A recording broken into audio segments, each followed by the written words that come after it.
Welcome in, everyone. We are back with Date Everything. One moment while I get sorted, because it's Monday, at least for me. If you're watching this on the VODs, well, it could be any day, but today, for me, it's Monday. So please forgive me for being in Monday mode, which is to say, not really here yet. We will wake up as we go, but I know that we have 25 dateables now that are realized. We are well on our way to getting Skylar realized as the last of the dateables. But let's get into it, shall we?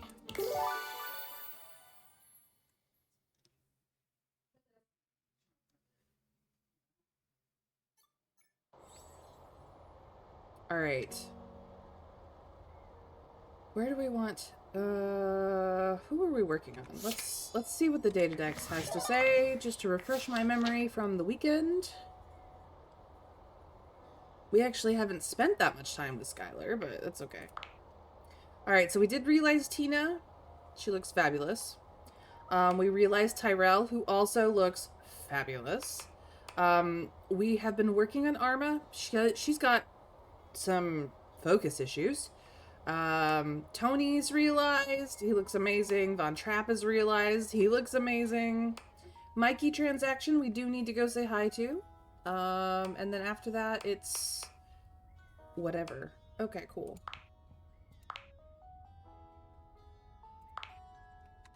We will figure it out. Let's go say hi to Mikey. What would you like to do?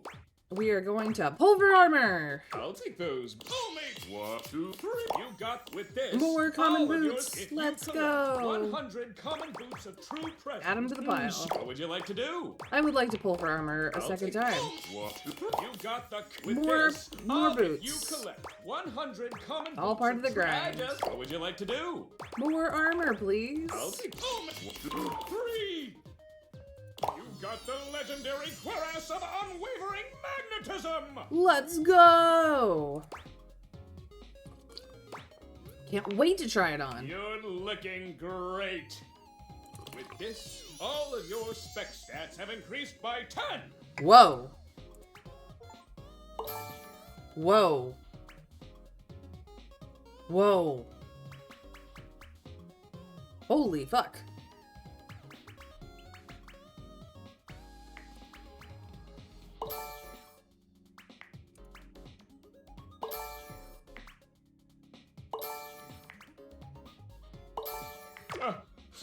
I always get a little emotional when this happens.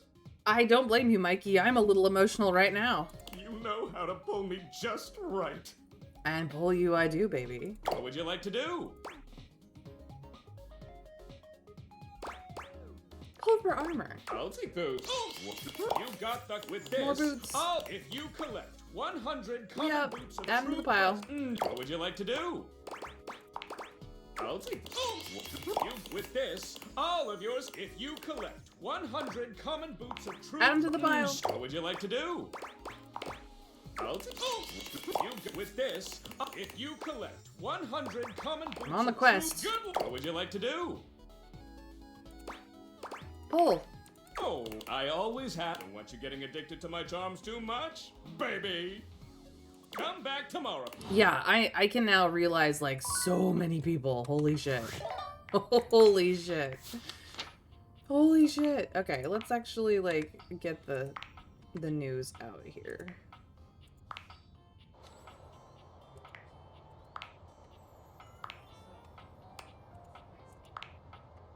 I believe that's everything. Yep, I've got 4 out of 4. I got the whole set. And his kids. His kids are cute. We are friends. Because I may have turned down his romantic overtures of skewing the numbers in my favor. Alright. Let me update my own spreadsheet with my new specs, because holy shit! Let's see here. We start with smarts. I'm at a 91. Poise is also a 91. Empathy is now a 91. Charm is now 100, baby. Maxed out. And Sass is a 96. Alrighty, that makes so many people realizable. Not Mikey, he's full 100s, baby. But so many other people who needed 80 plus, or 70 plus, are now realizable, and now we gotta go find out who is realizable and who still has storylines. So with that being said, I'm gonna try Barry and see if he is needed for anybody. I'm gonna go down the list of who I have. I already know that Arma has storyline locked, so we will go talk to her, but next. But we're gonna go see Barry over here if we can realize him. Yes, indeed. Come on, Barry. Don't mind me, hon. I'm just trying to discover a new color. A new color. Whoa. Get everyone, or almost everyone, realized and out of your house. Exactly, Winterberry. It's realization spree day. I didn't realize that was gonna happen, but here we are. I'm pretty sure there's something between yellow and orange that nobody's ever found before. I'm actually here to realize you. You're going to make me human? You betcha, baby. You mean I can have even more thoughts permitted and be able to go outside and act on them? The very idea makes me quiver with anticipation. Are we ready? Oh, we are so ready. Look at how ready we are. Yes, I have what it takes. Sorry, but Barry can't be realized just yet. Oh no, Barry is needed for somebody. Barry needs to be there for Arma. Oh my god, she has gate locked so many people.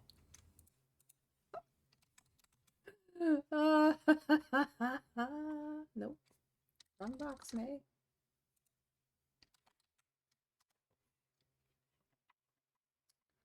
Oh no, midterms. Those are the worst. I'm so sorry for his midterm stress. Does that make sense? It does. Let's do it. Happy dating! Thanks, Skylar. Well then, let's go talk to Arma and see if we can't gate unlock some people. Sweet dreams. I haven't even left yet. I don't even know. Sweet dreams. Dorian, why were you closed? I didn't close you. Sometimes he just closes himself. It's the weirdest thing. Like, I'm used to him closing the office door. Work or play? Work or play? Play, baby. Play all day. Closets, where secrets are kept.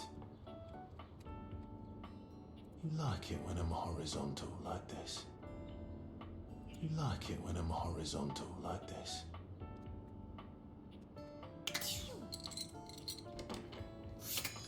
I don't need to go down there for any reason, so we're just gonna close that right up. Oh my goodness gracious. Alright, let's go talk to Arma. She clearly needs the assist. Okay, make sure we're not crouching. Let's do kitchen Arma today. Nope, not the right angle. There we go. Oh, hey you. Hey Arma, how you feeling? You'll be pleased to know I'm not on the ice cream train anymore. Yeah, I'm pleased to know that. I mean, Freddy has good ice cream, but still. Not sure what I was thinking, overindulging like that. It's ice cream, man. I get it. You probably will be saying that even more by the end, Winter. But thanks to your influence, mostly, I've put the tubs away. Good girl. Yeah, balance was needed. I could tell. You got that right. Arma gestures lazily to a spot not far from her. Could you do me a favor and bring me that box over there? It's literally 3 feet from you. Fine, I'll get it myself. Time for a smoke break. Arma opens the box and pulls out a cigarette, holding it expertly between 2 fingers. She looks as if she's held a cigarette many times before. Didn't peg you as the type. Sometimes types will surprise you. I didn't think I'd be the type either, but then I met these little fellas. This is Siggy, and these are the Smokes. Yeah, we're Arma's friends. And we can be your friends too if you want. We're always here for you. Always here when you need a bit of stimulation. They all have names. It's crazy. The room is filled with the smell of tobacco and cigarette smoke. Arma's friends crowd around you in a scene straight out of the nightmares of your high school counselor. Oh, they're cute. We really are, aren't we? Anyway, they were kind enough to give me some good advice. Stay away from the ice cream, they said. Yeah, stay away from that nasty stuff. Grab a smoky treat instead. No calories. Just fresh air. I wouldn't call it fresh. Fresh air and relaxation. Sweet, sweet relaxation. Arma, you need to get away from these guys. What? Why? Yeah, why? What's wrong with us? They're gonna kill you. Kill me? Never. They're just keeping me company. They've been here while you've been away. Beep. Ouch, shut up, silly beeper. Yeah, you don't need that, Arma. You know better than this. Do I? Do I really? You tell him, Arma. Yeah.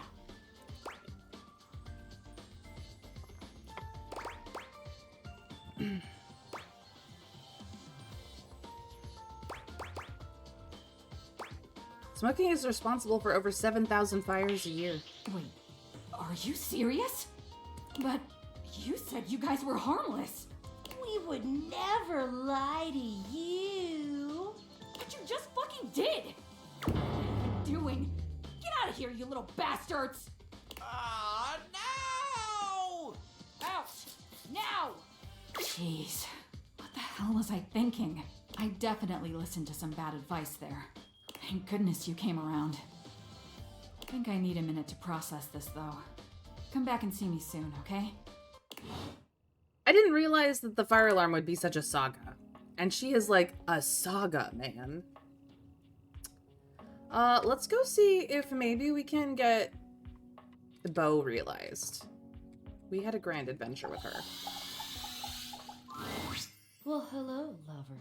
Hey, Bo. Back for more? Always. For that, I have the greatest adventure of all to pitch to you. Oh my god. No way. Yeah, she's very stressed, but, like, she needs some balance in her life, and cigarettes are not balance. Really? Is this realization? It is, right? Everyone's talking about it. You betcha, baby. Yes, indeed, you want in? Well, yeah. What do I have to do? What's next? How much special equipment do I need? I have a grappling hook.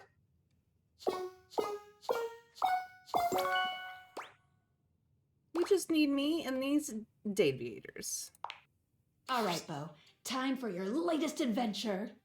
The spectral energy flows through your deviators, and what was once merely a box becomes...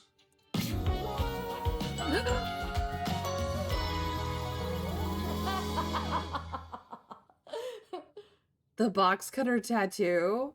The, interlocking box top. That's so cool. Oh my gosh, these designs are brilliant. I love them. Bo looks amazing. Thievery, world travel, espionage. I know. Fucking adorbs indeed. Wonderberry. Yes, those are nouns. Yep, gotta go. Wait! Bo leaves immediately, ready to join the first agency that will take her. With her extensive resume of clandestine theft and wild adventure, she is an attractive candidate and is quickly picked up by the SSTG, the super secret thievery for governments. Unfortunately, her tenure there is short-lived due to a deplorable lack of ability to be serious. Beau's superiors list her positive attitude, big smile, and lack of respect for the chain of command among the reasons for her very timely firing. Oh boy. Cut adrift from her moorings, Beau, for the first time ever, became despondent.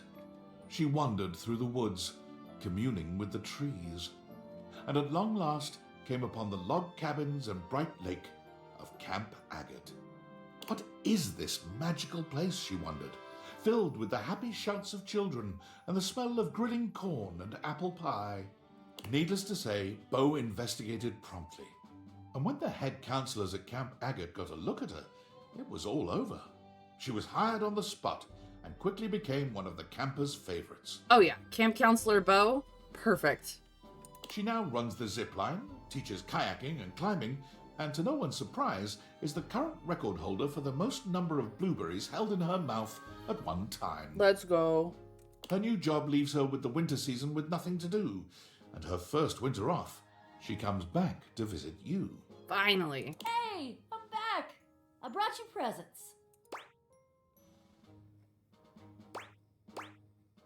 I love presents. Hook me up. So I've got a blueberry pie that I made. Just like when Beau and Yasha helped Veth with Camp Wildmount. Yep. I've got this completely epic rock that I found. I didn't make it, but I found it and I picked it up and it's shiny, which is awesome. It is awesome. And I brought some homemade hot chocolate mix from Camp Agate. Oh, hell yes. Let's go. I haven't seen you in forever. Kiss me, boxy lady. Her kiss is slightly dry, but not unpleasant. I love the blushing. Those rocks are so thoughtful. You've always been great at digging them up. I know, right? I thought they might look nice over there by your fireplace. We could make some cocoa and watch them sparkle. Aha, you think? Beau has come back for something more than story swapping and doing laundry. Oh no, she's here for the story swapping and doing laundry. Let me just get that kettle going. Beau grins with a mixture of mischief and pure love. And you know this will be one winter night for the memory books. Look, if all she is a seasonal bird, I'm okay with that. Beau's visits always fill your house with treasures you never knew you needed. Worth it. Do we actually get something sparkly by the fireplace? That is the question. Okay, Bodhi has jumped to the fireplace. The man gets around. It doesn't look like it. But worth it. Okay. Next on my list is Cabrizio, but he is storyline. He's got storyline stuff to do, so that I will mark. And then after that is Captain Jacques. Let's see if we can't get Captain Jacques realized. Because I think both him and like the adventure to save Ro from the Undercroft was, I think, their big story. But we'll see. My salt-crusted paramour. Hi, Jacques. Looks like you may be due for a good swabbing. Definitely. I'm here for the greatest adventure, realizing you.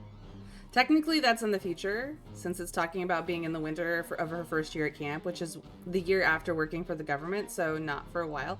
I mean, yes, technically, we're just getting a snapshot of what happens in the future, but it's cool that Beau comes back, is what I'm saying. Sweet Poseidon's parasols, what do you want? I'd like... wow, cool it. I'm actually here to give you a gift. Gifts? I hate gifts. How dare you? Do you really? Oh, all right. No, not really. I don't hate gifts. But I had excess vitriol to vent and now that's done, so yes, give me the gift. Now be quick about it. Realize, as in life. You want to bring me to life? Yep, you wanna? My, all that's blue and watery, yes! I mean, can we do it now? I mean, right now? You betcha. You got no smarts, and you got no empathy, but you're perceptive as heck. Charming and sassy. Yep, I've got everything we need. Captain Jacques, prepare to be boarded. I don't think that that's... Skylar, are you trying... Really? That's the line you use? The spectral energy flows through your dateviators, and what was once merely a ship in a bottle becomes... Ah, he's still got the peg leg. Oh! Look at his sword. Oh, it looks so good. This design is amazing. My God! I am! You are indeed, my dude. And you're still short, which is fine. I'm fabulous! You are fabulous. I'm fearsome and bearded and thank Poseidon I still have all me flash! I mean, damn, I thought you were hot before. And now, let me guess. You can't tear your sex-starved oglers from my crested, rolling, deep blue realness? Right here, right now. Real boy, let's go.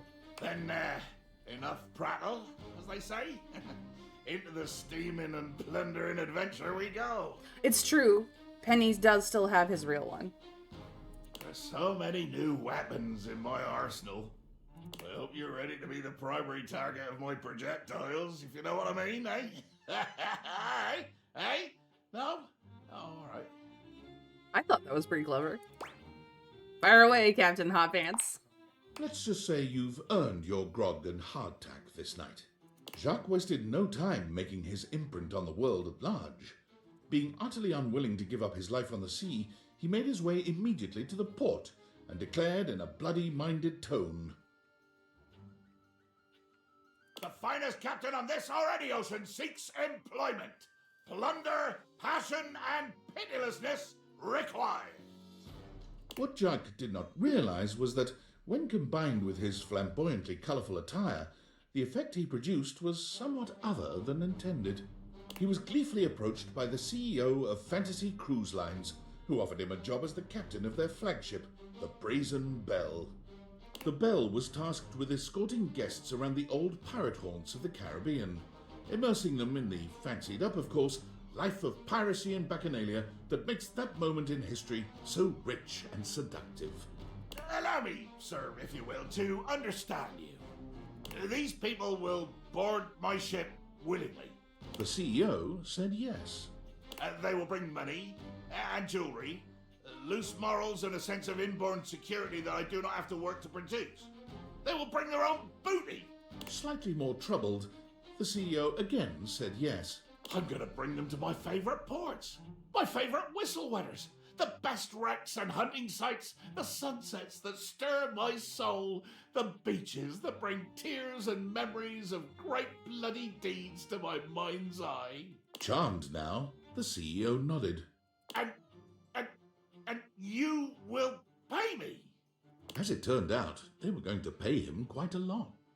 The one proviso was that he was not, unfortunately, allowed to rob, maim, or kill any of the guests. Jacques grumbled, but tightened his sword belt and assented.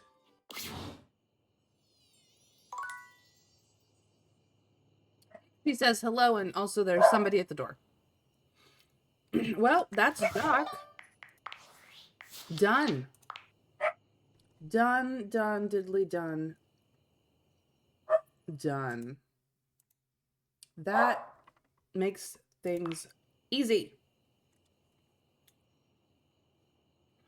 We got all three of his stuff. Arma, we're still working on. What are we missing from this? Get Arma to recharge her battery. Okay. We've gotten all of the others. And Bo is realized. We got all of Bo's things. Including her dark version.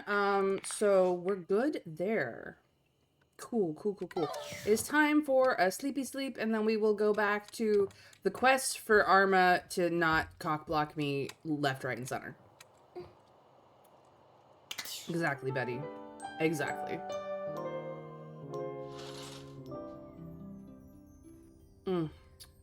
Betty, my love.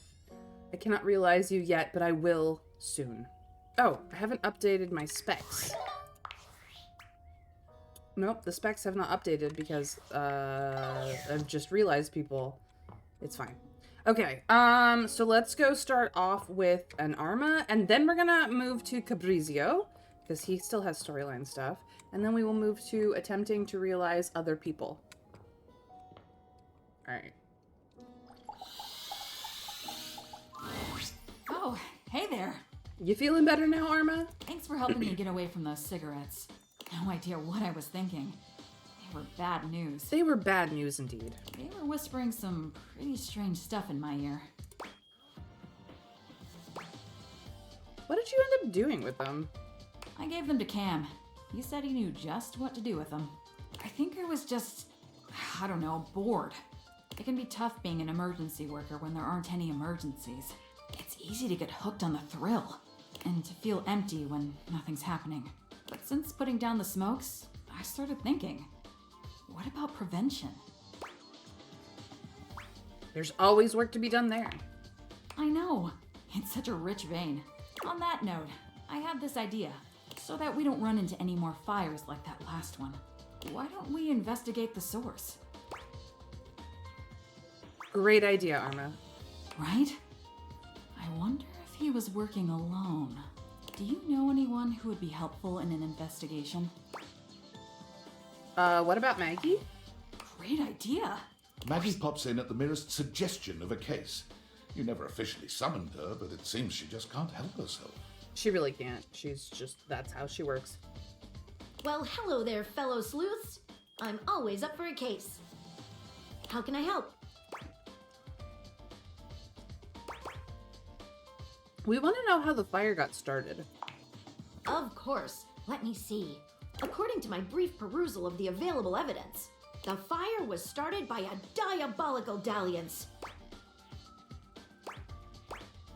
No. Between who? Well, dear friends, the first suspect you already know. It was Sinclair, the Mad Sink, I mean, these days he thinks he's a turtle, so... whom we will leave aside for the time being, as he could use a little time to rest after all he's been through.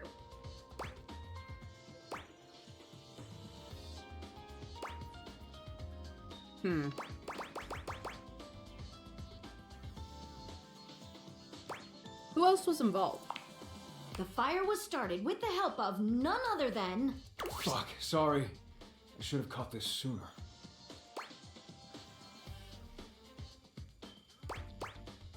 Eddie, it was you? I splashed some water this way earlier. I meant to clean it up. I got careless. Oh, Eddie, baby. You got Maggie to hate you, this storyline would be fucked. Nah, she just friend-zoned us. We're good. You'll have to forgive him. He's a bit overworked as of late. I thought I cleared up his backlog. I suppose now would be a good time to talk safety. Putting water and electricity together is usually a bad idea.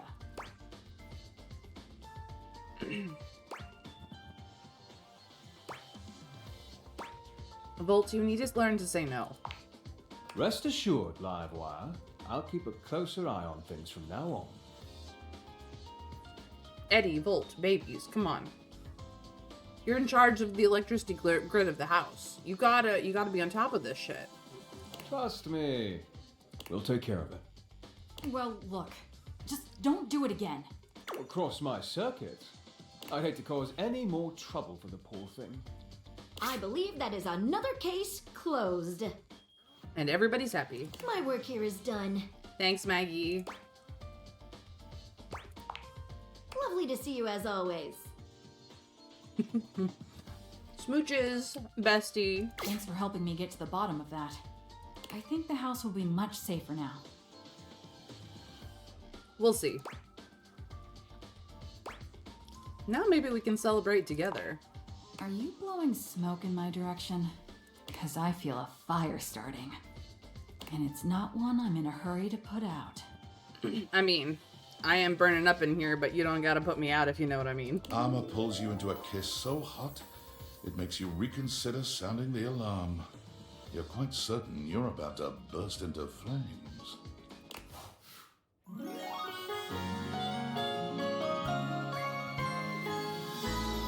already burning for you, babe. Awesome. So that puts my sass up to 96. Oh, no, that was already 96. It puts up my empathy to 96. Cool, cool, cool, cool, cool. Cool, cool, cool, cool, cool.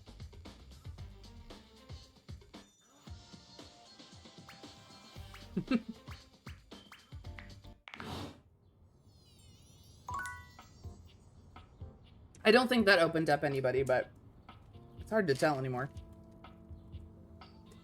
That boost of 10s to all my stats really did a lot. Okay. So, that is some more storyline for Arma. I think there might be a little bit more, but we can double check. And now we're gonna move to Cabrizio because he has storyline stuff as well. Buongiorno. Buongiorno. It is so wonderful to see you again. It is always wonderful to see you, Cabrizio. Good thing you had all those high stats. You managed to skip having to investigate and also having to handle Arma being led astray by the cigarettes to an arson spree for the thrills, and so she could feel useful.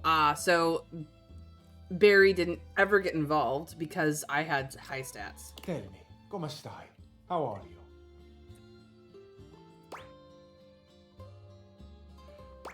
I'm talking to you, so I'm wonderful. Eccellente.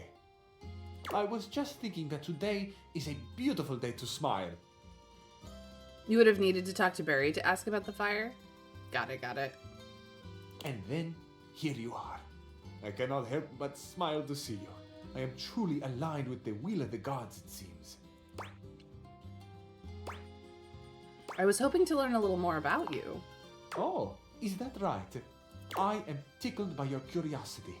I have always loved this phrase, tickled, and it is truly how I feel. I giggle and twist in the warm light of your interest. That's an adorable way of thinking about that phrase, actually. I love it.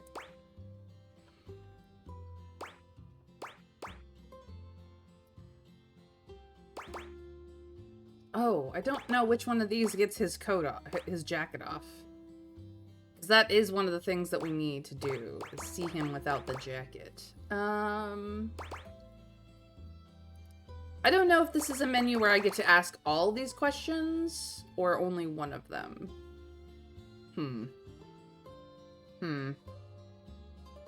This feels like a one of them, but we might be able to realize Barry now. That would be nice.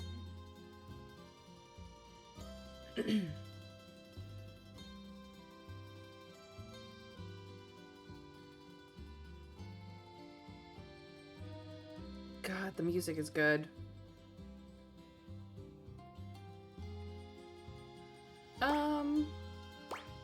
What are things you like? Ah, but the list would use all the breath I have left in me. If I were to tell it all to you, I should never stop talking. Here are just a few in my mind. I like flowers, good wine, the summer sun, the wind on my face. I like you. Ooh. I like you too. I cannot tell you how much this makes my heart sing. Al cuore non si comanda. You can't rule the heart. Yep, that's what he said in Italian.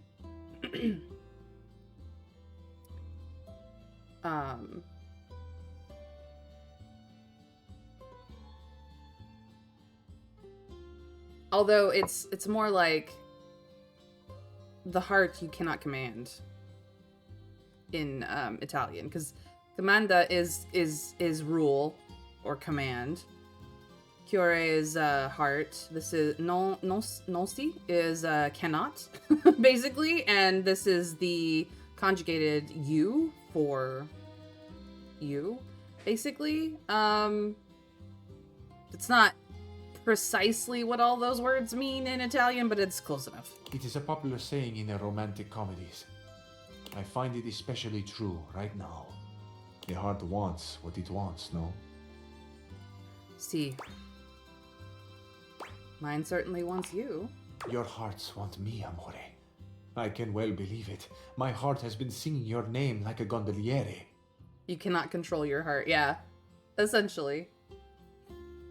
cannot control or command or rule.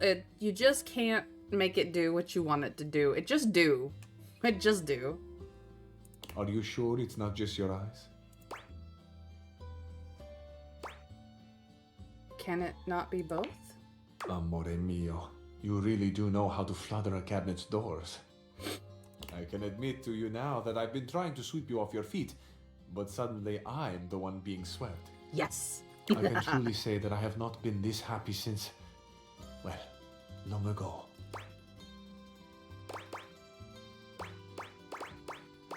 If you are ready to talk about it, I'm eager to listen. Ah, Amore. Your kindness itself. Thank you. Years ago, I lived with someone. I grew quite close to them. The days we shared seemed to last forever. It was idyllic. And of course, they're modeled pretty in the picture. They took loving care of me, and in return I kept things organized. I expressed my love for them by creating a space that pleased, where the good feelings grew like flowers in the sun. It is difficult to say, but this was my first love. A true love. I was happy for a long time living in this Arcadia. But then... But, as we all know, change is the only constant. Even the most perfect flower will eventually fade and wither. This is true. Change is the only constant. It's not death and taxes, you guys. It's change. For death is a type of change, and taxes change things too. It still burns in my heart to think they might not have known the depth of my love. Given a chance, would I have done things differently? Would I have been braver and told them? Would I have let them go at all? I truly do not know.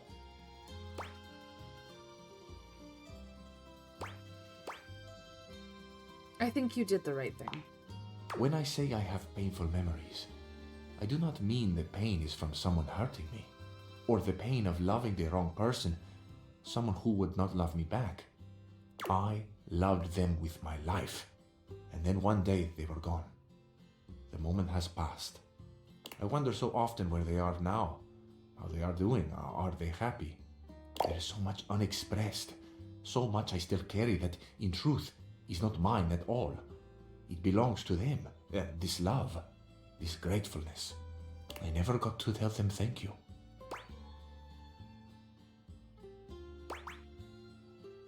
Thank you for sharing this. Amore, I have not ever thought I would grow so fond of another again. I did not believe I had the room for such a glorious bloom to grow a second time. But here you are. You are this spring after a long winter, and I could not go on without sharing this with you. Oh, he's so sweet. It is my past. It is so much of what I carry. Thank you for listening. Thank you for the chance to know you. Thank you, Caprizio, for sharing. I really appreciate your story. You are too kind. It feels inevitable for me to tell you now that I love you. Aww.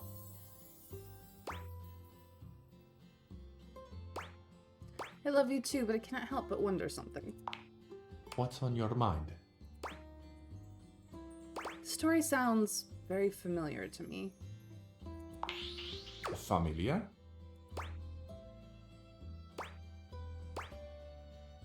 Yes, something about your past and your stories in general.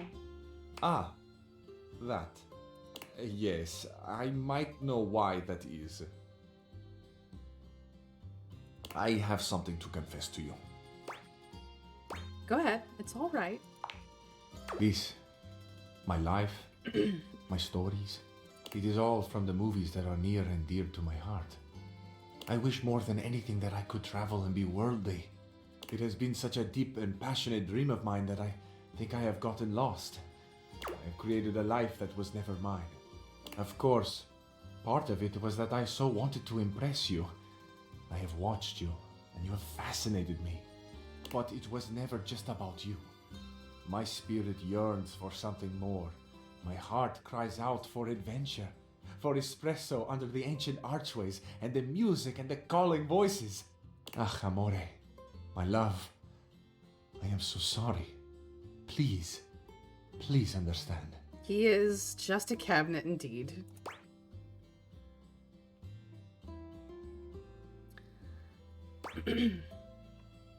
I do understand, but who you really are is wonderful too. Oh, my love, I sing your praises until the world ends. Hey, Crafty Blue, thank you for coming in. Amore mio, my heart is a field of wildflowers, swaying gently in the wind, tended to by the earth and sun. Thank you for the lurk. I have always wanted a beautiful garden of my own, but to think that it might grow here, in my heart. To think that I could share such a private abundance with another who sees the flowers in striking hues as I make them. The infinite color and riotous beauty beams from me. The way you have made me feel is unreal. This love will be our masterpiece. To have the full beauty of the world, an exquisite you. My life reflects in on itself until I am blinded by how much I see. Amore, you are eternally the brightest star in my sky. Te amo. Hey, Amo. Hey, look, we're in love again. Such a clever I design. never love anyone the way I love you, Amore. Cool. So my empathy is now at 100. That does open up some realizations. I can realize Betty. I don't want to realize Betty yet.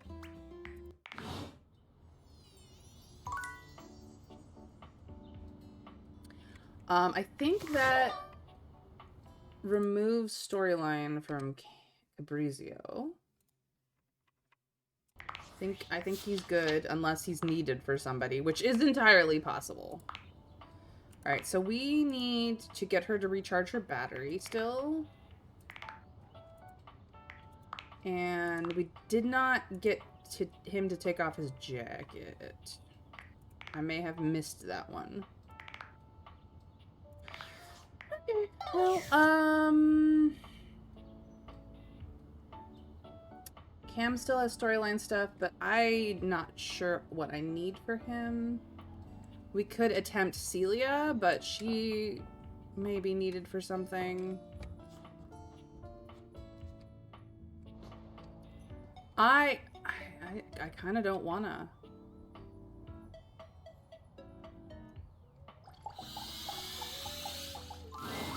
Well, well, if it isn't our third co-mayor running your head off as per usual. It's indeed as per usual.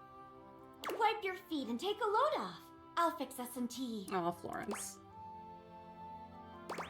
Actually, before the tea, I'd like to talk to you both about realization.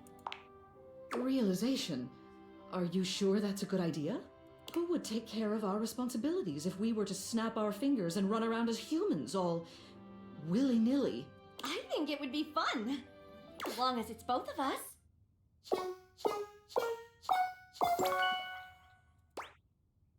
Don't worry, I have what it takes to look after the house. Madams, your populace awaits. The spectral energy flows through your dateviators, and what was once merely the floor and ceiling becomes... It's the threesome that worked! One of two. One of two. Look at how cute they are! Oh my gosh. Look at how adorable they are! Ah! Her hair. Oh my god, she let her hair down finally. Here you are. Before remarking on becoming a human, it seems that there's business to be done. Celia hands over a gigantic stack of papers. Now, according to the bylaws of the line of succession to the house, the duties of mayor fall to you by default. It's all right. You'll do great. I know I will. Just don't forget, shake hands, listen well, always wear a winning smile, and you're likely to win the special election when it comes time. Celia always did tend to forget the last one. Well, this mess outside isn't going to fix itself. Ready to go? Can we have one last fling for now, please? Time permits. always. The two of them work together so well in play, as well as work. Oh my. Florence is as cuddly as expected, but you find Celia is also surprisingly affectionate, whenever appropriate. Alright, let me check them both off. Because they are donezo. Eventually, all three of you wind up collapsed on the bed together. Oh, hell yeah. Florence seems so excited to finally be able to talk about how good at kissing the mare is, and how lovely it feels to work her own way up and down her neck. Look at that blushing. Much of your time together is spent in quiet repose, simply enjoying the silence. There is something truly lovely about being just content, being alone together. Well, forgiven value of alone together, considering Betty is still my bed. But even the afterglow must come to an end sometime. Celia dusts her hands and excuses herself and Florence from your home. It's been lovely being your mare, but it simply isn't right for a woman of means to live on another person's dime. She and Celia get a surprisingly luxurious apartment together. You never did figure out how they could afford it. Soon enough, Celia throws herself back into local politics. First it's the neighborhood watch, then the local school board, then a small government position a few towns over. Are we at all surprised? No. It's never a surprise to see your previous ceiling running for the primary. She always holds the most wonderful parties on election night, and she never fails to answer you any time you reach out, especially with the help of her lovely assistant. She and Florence as a team complement each other perfectly. Aw, they're so happy. That would made me happy.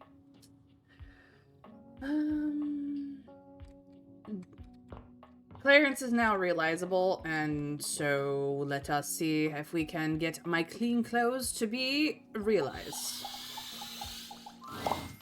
There you are. I was worried Harper might have trapped you in the laundry room. Nope.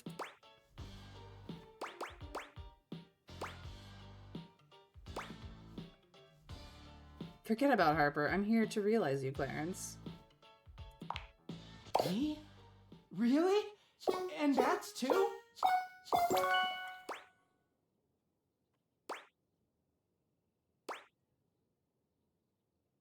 Not Bats. Just you. Goodbye for now, Bats. I'll still sleep with you every night. When he transforms, I wonder what he'll be wearing. We'll find out. All right, let's get this linen spinning. Time to whip up a real live human person. The spectral energy flows through your deviators, and what was once merely clothes becomes...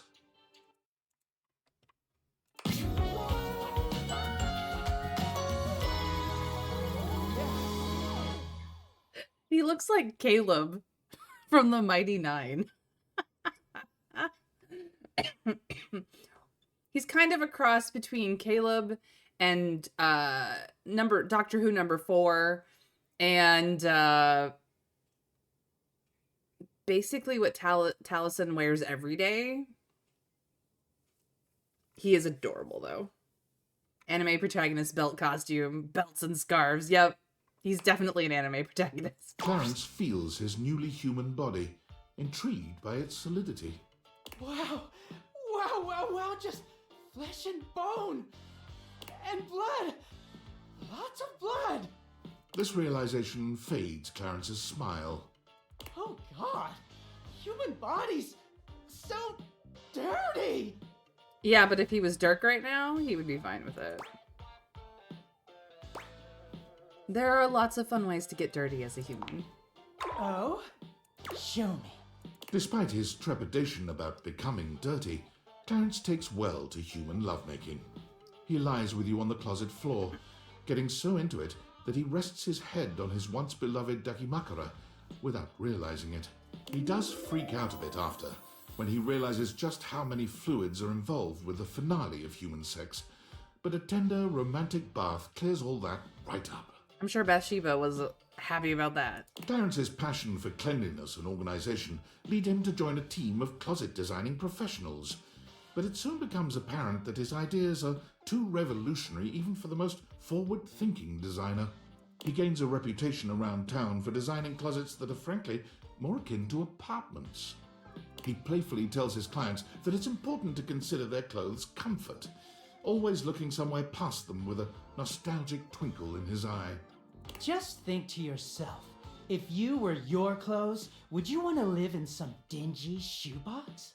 Or in a Closets by Clarence fashion wonderland? Clarence's closet designs are so popular, he picks up celebrity clientele, and his designs only become larger and more flamboyant. Right, Winter Fairy, because you can only have Clarence or Dirk. Not both. They are basically the same person. Clarence is clean clothes. Dirk is dirty clothes. And we decided Clarence to keep Harper and Clarence apart. Yeah. So if you want to see what happens to, if you want to see Dirk's realization, you're going to have to buy the game and play it for yourself. Have fun with that. Are you going to listen to people calling your closet garish and a tacky bourgeois nightmare? Or are you going to say, sorry, can't hear you, my closet's too big and fabulous? You think of Clarence every time you see your humble bedroom closet, but you can't help but smile knowing he's in much more fabulous surroundings, especially with his beloved pillow by his side. Yeah. Him and his pillow are weird. Yes, I see that we have 2 messages on the phone, but he is done. Kurt and Rod are capable of being realized, but I believe that they have storyline things to do. We have to find out where they are in the house. Because if you pick the wrong one, they're like, nope, try again. Gonna go over here. Oh. Hi, Dasha. Yo, look who is. Hold on.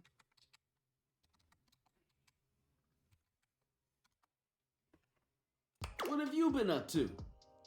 Seen anything ridiculous lately? They're looking at you, right? You got me. Come on, hang out with us for a bit. It looks like I can realize them. Whether or not I can actually realize them is another matter. Wait, you mean the two of us? Yep. Real? In the flesh? Blood and bone? Able to move and shade everyone? You would really do that for us? Absolutely. You have everything you need to realize us? I am so ready. Kurt! Rod! You're about to get a much wider audience. Awesome. They can be realized right away. The spectral energy flows through your deviators, and what was once merely a curtain and a rod becomes... And now I'm imagining closets that are larger than your apartment and have restrooms and a small kitchenette, wall art, and plenty of laundry facilities. Yeah, basically that. Damn. Look at their designs. They're awesome. Holy shit. I want his pants. And maybe that shirt, actually. Their outfits are freaking amazing. Yo! You look fly! And you look dope! This is real! Oh my goodness! Thank God our fits are together. I know, right? I hate to have to call you out within the first seconds of you being a human. Before you stand 2 of the finest fabric specimens you have seen in a long time. And to think, you just had them in your windows for everyone to see. Look at you two. This is great. Thank you for this. For real, this is fantastic. Oh no, somebody needs to be blocked. Goodbye.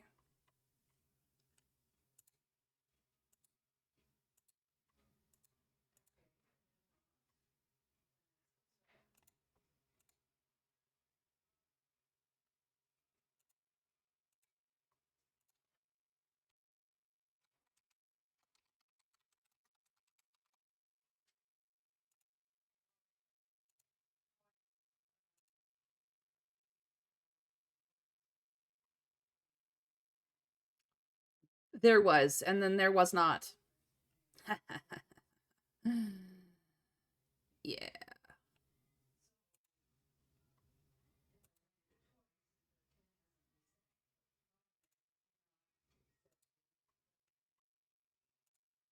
Thank you for the hydrate.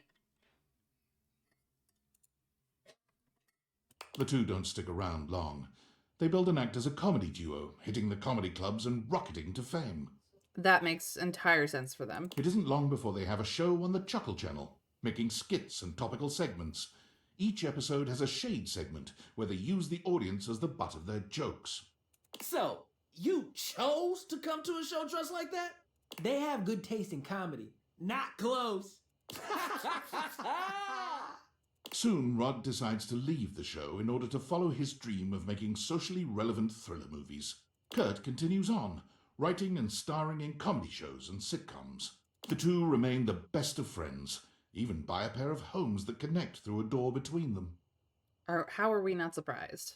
Every weekend they go people watch. They brainstorm new ideas and poke fun at people as they pass by. All right, they're done. Dunzo. Cool. Cool. So, here we are. Where are they on the board? Oh, there they are. Little by little, we are getting everybody.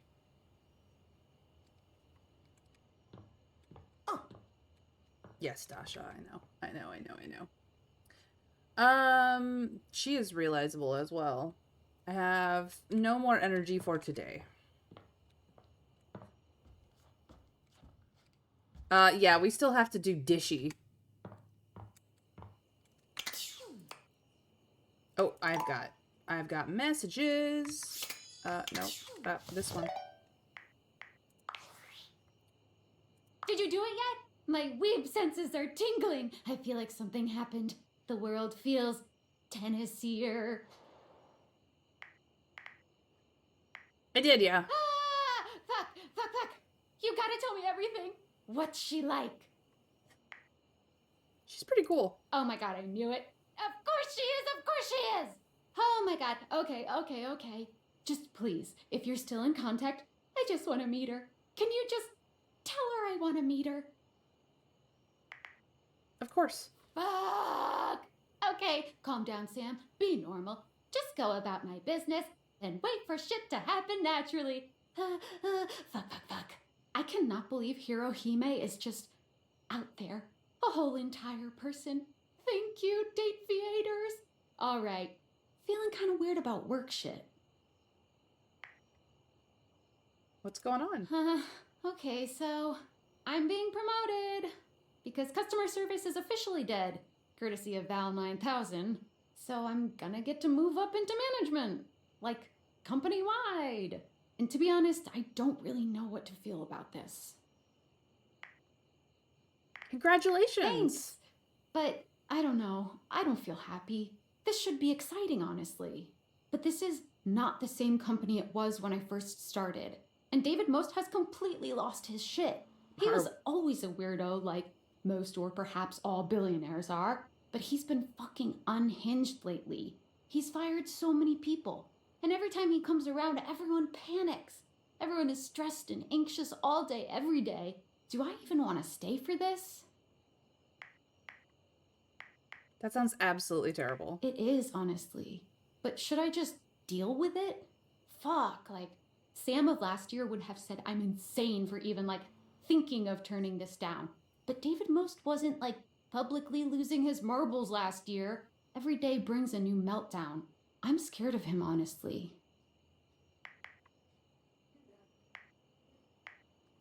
Don't be, he's a loser. I mean, he is, but God, he's a powerful loser. God, I think I'm just gonna have a think about this. I don't know what I want to do, but I know I shouldn't rush this. Thanks for listening. I gotta go. Of course, Sam, of course. Now let's see how badly he's lost his shit. Valdivianites! Skylar Specs here with a very special announcement. Just kidding. It's your CEO, David Most. Sorry for joshing you all with that little fib. I just thought a little levity would be a welcome respite from all the unwelcome tension around here. What with the constant firings and the increasing threats from the federal government, it feels like we've all been a little on edge lately. In fact, I think we could all use a much-needed break. Thank you for the To lurk, that Mr. end, Scrake. I'm inviting you all to this quarter's Valdivian team building retreat in beautiful Augusta, Missouri, America's first wine region. Come sip on blackberry wine. The first 15 ounces are on us. Ride the wine trolley. It's free. And luxuriate in the limited complimentary facilities. TBD. All you have to do is show up. Oh, and bring one top-secret prototype to share with the group. This will serve as your proof of admittance. It can be something you built yourself, or something you maybe found lying around in a convention hall. It's totally up to you. I'm so excited to relax with you and see all your amazing prototypes. Uh-huh. He's still losing his shit. Okay, now we can go to bed.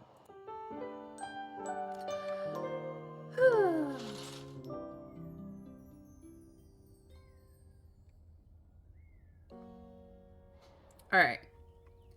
Let's go see how Arma is doing and whether or not she can be realized so I can realize a whole bunch of other people. Like, she gate-locked so many people. Oh my god.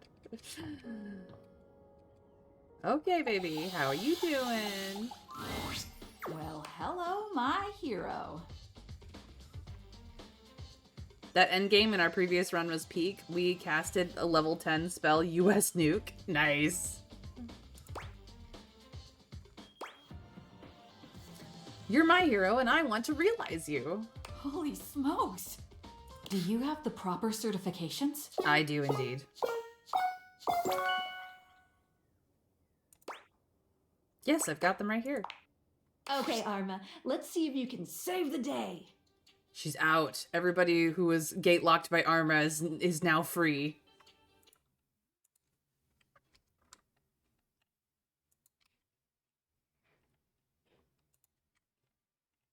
Which I only knew of, like, 3 of them, but still. The spectral energy flows through your deviators, and what was once merely a smoke alarm becomes...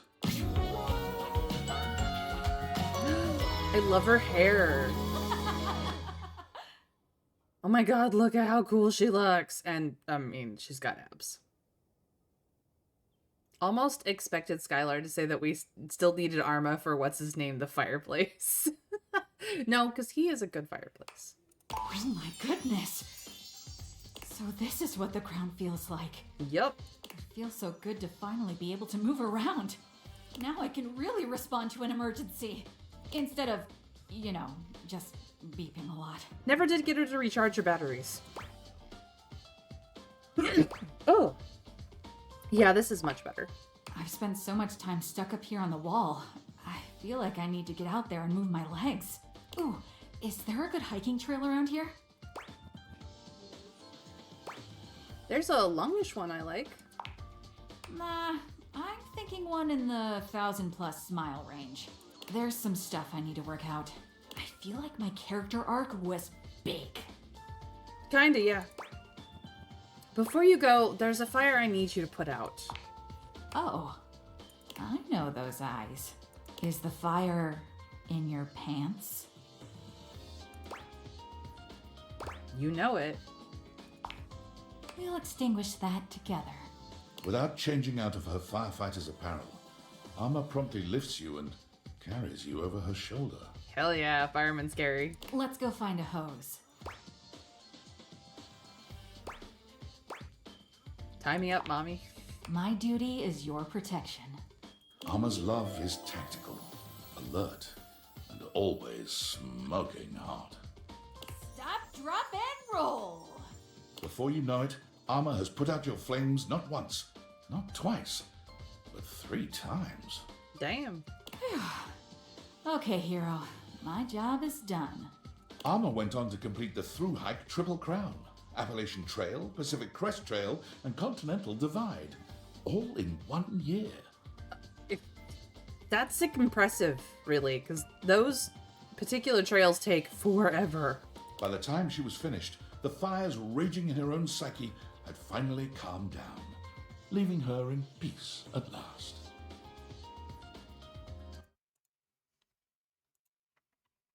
When deciding what to do next, she thought back to when she was happiest, overlooking a grand vista and thinking on its protection. As chance would have it, she was offered a job by the Forest Service, one that she was all too happy to accept. Firewatch Deputy Arma, reporting in. All clear. From her tall tower, she was reminded of her days as a sentinel, high up in your own home. Happy at last. Aw, that's wonderful. That's wonderful. Oh, there is one on the wall. Huh. So there's technically two in here.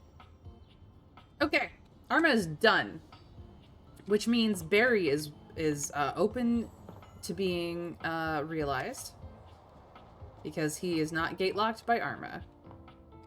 Barry, baby. Did you know that some sea urchins can live for over 200 years? I did know that. I'm on a big sea urchin kick at the moment. They're just so cute looking. They're a little spiky, but yeah. They can push their teeth out of their mouths to scrape at stuff, and the teeth are fixed to a bit of jaw called the Aristotle's lantern. Isn't it weird that we give such a fancy name to a little bit of a sea urchin's mouth? Whoever named that must really love sea urchin mouths. Or maybe it was Aristotle. I'll have to look that up. I'm actually here to realize you. You're going to make me human? I am. You mean I can have even more thoughts permitted and be able to go outside and act on them? It's quite possible. The very idea makes me quiver with anticipation. Are we ready? Yes, I have what it takes, and Arma has not gate locked you anymore. Because she's not even here. Come on, Barry. Let's make you more glam, fam. The spectral energy flows through your dateviators, and what was once merely your beauty supplies becomes...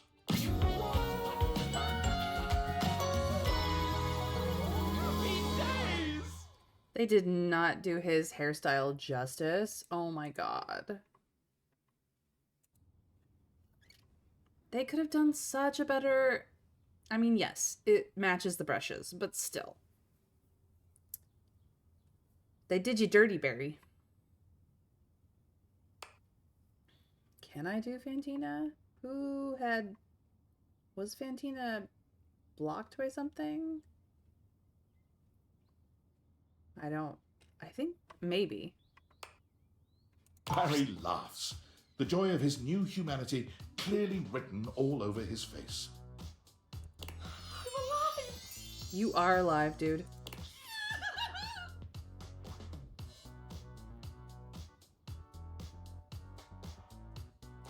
I've already forgotten what it was like to be a toothpaste. Though I might never forget what it was like being a Q-tip. Did you forget what love is? Oh, that I will never forget. You bring Barry into your chambers to make love, but he seems distracted. All right, how best to do this? Should I put my arms there? Or my legs around this way? My torso? Oh. With some deft maneuvering, you show him how. I saw that wink. Now then, I have heard that rhythm is rather important here. But which one? 4/4, 6/8? The forbidden 12/2. Oh, can you hand me that book over there? Sure thing. Excellent! Let's have a look. Barry's book is an absolute treasure trove of techniques and positions for adventurous lovers. You spend the rest of the night reading and finding all sorts of new and unexpected ways to please each other. Now that's style. Barry strikes out on his own with a bag of makeup and no particular direction.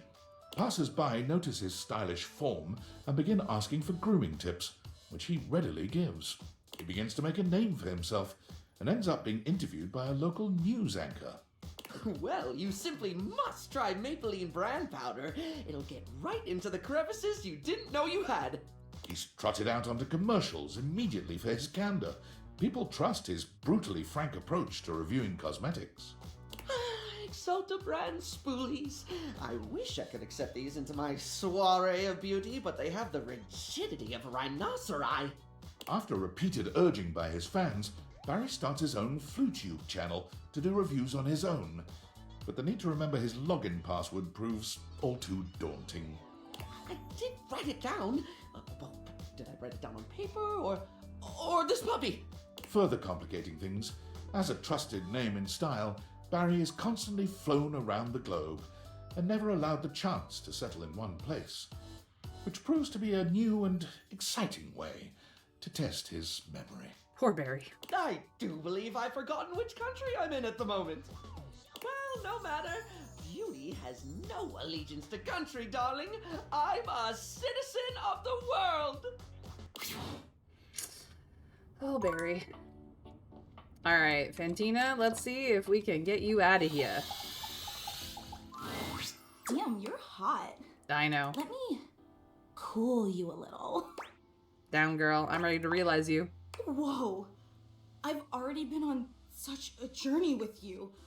I don't know if I could handle anymore.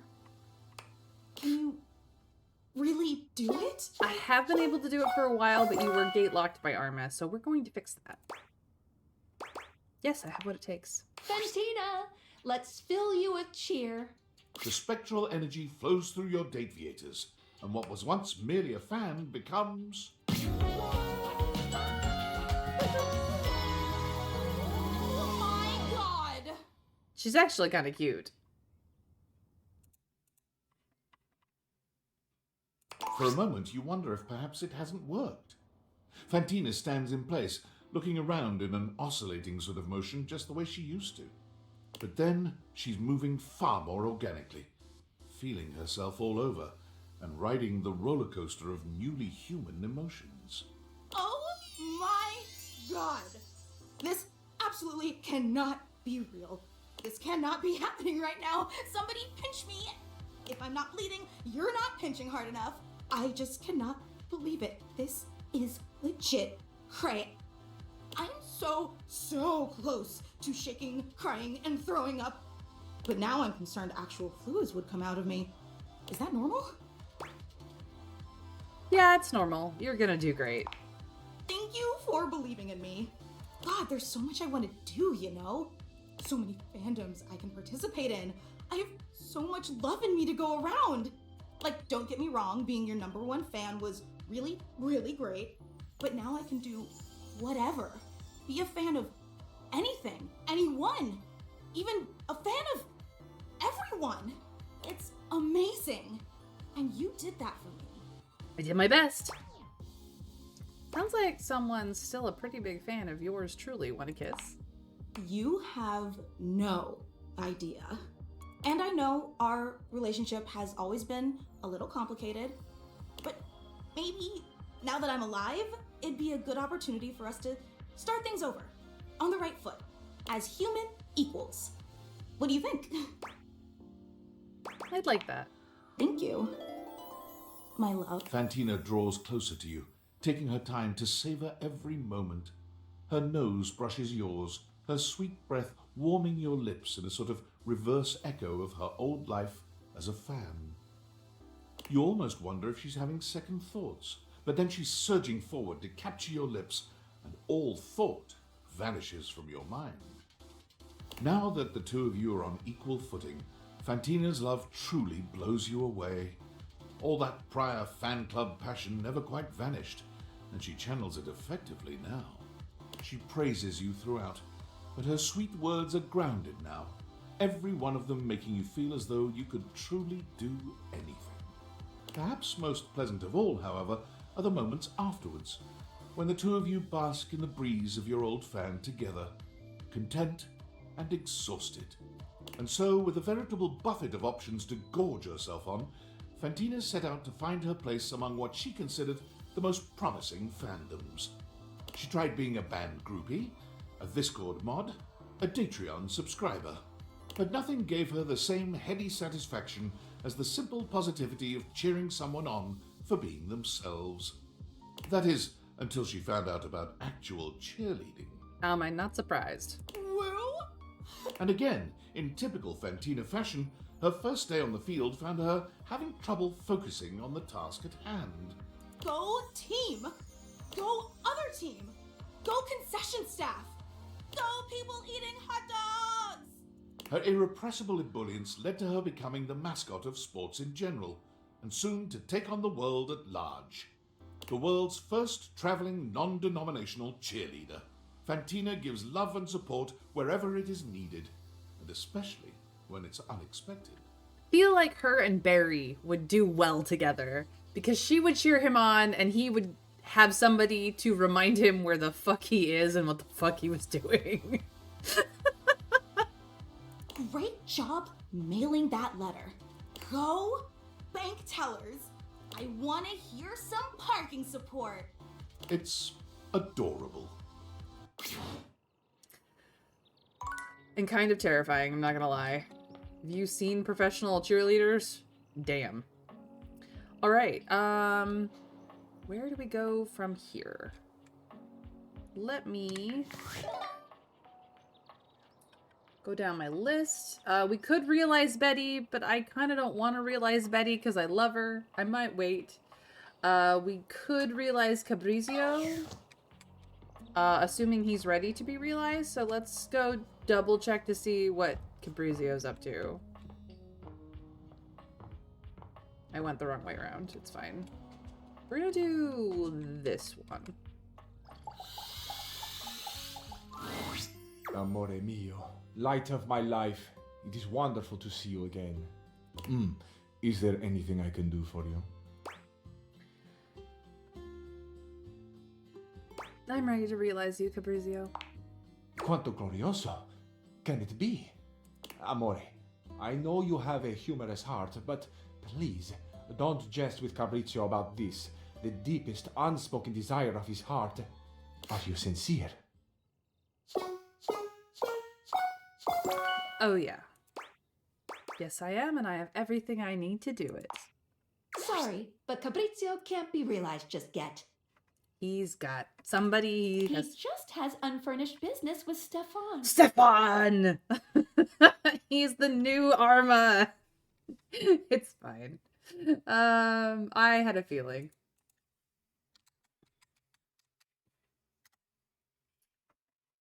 Does that make sense? Let's do it. Happy dating! Okay, so I think most everybody is caught up in the Stefan thing, but I just didn't realize that Capriccio was part of that as well. So let's see here. Going down the list,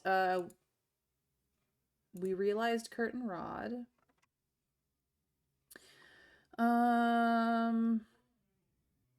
Dryersdale, is Washford also realizable? No, just Dryersdale. I think I will probably need Washford to be realizable before I can do Dryersdale. Or maybe I'll just wait just in case. Eddie and Volt can be realized.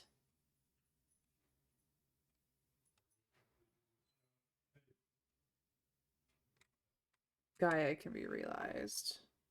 Let's actually see if we can get our globe realized. I like Eddie and Volt. I don't necessarily want to see them go quite so soon.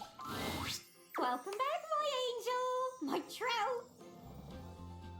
trout! No. Benoit needs, hundreds in sass and poise we don't have yet.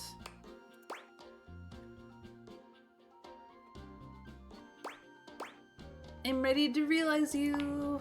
What? Go away, sure. Seriously? I can run around and travel on planes and boats and what have you? Absolutely. To have legs?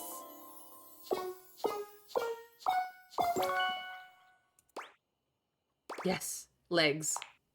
I'm so excited I feel like I could fly. Actually, that'd be wicked. Can my human body have wings? Can I be a wing-a-ling human?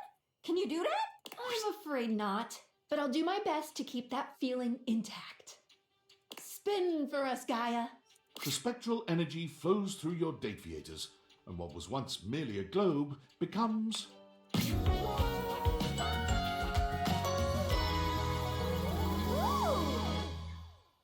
She looks like Amelia Earhart. Just a little bit. Very cute. Whoa. Whoa, indeed.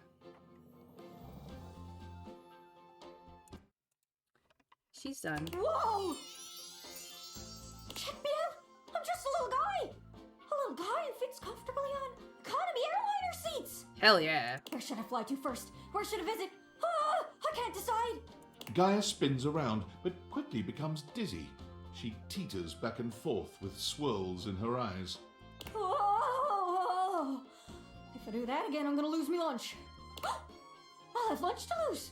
There's so many human things I get to do. Yep. Like maybe a little kiss? I would absolutely. Ugh.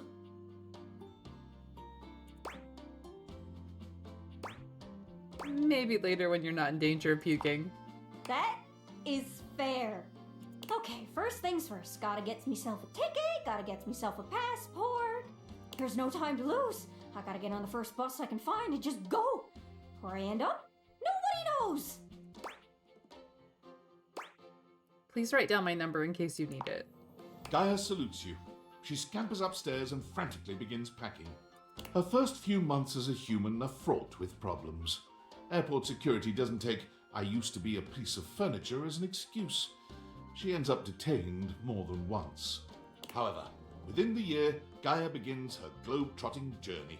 She always travels light, but never forgets to bring her scrapbook, which contains hundreds of pages of photos, postcards, restaurant menus, tickets, and anything else she can catalogue. Well, yes, but Barry spent the first year of his life just wandering around town and being useful. Eventually, somebody got a passport for him. Whenever you plan a trip, Gaia is the first one you call. She always knows the best spots. And whenever you disembark at the airport, she's always waiting for you at the baggage claim. Aww. Even if you didn't tell her you'd be traveling. I love that. I got a travel buddy. That's the best. Cool. Cool, cool, cool, cool, cool. She deserves it. She's adorables. Alright, real quickly, I'm gonna check my specs. Make sure I have... Yeah, nothing has changed. Okay, cool. David. Well, do be nice. What's up? It's Dave. I'm here in Augusta, Missouri on the wine trolley, drinking by myself. Again. Really can't believe none of y'all showed up. Not even the people I thought liked me. Looking at you, Brad. Real lame. Thought you guys were my friends. I thought we were a family. You but are I guess I was wrong. too crazy, dude. First Franklin ditches me and now everyone else. And the worst part is he was right. About everything. He was right that we'd regret partnering with the feds. And he was right that I would drive the company to the dirt. He was right that I'd miss him. Franklin, Thinks he's tinfoil so hat. perfect. What an ass.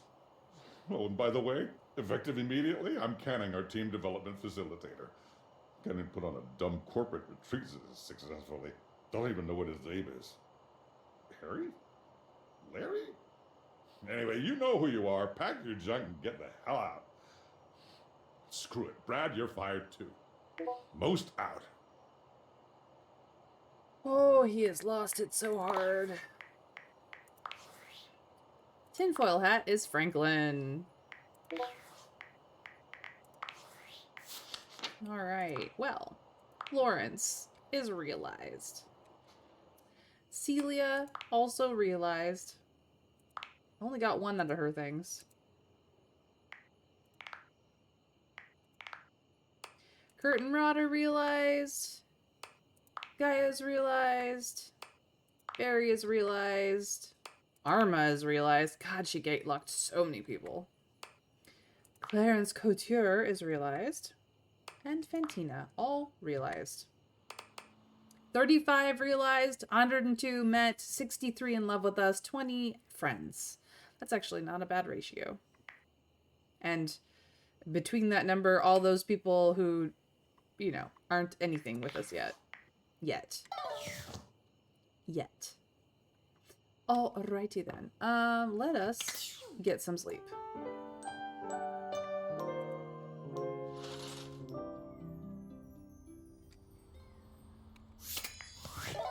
Okay. So, Betty is realizable. I don't want to let her go. I love Betty. But it is time. It is time. Let us give Betty all of her dreams to come true. You're back. Are we really doing this? We're finally doing this. Yes, we're doing this. Come on, Betty, let's wake you up. The spectral energy flows through your deviators, and what was once merely your bed becomes... OMG. Yeah. Holy crap, look at how good she looks, you guys. Betty is a Betty.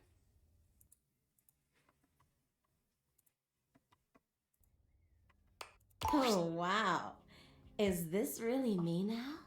Betty gives you a twirl, laughing as she does.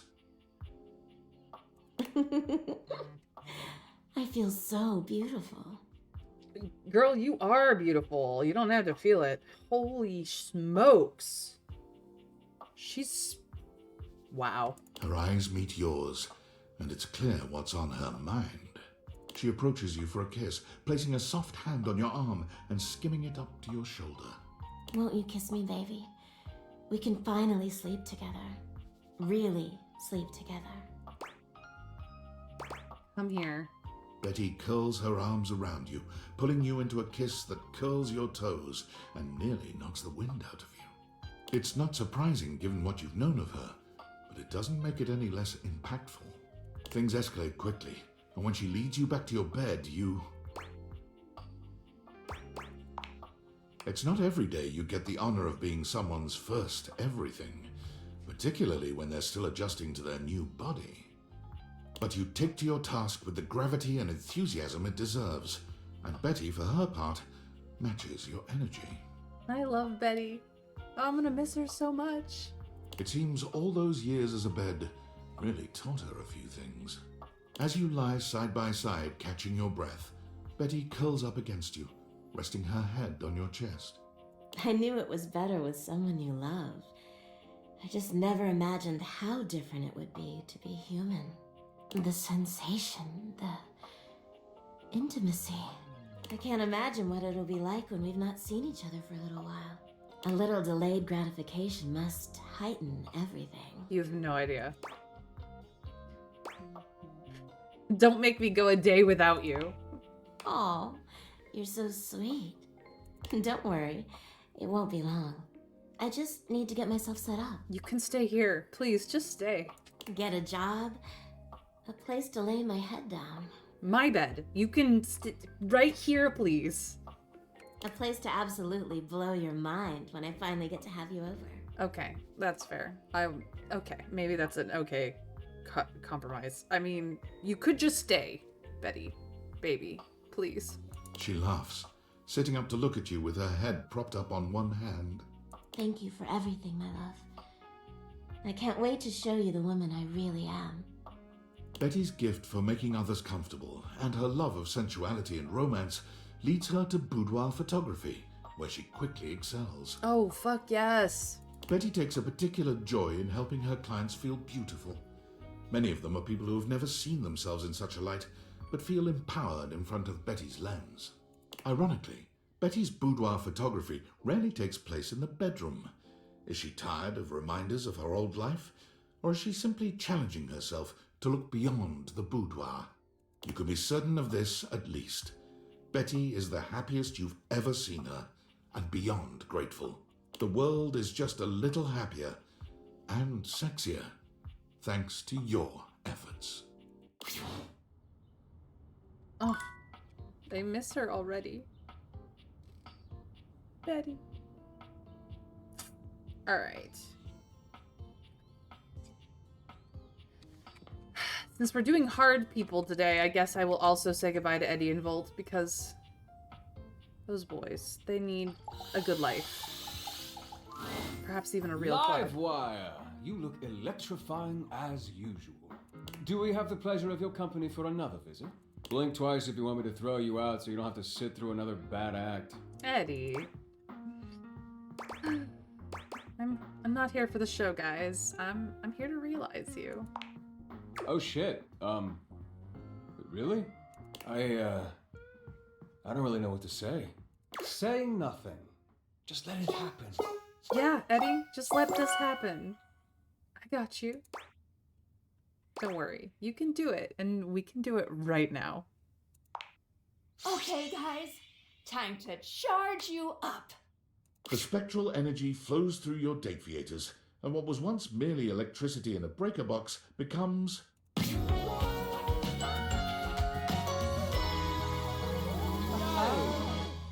Holy fuck. Hello, boys. I love them. I love them. Yeah. Damn, indeed. There's a flash of light and a crackle of electricity that makes your skin tingle. And then... My. Now, isn't this something? So many new sensations. It's all rather electrifying. Looks like someone finally found a sense of humor. Don't.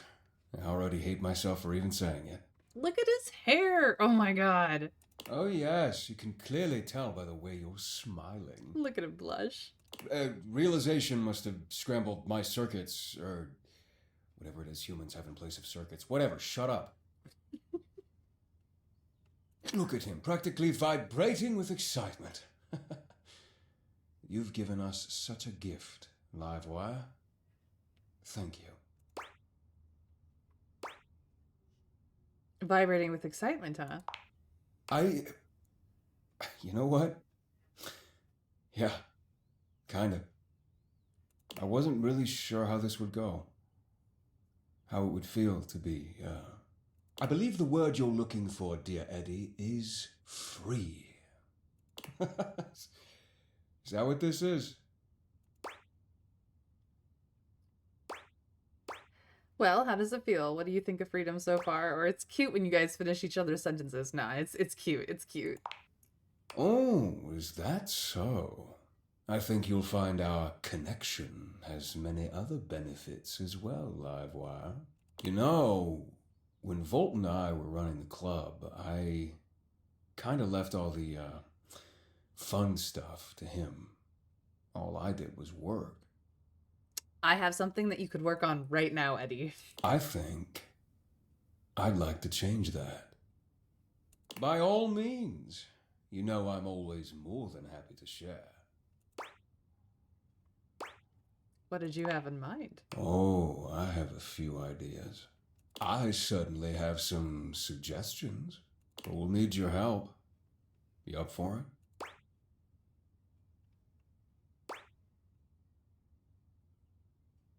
We're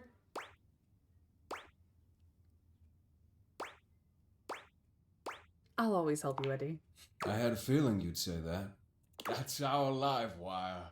It takes some time for Eddie and Volt to find their place in the human world. They try their hand at several jobs, but nothing seems to fulfill both of their needs. I guess I should have asked the sex question? What the fuck?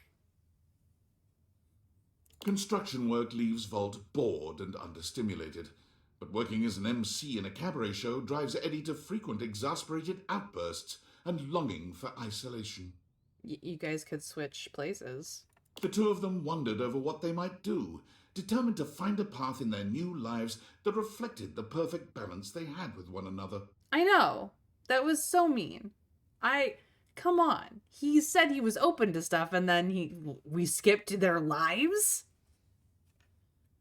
It wasn't until they came upon a dilapidated old diner for sale that they were struck by a solution, as shocking and intense as a thunderbolt. Between the endless list of necessary repairs and the uphill struggle to turn a profit at restaurants in this day and age, no buyers were willing to take on such a project. but Eddie and Volt could see its potential immediately. They bought it on the spot. The repairs filled Eddie's days and his soul, while Volt took care of staffing and marketing for their grand opening, which was, naturally, a roaring success.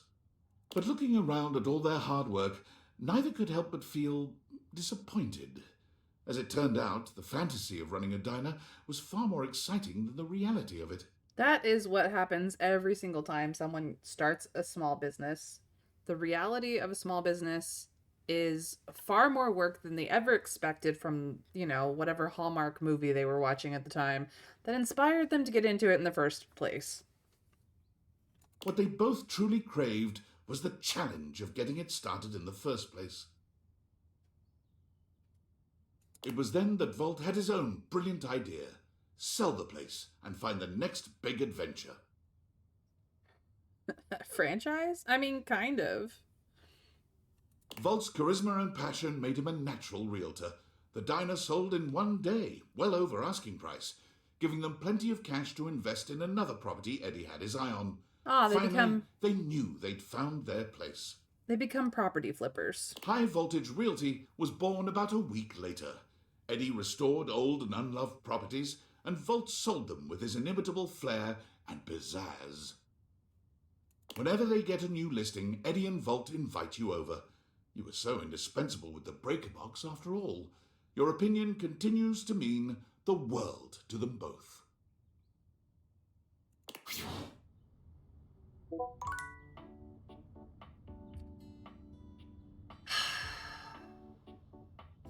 I should ask the sex question.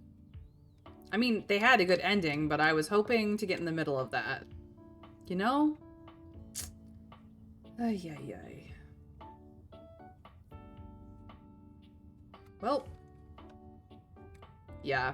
I mean, I could start the day over, but... Nah, it's fine. It's fine.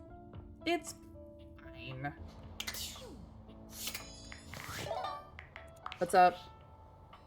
Hey, tinfoil hat. Did you see that last email David sent? The one from Augusta, Missouri? Did he really say Skylar Specs? Yes. He obviously has tried the Dateviators before in prototype, but I doubt his relations with Skylar got very far. Or I hope at least. Yeah, you only get the one chance, so always ask the sex question. I could get to see Betty again, yeah. Creeped me out. Indeed. But about that email, it was very peculiar. I honestly don't know what to make of it. On the one hand, it was drenched in self-pity, which is very David, especially when he's been drinking. But on the other hand, he honestly seemed remorseful. Coming from him, that's novel, especially to display his faults and regrets so publicly. That's not reflective of the David I've come to know. That was different. Refreshing. And did you see how he even acknowledged I was right about everything? I did. He even acknowledged that he missed me. Curious. You can spend years in proximity to someone, cataloging and analyzing every infinitesimal data point of their personality, and still never know them in totality. Makes you wonder if perhaps you've misjudged them. You really at the very least, have I'll not. need to totally reprogram the David Most AI replicant I've been tinkering with in my basement.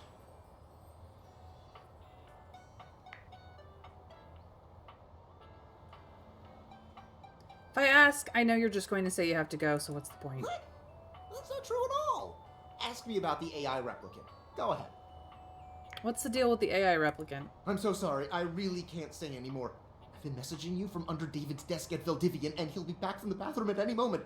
He really needs to change the locks on this place. I know I was right. Franklin. You're just as messed up as David is, let's be honest. Oh, Betty. And now you got none of her things. So mad. Eddie and Volt. God, they're hot. I'm not gonna save scum, you guys. If you guys want to see that ending, you guys can play the game. I highly recommend. All right. Who are we on to next?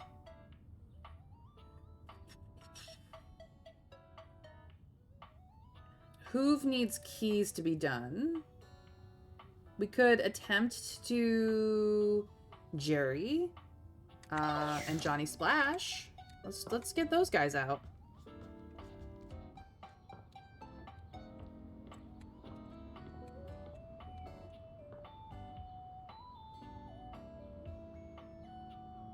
There they are. Aw.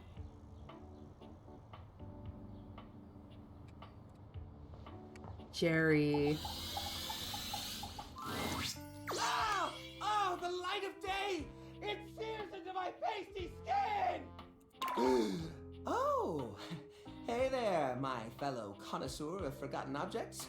Feel free to browse my collection at any time. Just maybe knock before you blind me next time.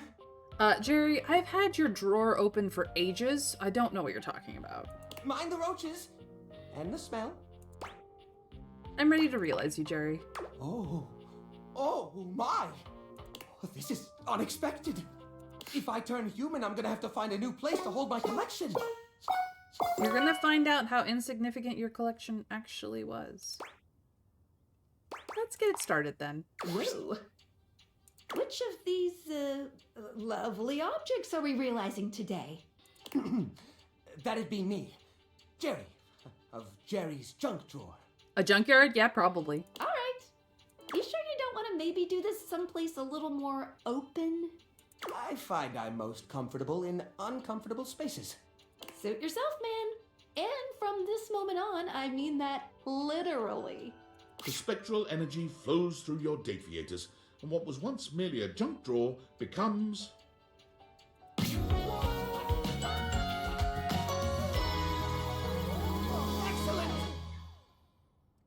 It looks like he is in a trench coat that has all the pockets filled with stuff, which makes a lot of sense for Jerry. Why does Chance need Dishy? No, it's not that... I have no idea why Chance needs Dishy. I have not moved forward with Dishy in a while because Dishy is constantly trying to get more information out of me. The spy. Wowza! I'm tall. You are tall. Look at that! Is this my collection? Gosh, it all looks so tiny from here. And... Oh, woof!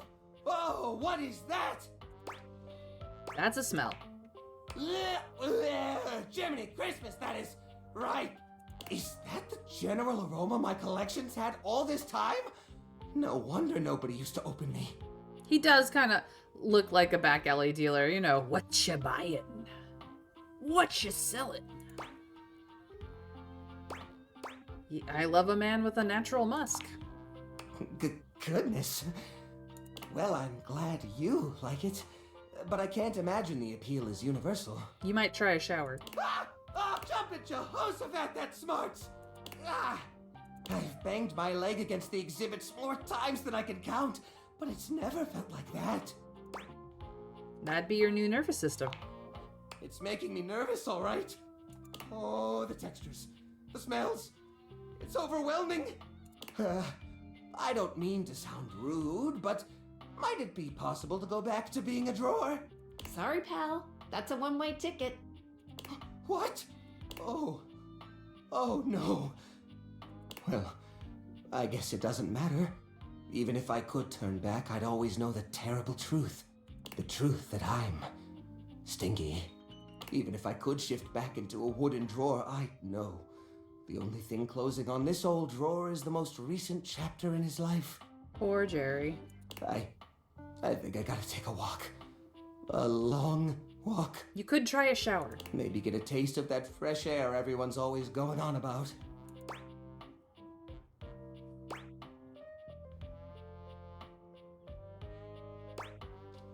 Want to make out? It appears quickly that the soft caress of skin, however, is not among his dislikes. The two of you creep closer and closer. His fingers run through your hair. He feels your breath on his neck. And as he becomes familiar with the sensation of warmth, he must admit there are parts of humanity he really, truly loves. Intertwined together, you find yourself spending hours basking in the morning sunlight. Ever a collector at heart, he finds it difficult to let you go. Nah, fresh air is overrated. Everyone who spends time in it ends up dead eventually. I mean, true, but that same could be said about stale air and stinky air and any other kind of air. Like a newborn deer waddling into the light for the first time, Jerry takes his first stumbling steps out of your home. He's overwhelmed at first, for hours. But as the weeks go by, he finds a new appreciation for the little things he never had as a draw. Elbow room, for one. I mean, as soon as you stop growing, you start dying. It's just a very slow spiral into doom. I don't know what to tell you. All that space leads to Jerry realizing that he does not actually enjoy touch as much as he thought he did. In a strange twist of fate, he becomes unable to contend with the majority of textures. He thinks of the molds, oils, and goos of his past life with utter revulsion. Fresh air is also where all the bees and wasps are? Yep, sure is. Still, he feels naked without a collection of small objects around him. Jerry is absolutely on the spectrum. Yep. Eventually, he discovers the world of model trains. The smooth metals and plastics of the cars, along with the infinitely clutterable customization of all the miniature rail lines, speak to him. Did you know that in the model train, hobby, you do actually require a little bit of oil for the lubrication of the train car wheels so that they run smoothly on the rails? Just saying. His hobby turns into a small career. He discovers others who see the artistry in his clutter. For the first time in his life, he truly thrives. I bet you he makes killer model train dioramas, though. All right. No. Enclose that drawer. Jerry is gone. His drawer does not need to be opened anymore. Oh, look at this. Look at this. Where is he? There he is. There's Jer. There's our Jer Bear. All right, let's go see if we can realize Johnny Splash. Johnny, I did not turn you on. Yet. Darling, we love each other very, very much, right? Johnny, quiet. I'm ready to realize you. Ever since I was a faucet, I thought the most important thing ever was to be a professional singer. But hearing you say this is possible sets my soul on fire. I give my hound dog Duke's left paw to see it. You got enough points in those peepers of yours to make it happen?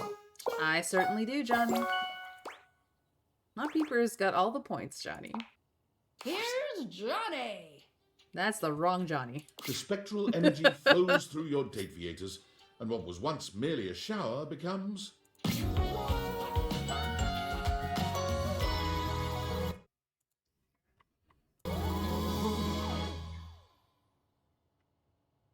He looks amazing.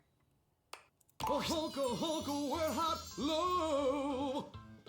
Vegas, here he comes. It's Johnny, in all his glory. And it may be your imagination, but his voice sounds just a little bit more sonorous. Holy smokes! I sound as smooth as Amish apple butter, don't I? He does. You do! When I was told my pipes were rusty, it must have been because I was physically made of pipes. Now I got a whole ding-dang uvula down there, which is way better than a spigot. Which reminds me, you might have a plumber check out those pipes. You filled me with a lot of rust over the years. Thanks for the tip, Johnny. I'm gonna get out there in the whole wide world and see if I can't make it as America's next big thing. Where's the nearest sock hop, baby? Before you go, maybe we could play some backseat bingo? Johnny looks especially intrigued. Oh boy. This'll be a first for old Johnny. Can't remember the last time I canoodled. This is so exciting. I'll even let you wear my Letterman's jacket, if you know what I mean. I don't know what you mean. I'm gonna let you wear my Letterman's jacket. I'll be wearing these clothes. And I'll be wearing nothing else then? Kinky. No, you wear my jacket. We'll sit nice on separate beds. How are we gonna make love if we're on separate beds? Make love? I can't do that. The Hays Code forbids it. What's the Hays Code? Why, it's only the best code since Morris. It strictly forbids any depiction of lovemaking on screen. What if we just cut to the fireplace? Now you're thinking with that pretty head of yours. With the camera off his naked form, Johnny shows you a rocking good time. A rubber Johnny mayhaps? Trav, good one. Johnny quickly makes his way to the nearest audition. Can we see him on the board? No, I don't think he's up there yet. Any old audition will do for Johnny. It becomes quickly apparent that his voice is flawless. His style is magnetic. I got it all, baby. And his impression is spot on. Wait, Mr. Narrator. What do you mean, impression? Johnny's downfall is finding out that even with talent, he'll only ever be seen as an Elvis impersonator. Yep. Who is this Elvis fella? I'm a Johnny Splash style fella. And who the heck is Johnny Cash? Still, the world always needs Elvis impersonators. And Johnny, well, he is the best of them. He sure is. I'm the king of kings. Oh, Johnny. Well, that's the shower done. That is indeed the shower done. Okay, where did he end up? There's Barry. I was thinking he might be over here, so we wouldn't be able to see him on the board, but I think he just wasn't on the board yet, because there he is. Nice. Okay.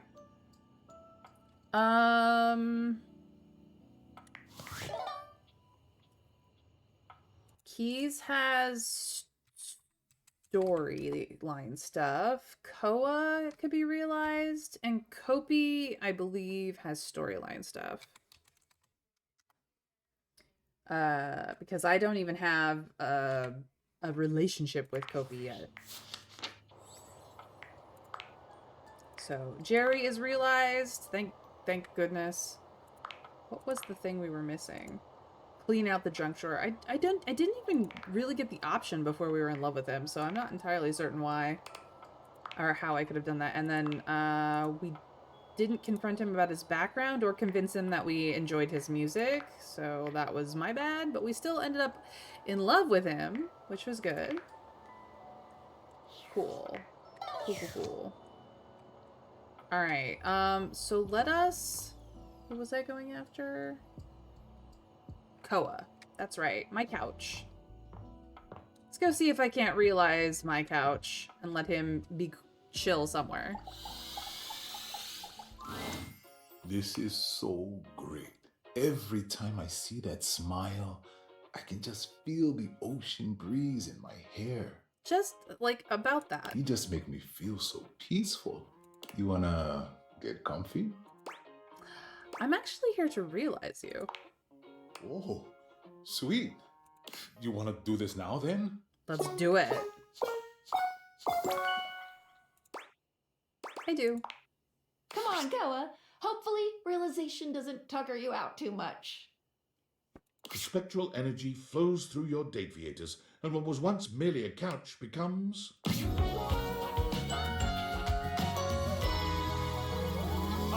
Wow! He looks awesome. He looks absolutely awesome.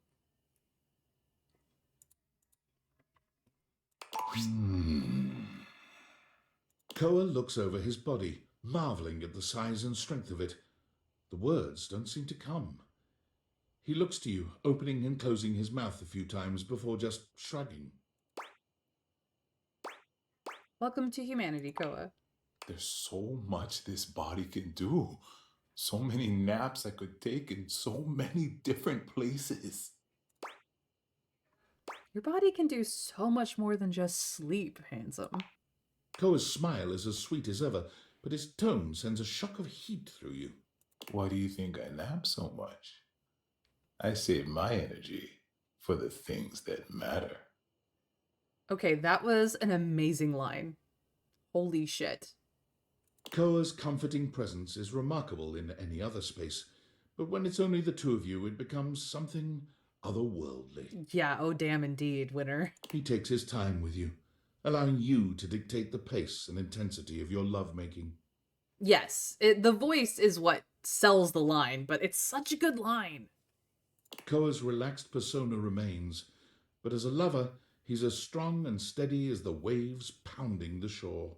And pounding does he ever. Considerate to the end, Koa ensures you're entirely satisfied before he allows sleep to overtake him in the aftermath. Koa's long-held dream of napping in all sorts of different places leads him to purchase a furniture store, complete with a massive warehouse. When you ask him where he found the funds for such an expensive undertaking, he cheerfully informs you that he's been saving the spare change that fell into his cushions for many, many years. That makes sense. Pound away, goodbye. Good big guy, yeah. You wouldn't believe how much money people drop into their couch cushions over the years. Thanks to your generous donations, I'm gonna make my dreams come true. What do you mean those weren't donations? A couch's understanding of property law differs from those of humans, and by way of an apology, Koa grants you free furniture for life, and every piece comes with a special Koa comfort guarantee. Nice. Now I have replaced all of the furniture in my house with a furniture that is brand new and looks exactly like the old furniture, because why not? Alright. We don't have Betty to go home to, but we do have our bed still, so I suppose we will go back to our now silent bed. Oh, I do have a workspace message. Tom. Hey, Champ. Got a secret mission for you. Do you like secret missions? Like cool spy stuff? Love it. Me too. I feel like a covert operative. Anyway, Valdivian higher-ups are looking for a certain missing piece of property. Says here that they are magical spectacles that reach into the consciousness of objects using thing theory. You know anything about that? Nope. Whew, really hoping you wouldn't. Otherwise, I'd have to bring you higher up the chain, and those guys are scary. Keep up the good covert ops, Champ. Yeah, I wasn't gonna tell Tom the truth. Are you kidding? One day, I woke up and found that everything in my house had been stolen and replaced with exact replicas. Nobody believes me when I tell them. Alright, who is next on my list? Mac is, actually. And Mateo. Let's get some sleep in so we can go realize more people! Or at the very least, find out why they're not realizable yet. Mac! Mac-a-doodle-doo! Let's realize you.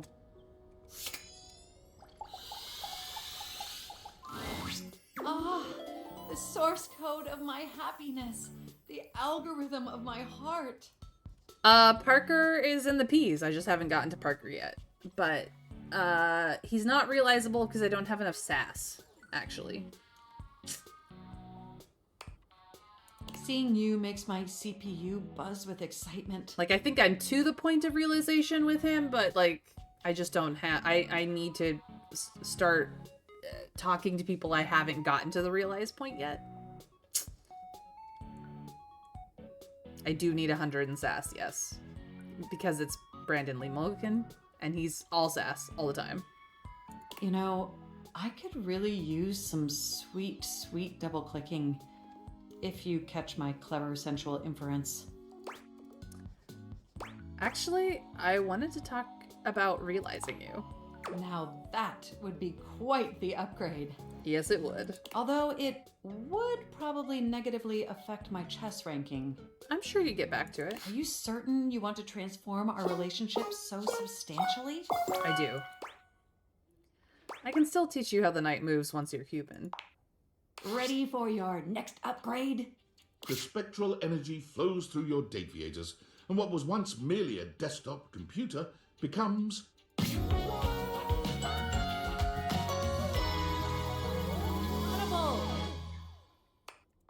Fascinating. Look at her mouse is a real mouse now. My body feels incredible, yet my brain feels substantially less... What's the word? Good? You understand what I'm mouthing, right? It's a substantial enhancement. Just maybe not for their brain. Welcome to being human. Our brains suck. They don't suck. They're just... The hardware is a little squishy and the software runs on chemicals. It's, you know... Even so, it's definitely still better than the Hoboken to Atlantic City upgrade. Oh, absolutely, yeah. My CPU is nearly overheating just processing the profound implications of such a transformative metamorphosis. It'll definitely be an adjustment not being able to access all the knowledge in the universe at lightning speed.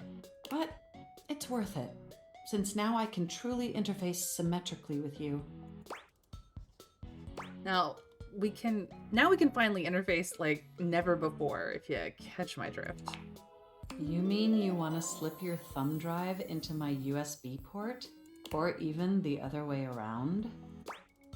You said it, not me.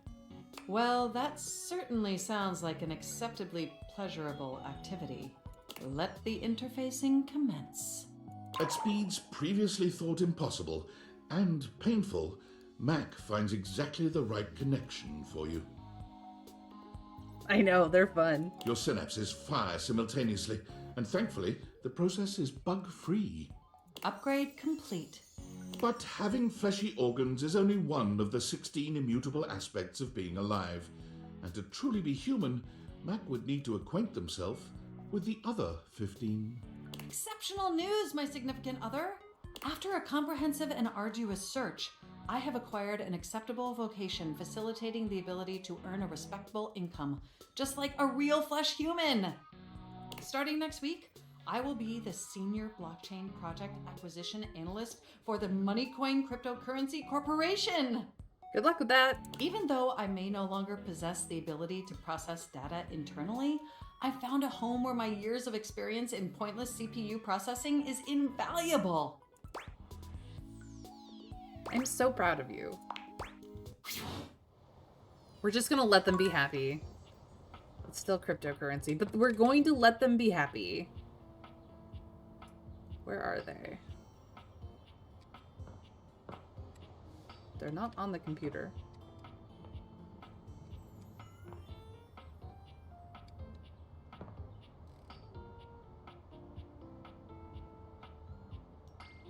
Where's Mac? Am I blind? Am I stupid?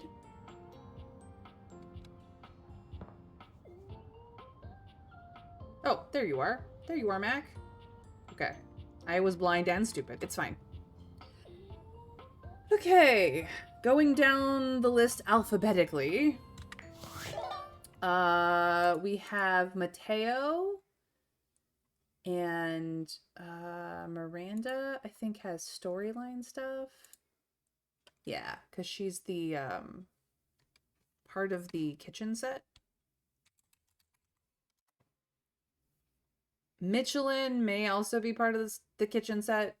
I'm not sure. We can try Michelin. Phoenicia, I think, has story stuff.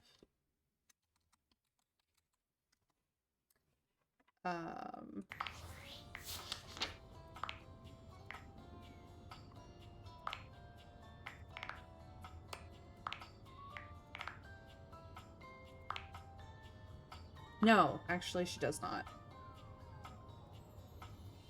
I think Phoenicia is good.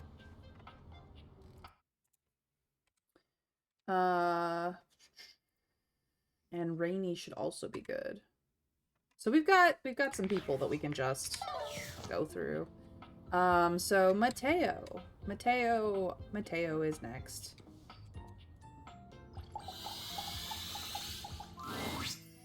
Well, if it isn't my favorite human.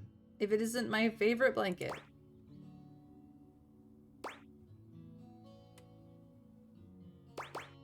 Maybe you're about to be my favorite human. Are you serious?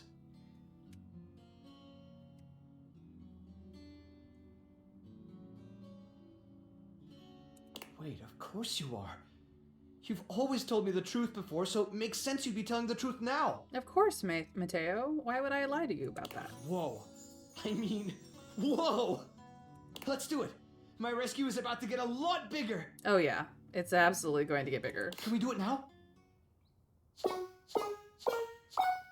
Unless Skylar Speck says otherwise, yes. For sure, I'm ready when you are. Mateo, meet the rest of your flock. The spectral energy flows through your Dateviators, and what was once merely a blanket becomes...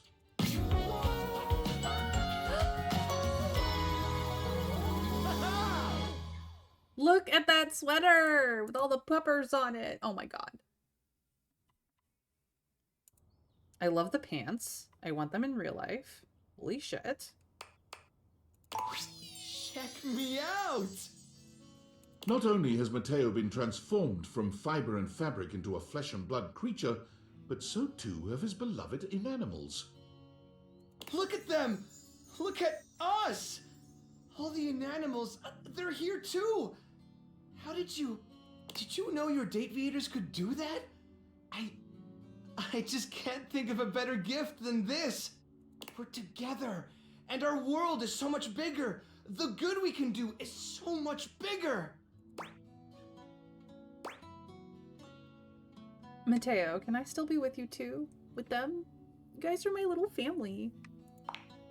I can't imagine a world where you aren't part of my family. The vet bills, ugh. Look, I have a feeling that Mateo is going to go into being an animal rescue or being a veterinarian or something along those lines, so it may be fine. You and Mateo curl up together on the sofa, surrounded on all sides by your mutually beloved inanimals. You spend what seems like hours petting them, tickling them, just enjoying the warmth and humanity that you can now share. One after another, the inanimals fall asleep, sprawled on your laps and on each other. As their snores surround you, your own eyes become heavy. Mateo's hand closes securely around your own. As you drift into a puppy-scented sleep, you hear him whisper, You are my family. Forever. Aww. You dream of needing a rescue, and the Mateo comes to find you. The next morning, you awake to find him gone, and there's just a slight, okay, not so slight, dusting of dog hair over most of your living room. Petting zoo? Maybe. We'll find Mateo out. goes and volunteers himself and his inanimals with the local chapter of the WFYB, the We'll Find You Brigade. Ah, he goes into rescue. They're accepted gratefully, but since they comprise such a unique team, the brigade designs for them a unique task. Mateo and the inanimals are sent to far-off remote locations where both people and animals have gone missing. Avalanche sites, deep forests, tropical jungles, forbidding deserts. No locale has yet bested this team. They have never left a subject behind. But they left me behind. Of course, they are occasionally presumed lost themselves. Mateo and the inanimals have been known to spend weeks on an assignment, or possibly playing out in the wilderness with their new rescued friends. Makes sense. Hard to say, really. But not to worry, say their compatriots at the Home Office. They always come back. Well, that's Mateo done. All right. So let us see if we can't get Michelin realized. Unless he is part of the kitchen set. He might be, but I don't think he is. River.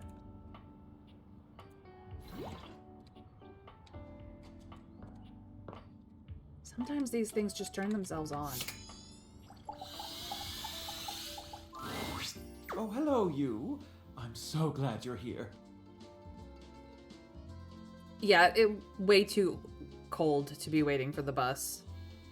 Yikes. I do not envy you those temperatures, nor do I want to remember those temperatures for my own life. I wanted to ask you about something. What's up, Michelin? I'm planning on inviting everyone in the kitchen to dine. At my place. I'd like to have a party of such class and character that none will forget it. Every detail will be accounted for.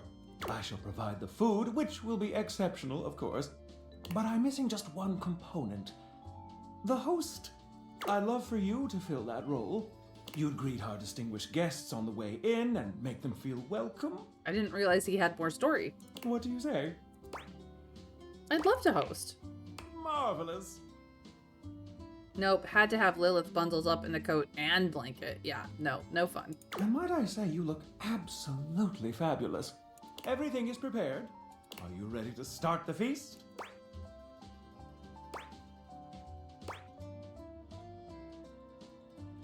Let's do it.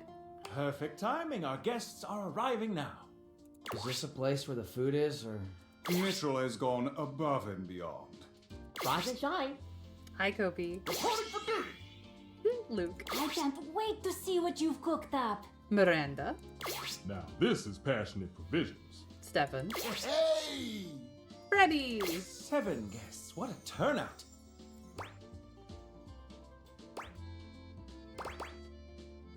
Good evening, everyone. I never anticipated such service. Truly top notch. I must say, I'm impressed, Mitchell. My speech might seem a little formal, but I memorized it, so here we go. Thank you. Thank you all for coming. I wanted to invite you all here to celebrate my tenure as a critic, and to tell you that I am... Huh? Go on, Mitchell. Tell us. I am retiring. From here on out, I wish only to enjoy my dining experiences. I'll be leaving the notebook at home. So tonight, let's all come together and enjoy this cake. I made it out of dates. I figure it is the most thematic of my time spent with you. It's very thematic. A date cake. How interesting. I hope it does you justice. Now, would you like to do the honors? Date everything. A little on the nose, n'est-ce pas? Don't forget to save the pits for me. Everything is amazing. Hi, Friar. Yummy! Wow, Mitchell, this is really something. Seconds, please. You have outdone yourself, Mitchell Lynn. Yummy. Oh, Freddy. Okay, everyone, pose for a pic. Hi, Dishy. Did anyone invite him? He turned into a cake. Oh my gosh, that's so cool.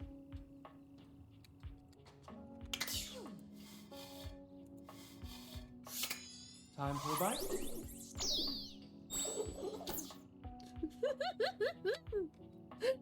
Love it. Hello, Chrissy.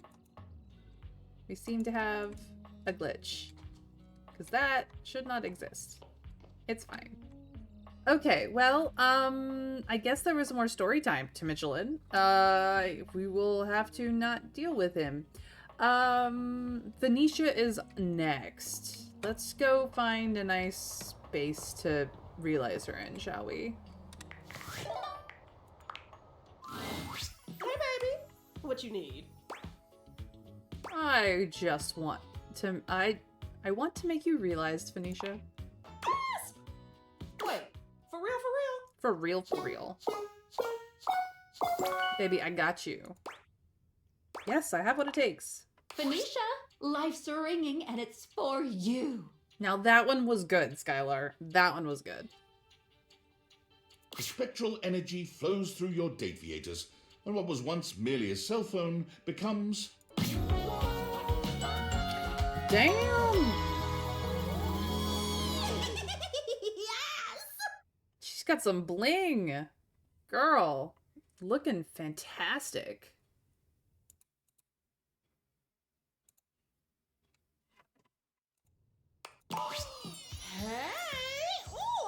look great! You look better than great. Ooh, did you get a pic when I got all transformed?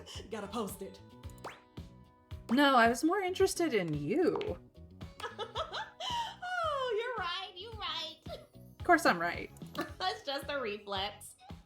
And one that I don't need to follow anymore. Phoenicia attempts to log into Placebook. Damn. Thought so. I can't even access my account since humans can't use Placebook, which means I'd have to build myself back up from nothing, which is really a blessing because now I don't have to care. I know, she looks amazing. Phoenicia throws her hands up in joy. Woo! Wow! What a relief. I know of a way you can get even more relief.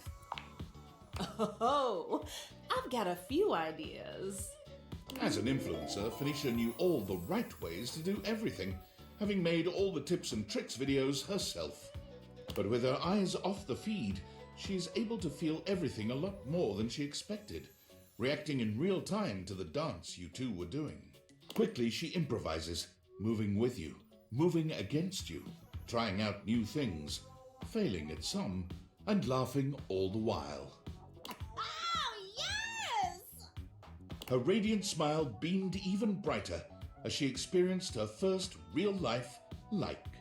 Phoenicia left the house looking for anything without a screen, and quickly found her hidden talent and passion for painting. Yay! Her hobby! She finally got to indulge it fully. She took courses in technique and design, and made many a fine canvas. But simply painting one subject at a time to have her work fill the gallery for snobby people, Phoenicia didn't feel like she was having much of an impact. Oh, baby. It's like art for art's sake. Not my style. I want to help as many people as I can with these pastels.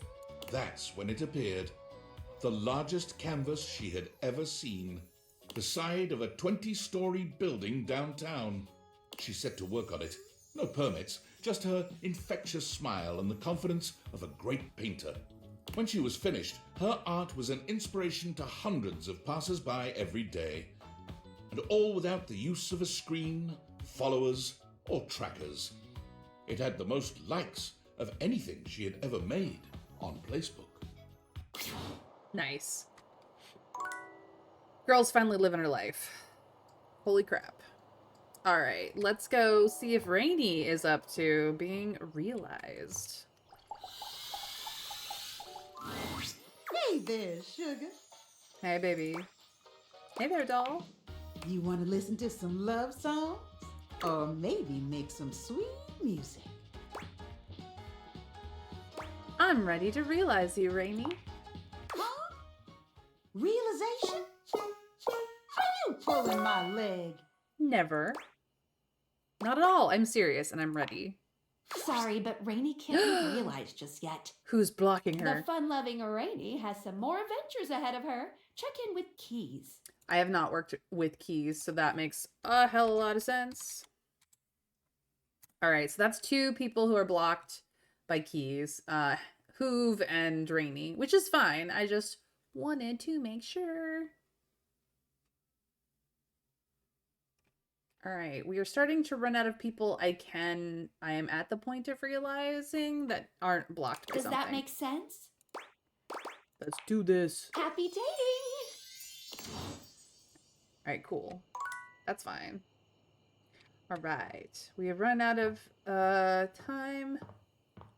We'll have to attempt Michelin again tomorrow. He might be caught up with the Stefan stuff, so. Oh, right, I have David's crazy to deal with. Valdivianites! Greetings from the Opulence Recovery Center in sunny Malibu, California. My name is CEO David Most, and I have a problem. Just a little treatment center humor for you. But in all seriousness, I will be working out of the recovery center for the next few weeks. The board said it was either this or they'd burn me to a crisp and flush the ashes. And I said, guys, I may be gay, but I'd rather not be flaming. Get it? The physicians say humor is the best medicine, aside from naltrexone. But my road to recovery isn't the only great news today. I'm also excited to announce that the U.S. Department of Overseas Violence has agreed to work in tandem with Valdivian, giving us access to their proprietary surveillance technology in order to finally apprehend the glasses thief. They said we were woefully incompetent, and it was becoming apparent that we'd screw this whole thing up royally without their help.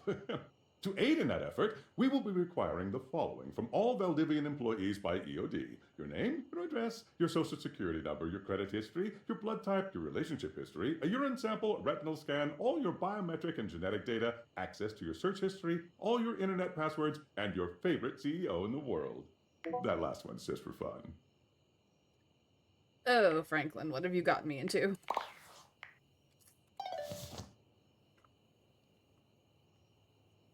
I am kind of still not let go. That's the thing. Like, technically speaking, my position doesn't exist, but I'm also still not fired officially. My position is still in limbo.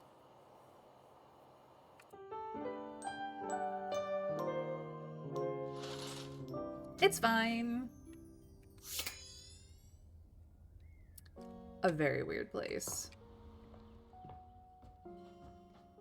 So let's go see if Michelin, who is now a cake, can be realized.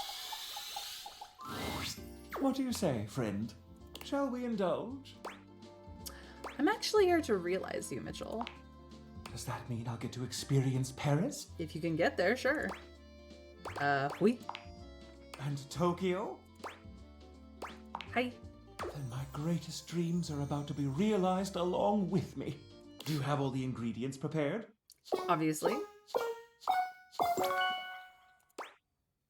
My prep station is ready, chef. Mitchell, bon appétit.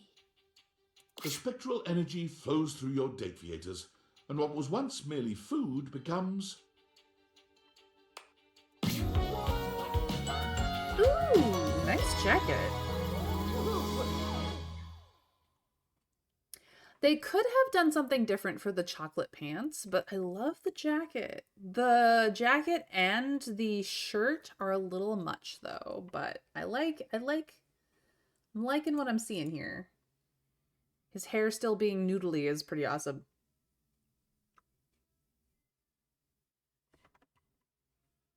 Do you smell that? The alluring scent of truffle. The captivating aroma of a far-off Stilton. All these years of honing my senses, and now I need only do what the other great critics have done. Betty. Betty is my number one. Absolutely. Betty is a Betty. Chance is second. Third used to be...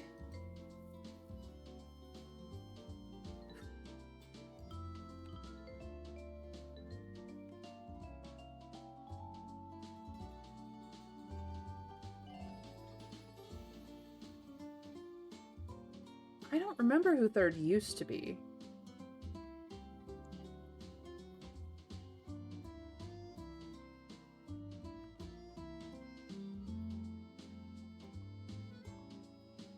I think third has become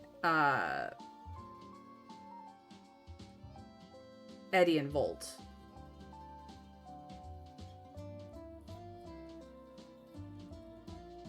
Third used to be Hector, the HVAC.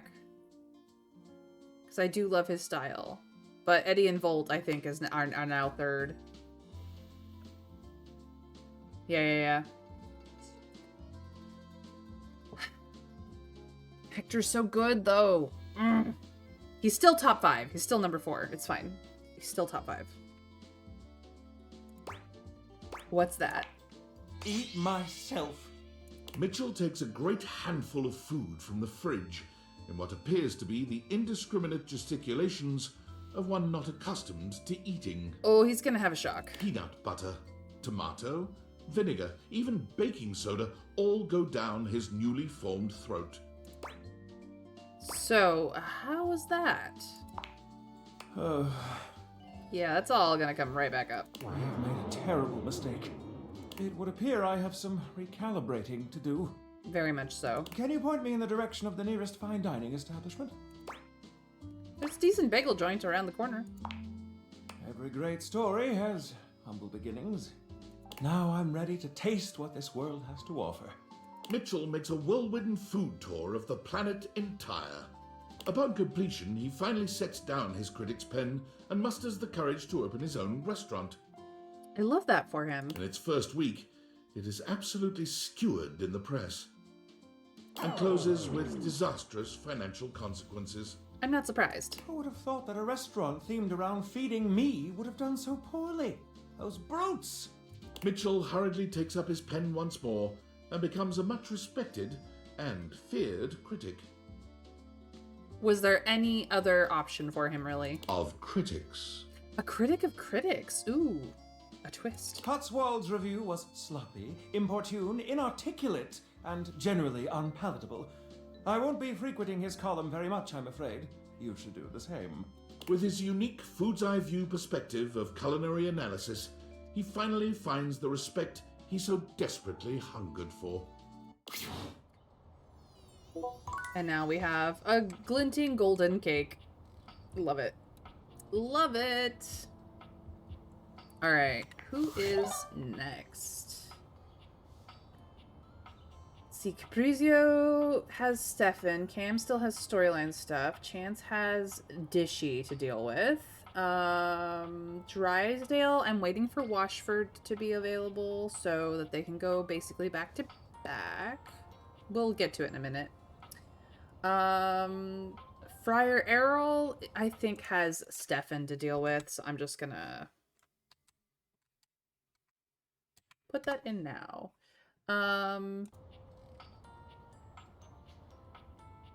Hector can be realized. Let's go realize Hector. We will deal with all of the discords and whatnot at the end of the day. We're gonna go to actual Hector, not just any old vent. Whoops, wrong room. Actual Hector. The shimmer was the fact that all the food had been realized. They do that when you also gain a status with them as well. My love, you have returned. Of course I have returned, Hector. There is, you know, the most amazing rush of air in my chest each time I behold you now. He is mostly like words. You fall in love with the way he talks about you. I'm ready to realize you, Hector. Realize? You've come to realize me? You can do that? Yes. Unless you're required by somebody. Which is possible. He might be required by Aaron of the Elementals. Yep, I can, and I can do it right now if you're ready. Sorry, but Hector can't be realized just yet. Yep. We have to cool down a bit and make sure that he's there for Keys. Oh, okay. He needs to be there for Keys. Okay. Keys has a major storyline, apparently. That's fine. Good to know. Good to know.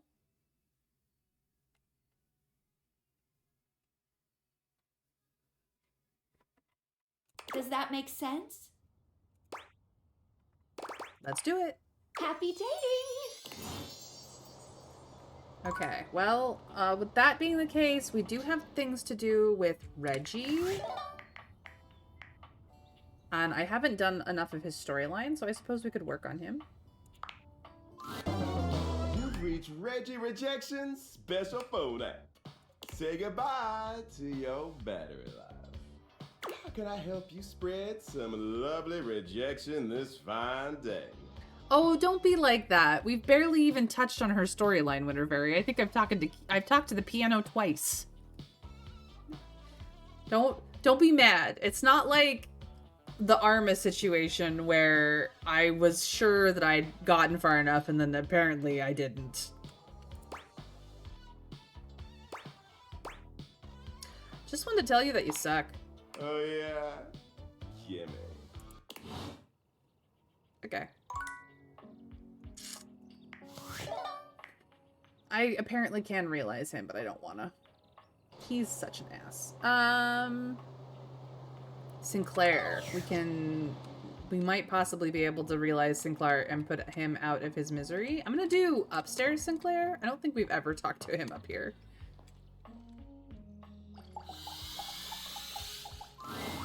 Hi there, pal. Hey, Sinclair. Nice to see you. Actually, Sinclair, I have interesting news about what these deviators can do. What's that? They can turn you into a human, and we can get to the bottom of your story. Is it painful? I don't think so. Darn. I'll do it anyway. Am I supposed to do something? Dance in a certain manner? How about like this? Sinclair begins dancing erratically. I only mean that now so many are dependent on her. Well, yeah, but I haven't, like, done her storyline, so that's why. Sinclair was being blocked by Arma last time, so we are going to get him done. Keep that up, it's working. Okay, Mr. Sink. I can't wait to see what happens. The spectral energy flows through your deviators, and what was once merely a sink becomes...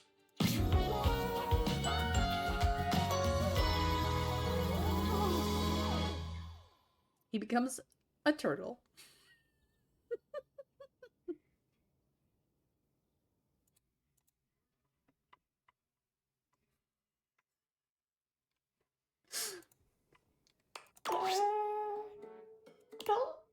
Well, you did it. Indeed, Sinclair's true form was never in doubt. He was a pygmy box turtle all along. Well, he did say he remembered being one. Congratulations. You did it. I did it. I win. In turtle form, Sinclair sought out greener pastures, a favourable climate zone with swampy vegetation, a better dew point, and at least 10 gallons of water per inch of shell length. Turpine drop, bring a turtle to life. Yep, well, I did it. I gotta see what his, I gotta see what his thing looks like. Yep, he is a turtle here as well. Look at that. He's got little turtle paw prints. I did not complete his storyline to make him human or sane for that matter, so... Take care, Winter Fairy. Please be safe and warm. Bundle up. Bundle up. Alright, let's see here. Stefan has storyline stuff. Stella.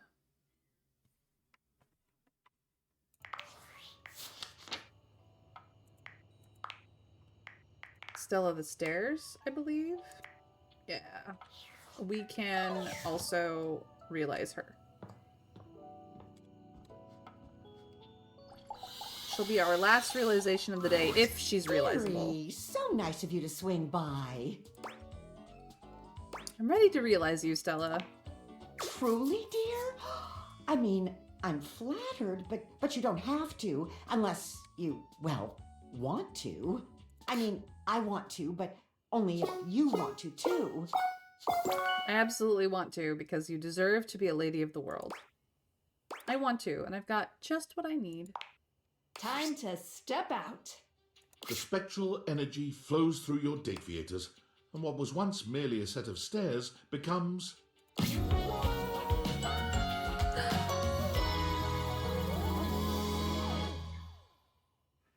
She looks fabulous. Oh my god, I love that design. So, like, Tina and triangles, Stella and step stair design. I mean, that's so clever and I love it. Look at how cool that looks. I love that even her purse is still that way. Oh my god, she looks amazing. Oh, me. Oh, my. Standing is a little bit woozy? Oh no, are you okay? No, it's a little bit wonderful, actually. Standing on my own 2 feet. I can move, I can look back, I can see how far I've come, and I can do that again and again and again. Thank you for your patronage. You are most welcome, Stella. Stella steps up and steps out. Onward and upward. Striking right at the heart of entrepreneurship, Stella starts 3 companies simultaneously. Holy crap, woman. Stella's stilettos, Stella's stencils, Stella's steering wheels. She's very into theming. But in the real world of brutal economic truth, there was more to being successful than showing up and working hard. Sometimes things stayed stagnant or even dipped. I'm not always leveling up. In order to cope with the feelings of despair, Stella opened a silly-looking app that you had downloaded onto her phone, Candy Crash, and very soon topped the leaderboards over the entire world. Good for her. Don't stop, don't stop. Those numbers can still be higher. With that kind of attention, streaming was the obvious next step. Stella's streams keep gamers inspired with new tactics and toolkits to get their scores into the stratosphere. Oh my gosh, me and Stella have so much in common. I want to follow her stream. Rule 102. No microtransactions. All hard work. That's yes. That's the way it should be. Yay! All right, let's go see what's going on with Discord. Hey, Sam. Thank God you're here. I am losing my mind. I know you saw that last email. What the fuck kind of fucked up police state shit is this? Your name, your address, your social security number, your credit history, your blood type, your relationship history, a urine sample, a retinal scan, all your biometric and genetic data, access to your search history, all your internet passwords. Don't forget your favorite CEO. How could I fucking forget? He thought that was so cute. Like, shut up, God. I just don't know anymore, man. I'm making the best money I've ever made in my life. I'm building a resume that could take me anywhere after this. But is it worth it in the end? Am I gonna be able to look myself in the mirror if I stay in the middle of all this? Isn't there anything else you've wanted to do? Honestly, yeah, there is. I've been thinking a lot lately that I always wanted to be a nurse. I've saved up enough to pay for school again. It would be a huge change, but I feel like I'd be happier. And with the kind of hours I'd work, I don't know, maybe I'd have time for dating again. Nurses I've don't been have... so lonely and I don't want to date anyone here. You're basically the only person here I'd even consider, like, eligible for that. And I'm busy and you've got your furniture lovers. You're saying you want to date me? That's not what I'm saying. I mean, maybe in different circumstances, but focus. Okay, talking about Valdivian. There's just so much to think about. And every time I start leaning towards one or the other, I just talk myself right out of it or into the other one. Would you still respect me if I stayed? Yeah, nursing hours are absolutely awful, depending. Now, it depends. If you are a hospital nurse or an ER nurse, the hours are abysmal. You work all the time. You work for days on end. You work insane shifts. You do help people. That's the upside. But you don't help everyone. That's the downside, on top of the hours. Now, if you work for a private care doctor, a PCP or whatever it is they call, you know, your average everyday go into the doctor for your yearly checkup doctor in your country, the hours are more reasonable. So it really depends on what type of nurse you are. There's also like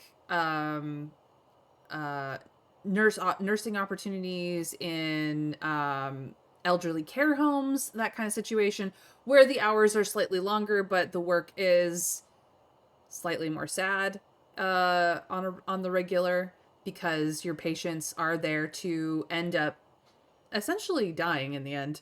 That isn't to say that those nurses aren't absolutely necessary. They are. They also need to know what they're getting into. Not everyone, you know, nobody lasts forever. Part of the job is dealing with people who are in decline. Care homes are chronically understaffed and have their own hour situations. But if you can handle the fact that you are going to take care of people who are oftentimes grouchy, sometimes don't remember things from day to day, and absolutely need compassion and understanding and patience. They can be really great places to work and have somewhat reasonable hours in comparison to hospital work. So it really depends on what type of nurse you are and what type of facility you work in. Nursing can be very meaningful. My mom is an MA, retired now, but it is an MA. So like I have friends who are nurses, who have family members who've been nurses or are still nurses. Like, it really just depends on where you are and what you're doing and how much you love it. Because if you don't love it, do not get into nursing. Please, dear gods. Yes, you will always have a job. The stress is real. The stress is real. And you never see anyone in their best state. Ever. Even if they're just coming in for their yearly checkup, you are never seeing anyone in their best state. So you have to be able to handle people being grumpy, people being angry, people being upset, people being confused, people being on the worst day of their lives consistently. It's rough. It's definitely not for me. Outside of my hemophobia, as much as I love to help people, I cannot handle nursing. It's a lot. But would I still respect Sam if she stayed at Valdivian? Of course I would. She's my friend. She is just trying to do the best that she can do for her own life, and I support that. Thank you for saying that. I don't know what I'd do if you lost respect for me. Thanks for always listening to me. I don't know what I'm gonna do, but I'm grateful for your support. Thanks, friend. I'm gonna go. Of course, Sam. Of course, Sam. All right, so we have realized Stella. We've realized Mateo. We've realized Michelin. And we've realized Sinclair. Which is interesting that we get the human Sinclair here rather than the turtle one. Because we got the turtle one. And we did talk to Reggie, who we can realize.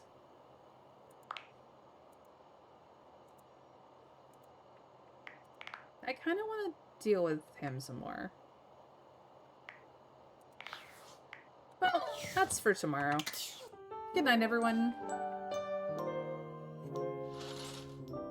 Good morning.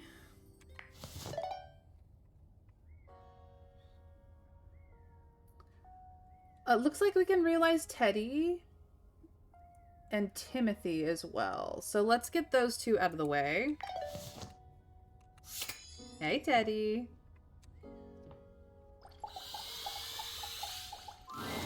You're back. Are you ready? I am ready. Yeah, the only major criticism I would have is that getting stuck in the realization conversation without any way to back out from it, in case there's anything else you can do with them, is kind of annoying. But other than that, the game is amazing. Let's do this. Come on, Teddy. Let's see how you snuggle in the real world. The spectral energy flows through your date viators, and what was once merely a teddy bear becomes... Hello, Teddy.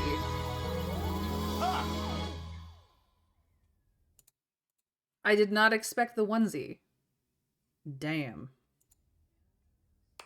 Teddy holds his hands out in front of him, clearly marveling at the lack of stitches and stuffing in his new body. My, oh my. Would you look at that?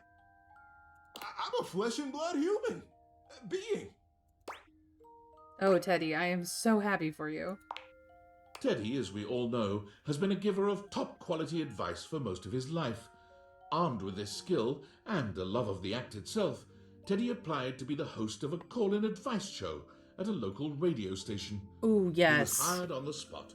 With a voice like that? Absolutely. He was given a booth, a time slot of his own, and unlimited coffee from the cozy and excellent shop next door to the studio. As you might imagine, he became good friends with all of the employees at both businesses. It wasn't long before he was the go-to help man for the entire neighborhood.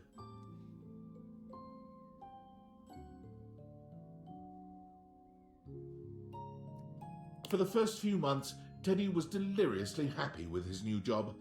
He felt great empathy and fondness for his callers and always tried his best to help them. Unsurprisingly, he created several new wonderful stories while on air to help illustrate his points. But after a while, he found himself becoming quite lonely. Oh, Teddy. I'd found myself right back in another closet. After getting to know you and receiving that splendid gift of humanity, I just couldn't spend another minute locked up in a little box all by myself. Teddy began spending more and more of his time not in his booth, but at the coffee shop next door. It got to the point where he had a regular table, the one in the window alcove, and a regular order, strong black coffee and hazelnut honey cake. Ugh. That sounds amazing. I mean, personally, I would add cream and sugar to my coffee because I don't do black coffee, but like, yeah, amazing. Hazelnut honey cake, I would be so down. The day he knew he had at last found his place was the day he missed his show. He was sitting at his table with a lovely young woman named Moira. He listened enraptured to her tale about her dog and a cross-country road trip when he realized his time slot had ended 45 minutes ago. Oops. I hadn't missed it at all, though, you see. I was so happy right where I was. I wouldn't have left Moira for all the money in that station. So Teddy gave his notice at the studio. They were sorry to see him go. He'd become one of their most popular programs. But the employees knew they would see him again. Many of them had standing appointments with him at his window table, just to check in, just to say hi. Of course. He's also branched out just a bit. In addition to the honey cake, he also now enjoys the dark cherry and almond tart. Oh, hell yeah, let's go. I don't know what he does for a living, but fuck yeah. I bet you anything he never pays a dime in that cafe. Love that for him. All right, Timothy.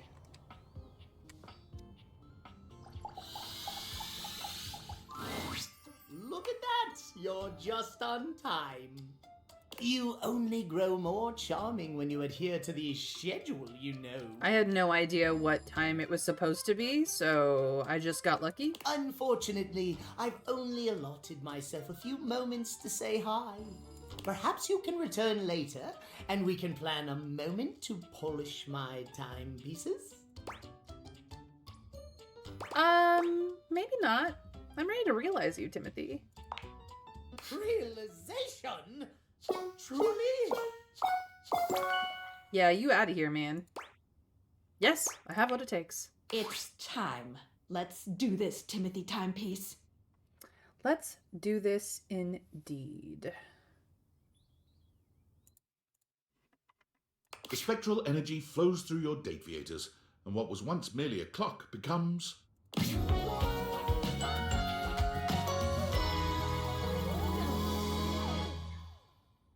Kept the Catboy aesthetic.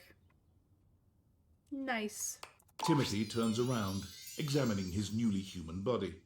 His tail and ears are just where they were, but the body they adorn is fully human now. No gears. No internal tick-tock ticking. Only the lub-dub of a human heart. Indeed. You'll have to keep time on your own now, Timothy. Yes, I suppose I shall. He gives you a warm smile. A challenge I shall embrace wholeheartedly. Thank you for this gift, my friend. I shan't forget it. You will immediately. Timothy tries to move away from his obsession with time and scheduling. He picks up some odd jobs here and there, but the obsession runs too deep, and he quits every one of them. No one is ever quite on time. He just can't cope. It's not until he goes to work at your local train station that he finds a place he could truly excel. One person gets into the train hobby, the model train hobby, and the other one becomes a train station attendant. Interesting. Here, Timothy's obsessive devotion to schedule and fondness for pocket watches sets him apart in the best way. In an orderly fashion, he works his way up to train conductor. But he doesn't stop there. He revolutionizes your municipal train system, transforming delays from a consistent occurrence to a rare event. The next train will arrive at this station in 5 minutes. There are so few things in this life one can count on, but you can be sure our trains are one. Please line up in an orderly fashion. Remember, there is always time for courtesy. Timothy's love for timeliness has changed the game for commuters in your city. You can't help but smile when you see photos of him in his conductor's uniform. He's come so far. Well, the annoying cat clock is out of the house. And I have Windolin left. That's just kind of a gorgeous sight there. So let's do this, Windolin. Hey, you looker. How you doing today? Well, I'd be doing better if you stayed and spent some time with me. I want to realize you. Me? Realized? That means I could go out there and see everything that's happening. Yep, you could go out there and become a mom. That is so exciting. Do you have everything you need to make it happen? I do indeed. You bet I do. Here we go. Let's see what's on the other side, Windolin.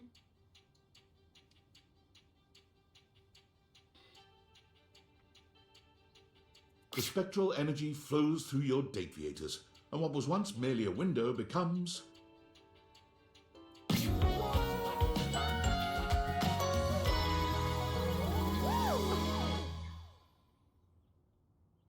Gorgeous. I actually do love the, like, see-through coat thing that she's got going on here. The skirt is very, very cute. And the fact that the coat matches the shoes, beautiful. Rainy earrings, sunshiny necklace, love that. Love that look. Windolin is realized. It was clear to see that I am the most amazingly spectacular version of myself now. She is indeed. The world won't know what hit it. I can't believe I can actually go outside with my legs. Indeedly do. I wonder what a deep breath will feel like.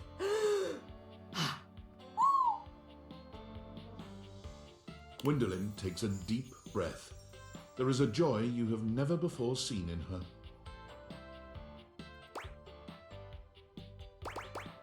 So, do you want to fog up the windows with me? You know, actually, I don't think so. Don't get me wrong, I think you are a looker. And I'm grateful for everything you've done for me.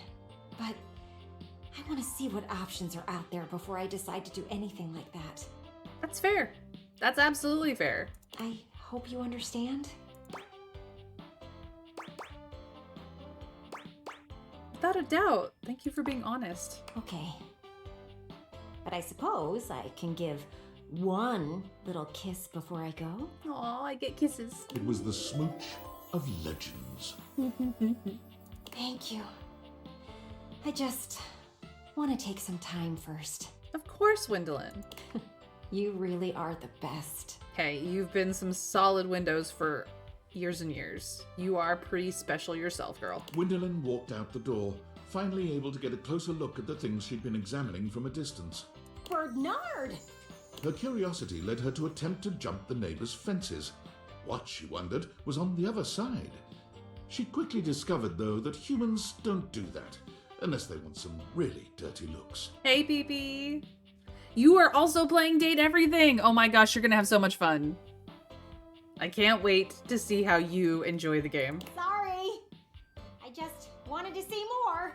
Windolin's insatiable curiosity led her to search out other means of accessing knowledge. It wasn't long before Windolin discovered the greatest window to the world, the internet. Yep. It was horrifying. Now she can know all the things. The thing about knowing all the things is that you can't unknow them afterwards. Ugh! What a terrible place! Why is everyone so mean to each other? I have no idea. Especially as she could easily see the number of untrue reports. Oh, these sites are all just making stuff up for views. Talk about transparent. The more she researched, the more she came to the same conclusion. I could do this. So she did. With the help of her bird friends, Gwendolyn was able to be in many places at once. She always had the freshest scoops around town, and she broke some of the biggest breakup and relationship drama before anyone else could. Within 6 months' time, she was on TV, dishing out all the dirt. She started every segment with the same catchphrase. Now, a little birdie told me. She became a talk show host. With trustworthy candor and a million brand deals, she shows no sign of slowing down now. Are we surprised? No. Will she become a mom someday? Probably. Alright, so I think that's all the realizables that require that I have open right now. Except for Reggie, who I don't care to realize yet. Everybody else needs storyline stuff or are not to the point of realization. So, I mean, Art is to the point of realization, but I don't have 100 in smarts.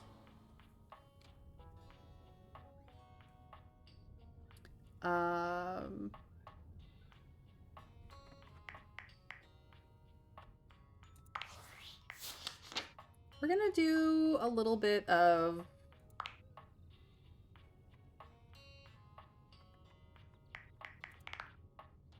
work.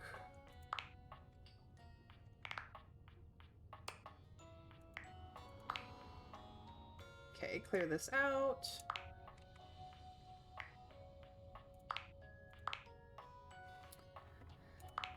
All right. Abel was poise.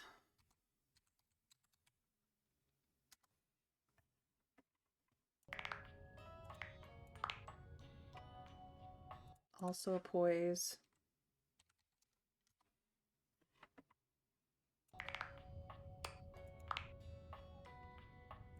Sass.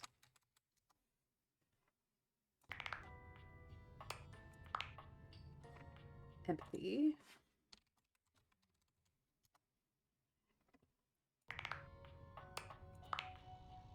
Art is a smarts.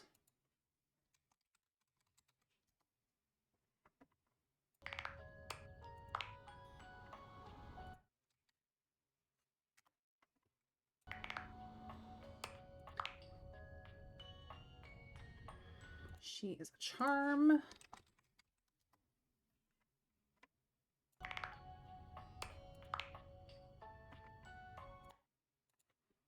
Bo is a poise. A sass.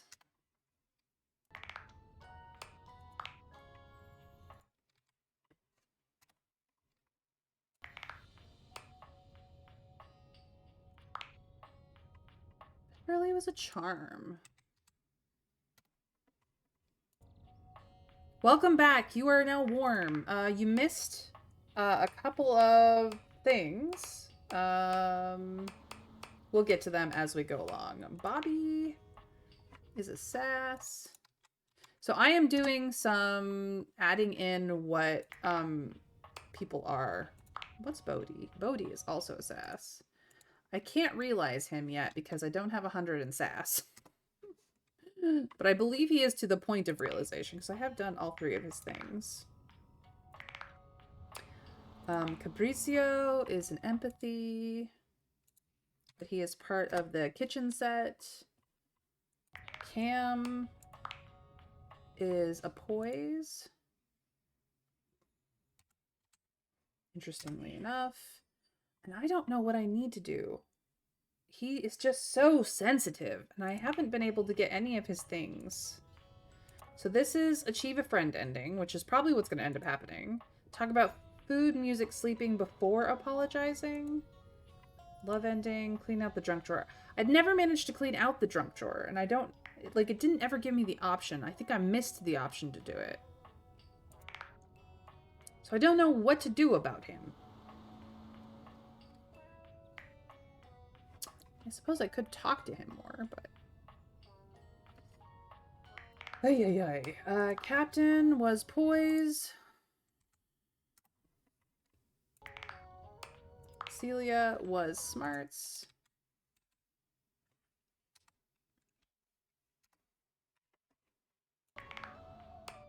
Jeremy was charm.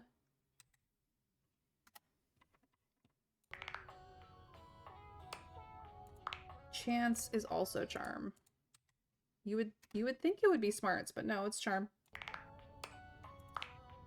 Dirk is sass.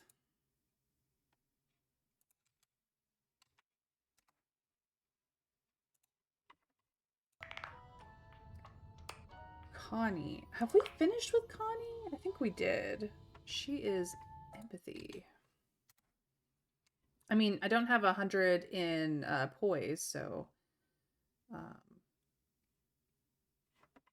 I can't realize her. Curtain Rod are sass, which should surprise no one. Isuke is poise. Oh.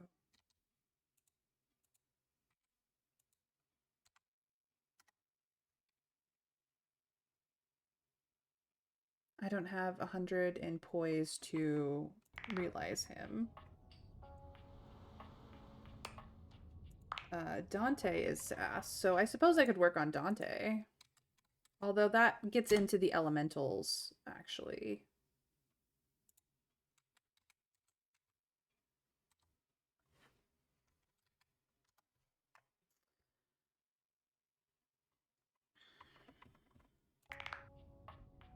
Dasha is poise.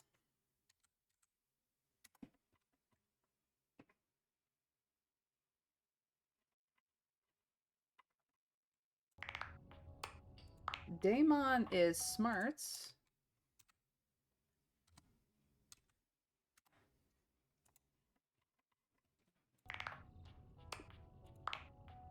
She's empathy.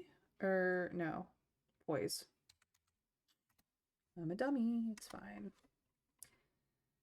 Dishy. Dishy is sass. I could work on Dishy. I can't realize Dishy until I have 100 in both sass and poise. And Dolly can't be realized until I have enough poise as well. But she is realizable. She is to the point of. She is smarts, though. Because she's amazing. Dorian is poise. I don't have enough poise to realize him. Dryersdale. Oh. There's Doug. Doug is actually smarts. Dryersdale is charm, of course.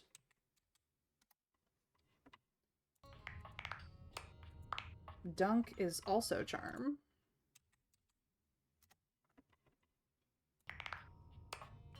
Eddie and Volt are actually empathy, which makes sense. Cantina is poise.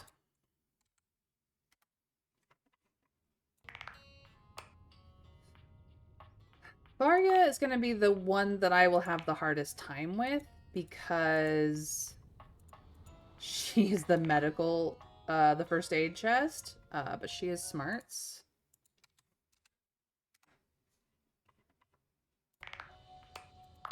Florence was charm. Freddy is charm as well, which makes sense for Freddy. Friar Errol is smarts.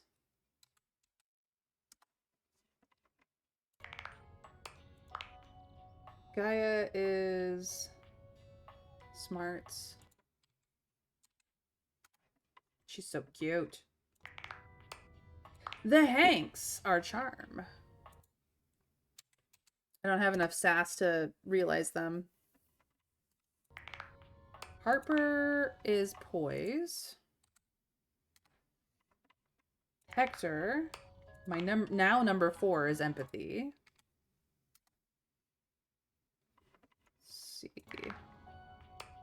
Henry is also empathy.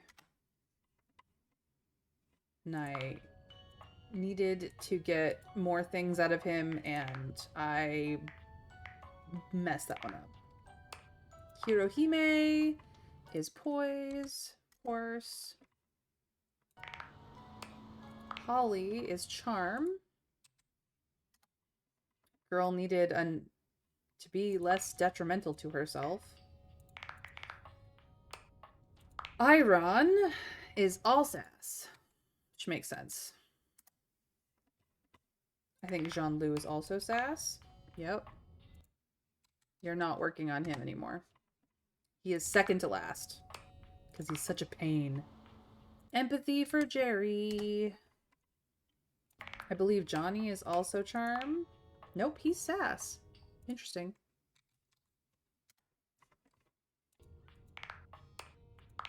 John Wick, aka Scandelabra, is also sass.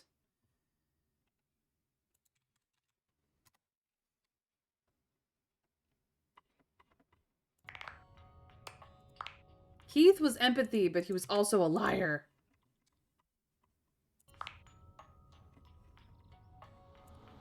Such a liar.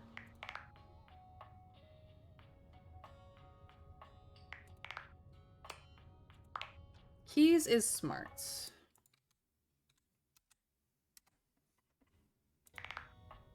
Koa is, of course, empathy.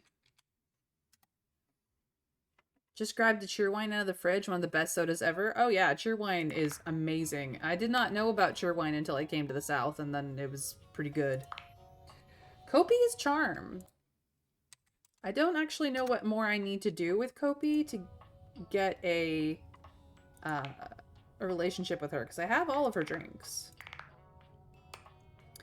Kristoff is poise.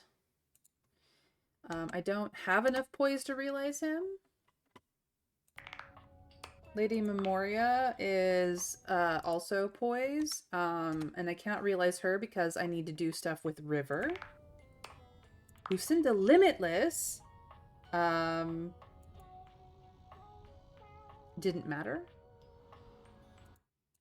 Just gonna put all.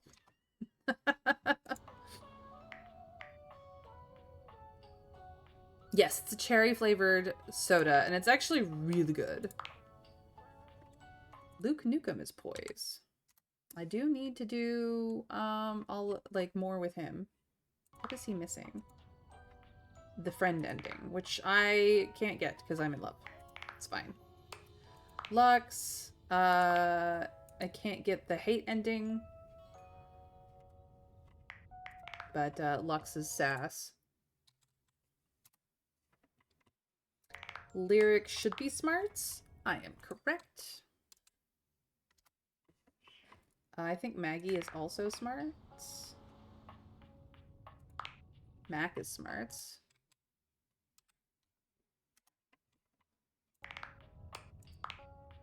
Maggie is also smarts. Mateo, I believe, is empathy. Yeah. Mikey is technically all.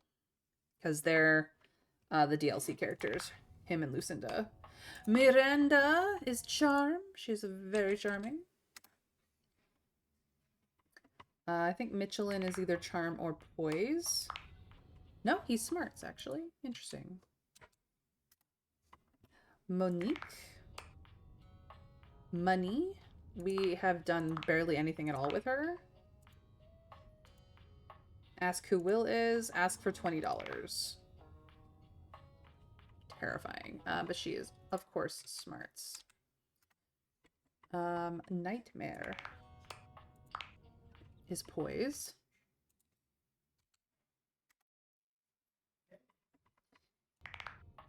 Parker is also poise. Well, I must admit, 5 short rests is something. Really? I'm really glad they sell it in glass bottles. Tastes better that way. Yeah. Yeah.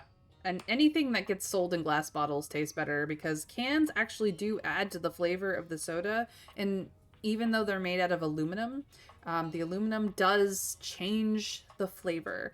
Now, glass bottles always, like, I know that the clear sodas tend to come in lighter colored glass bottles, but if you can get dark glass bottles for any soda, they're going to taste better because, interestingly enough, the light changes the flavor of them as well. So the darker the glass, the better, the more likely that the flavor is going to stay true to what it's supposed to taste like. The lighter the glass, the more likely that being in a lit space is going to change the flavor of your soda. Just FYI, something weird that I know. Glass is better for drinking from, does something for the bubbles too. Yes, the shape of the bottles are that way for carbonated reasons. We're gonna have 6 when we level up. Nice.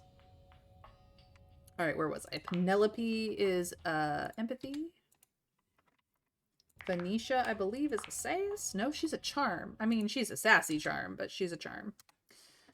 Prissy Plastique is a charm as well. Rainy is an empathy. I love her. Rebel. I don't have enough sass to realize her, but she is a sass. Reggie is a sass as well, of course. I can realize him, but I just have decided not to. River is an empathy.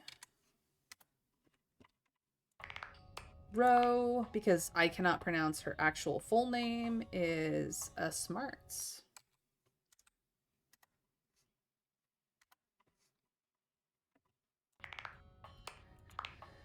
Shelly is a charm. Sinclair is a smarts. Now, we got the turtle ending for Sinclair, but this is what he would have looked like if we had been able to realize him as a person. We didn't ask enough about his evidence, I guess.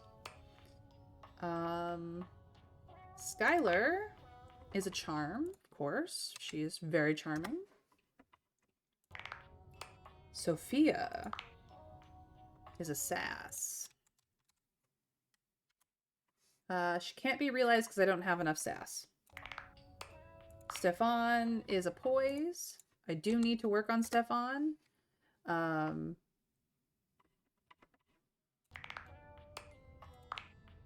Stella was a charm. I mean, she is all charm. Look at her look, Winterfairy. She looks amazing. We're gonna have so many bardic charges. Well, off to bed I go. Take care, guys. Good night, Mr. Scrake. Sleep well, and I hope to hear all about the shenanigans you get up with those bardic charges. Stepford is a charm, which should surprise nobody. Teddy is an empathy. I really needed to get more bedtime stories from him. Oh, right. I gotta work on Telly.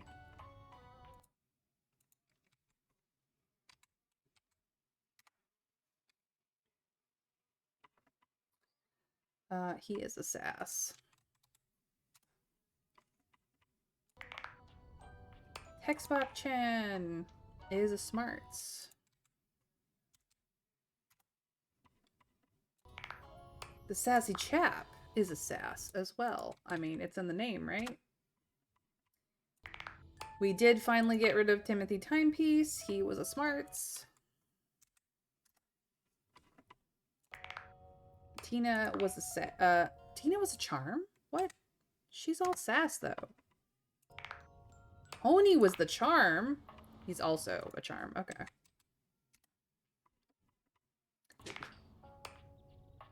We have barely talked to Titus. I should probably do that. She's a poise.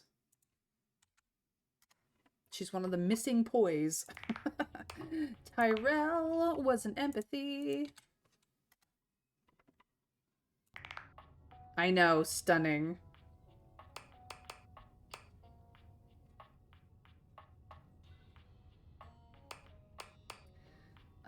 Let's see here. Von Trapp was a sass. He actually turned out to be pretty cool looking. Wallace.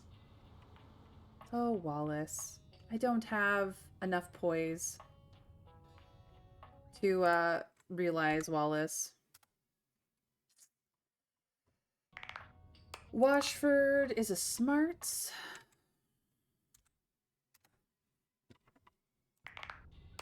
Willie was a sass. She is a sassy lady. Winifred is an empathy. She's caught up in the elemental storyline, I believe. Gwendolyn, look at how good she looks. She's also an empathy. Shadow Lord, aka Skips, is a smarts. And Zoe, our resident ghost, is an empathy. Alright, that means that I can track down who I need much more easily. Cool.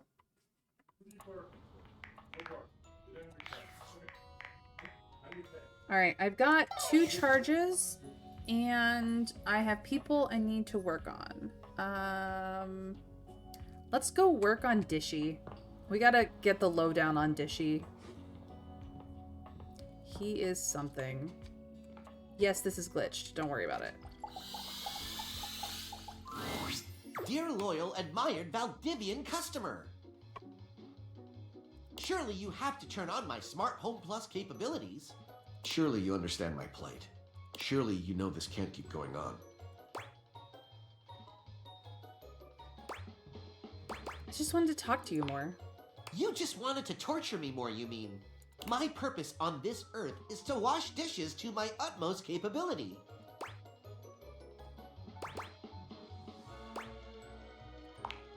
But it is my purpose, loyal Valdivian customer. Do you understand purpose? Your purpose on this earth. What do you think it is?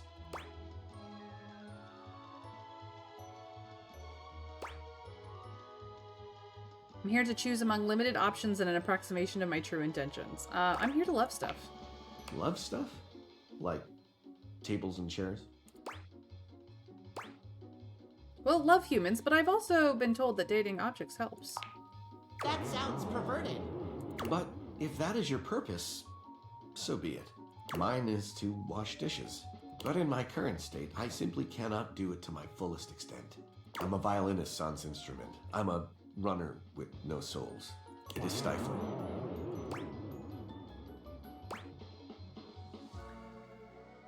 Giving you all my information is morally gray, Dishy. Why? I only aim to help. How can my dishwashing prowess affect your life negatively?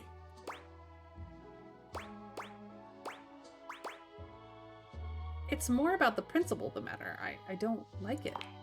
I see. Come now. Surely the wonders of modern technology aren't all that bad. He looks possessed. He is kind of possessed, yeah.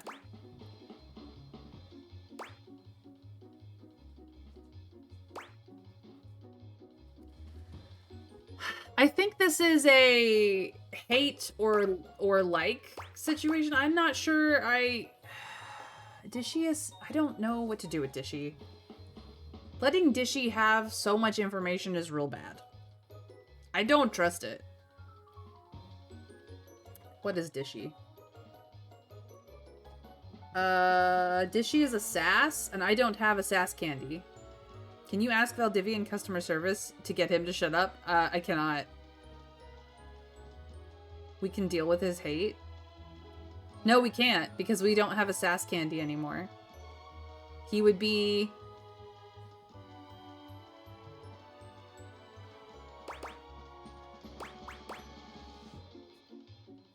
I have told him no consistently, so we don't need everyone. No, Trav, it's date everything. I need everyone to love me. And I've already failed over 20 times. No, it's not.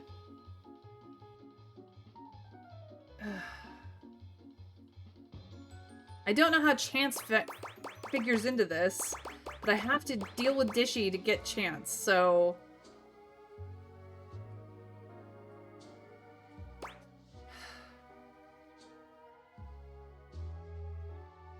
No, but I'm at least getting everyone to like me, if not love me. But this is the evil corporation that's trying to get the date aviators. Yes, but once I realize everything in my household, they can't have them because they won't function anymore. No, but we are at least friends, Trav. I'm at least friends with Reggie. I may never be able to date him, but at least we're friendly. And yeah. But Reggie hates friends. Technically, that's not true. Reggie hates love.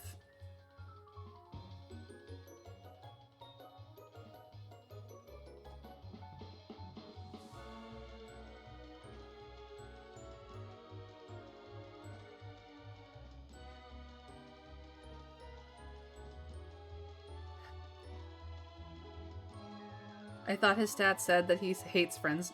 Well, I can't back out and check.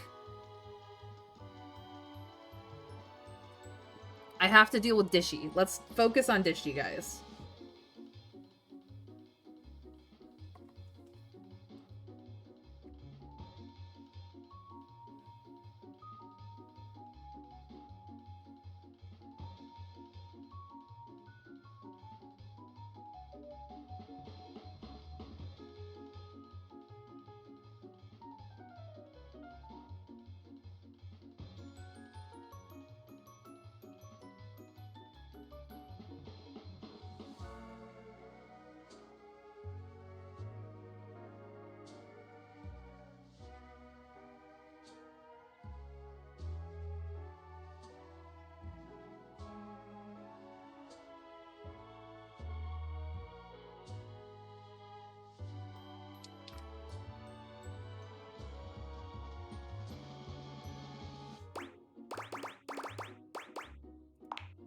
Now that's the way. Gosh dang it. Ah, thank you. That feels much better. Wait just a moment as I get your dishwashing experience ready. Dishy falls silent, perhaps processing. Beep boop bop. Boop boop boop boop boop boop. Is it done? One new update found. Downloading update. Beep boop bop. Boop boop boop boop boop boop. 1% downloaded. Beep boop bop. Okay, I'll wait right here. Beep boop bop. Boop boop boop boop boop boop. 2% downloaded. I got nothing better to do. Beep boop bop. Beep boop bop. Ah, the new update that lets Dishy locate all date aviators on the premises. Beep, Oh, for boop, fuck's sake. bop. Boop boop boop boop boop boop. Beep boop bop. Beep boop bop. Boop boop boop boop boop boop. 3% downloaded. I got nothing better to do. Beep boop boop boop boop. Beep beep beep boop beep boop beep. 2% downloaded. 2% downloaded. Boop beep. 4% downloaded. Fine, whatever. Beep boop beep beep. Beep. 4% downloaded. Alright, I get it. You're messing with me. I'm staying here no matter how long this takes. Beep boop bop. Beep. Beep. Beep boop bop. I love this. This is my favorite thing. 4% downloaded. I'm the pro gamer who can beat this thing no matter how stupid. Dishy, take me now. Beep boop bop.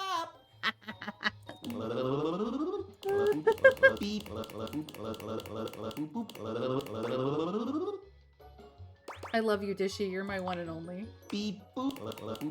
Beep. 100% downloaded. Dishy, if you don't hurry this up, I will reprogram you with a very large axe. Did you hear that? I said 100% downloaded. Thank you, my darling. Installing. Beep boop. Beep. I love this part. Install. So fun and funny. Beep boop. Beep.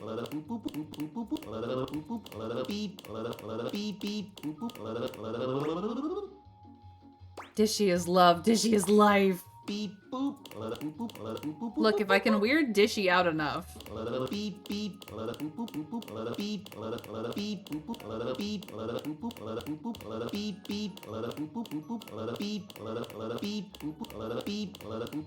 It's my favorite song.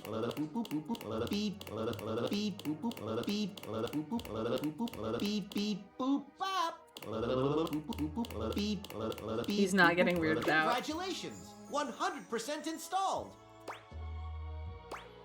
Thank goodness.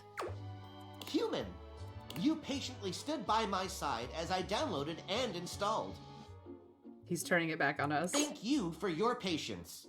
This brings a tear to my eyes, which I will promptly rinse away. Tears of a dishwasher. I will begin account setup. Now, great to see you. Welcome to Dishwasher Setup. You have been assigned one of our 4 perfectly secure passwords. Please select the one that looks the most secure.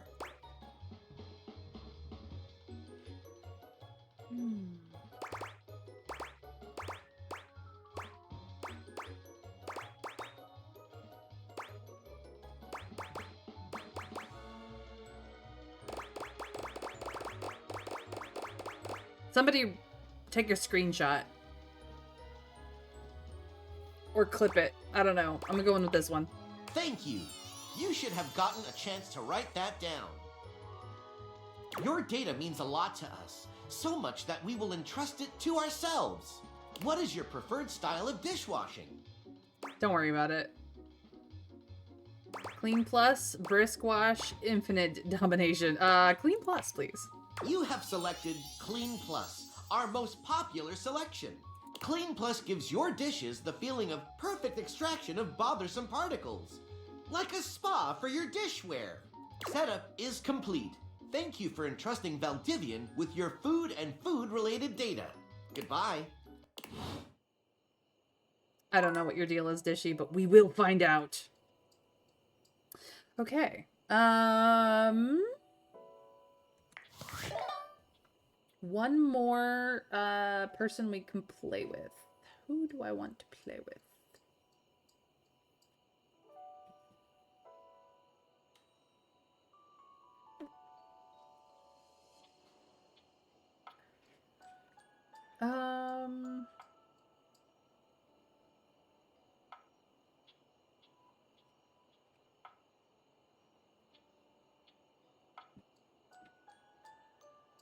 And of course, David has something to say as soon as all that's done.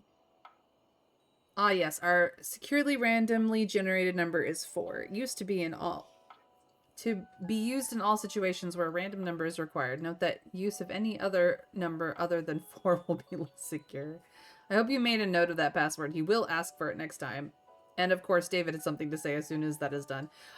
Somebody may, I didn't screenshot it, so we will find out what happens. I'm just trying to decide who I want to spend time with.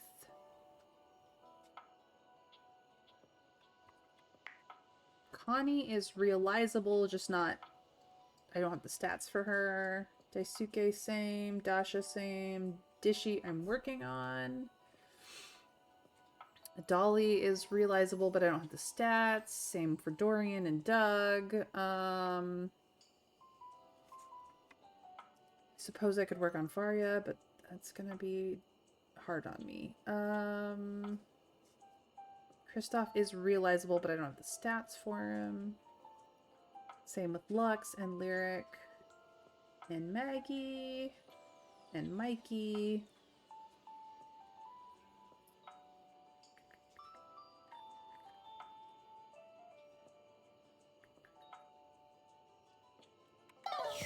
Let's go upstairs and talk to the money.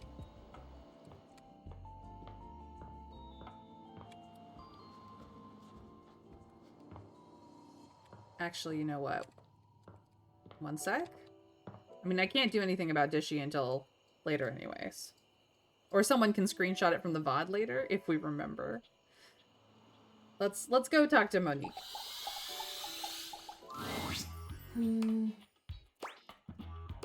Hey there. One moment.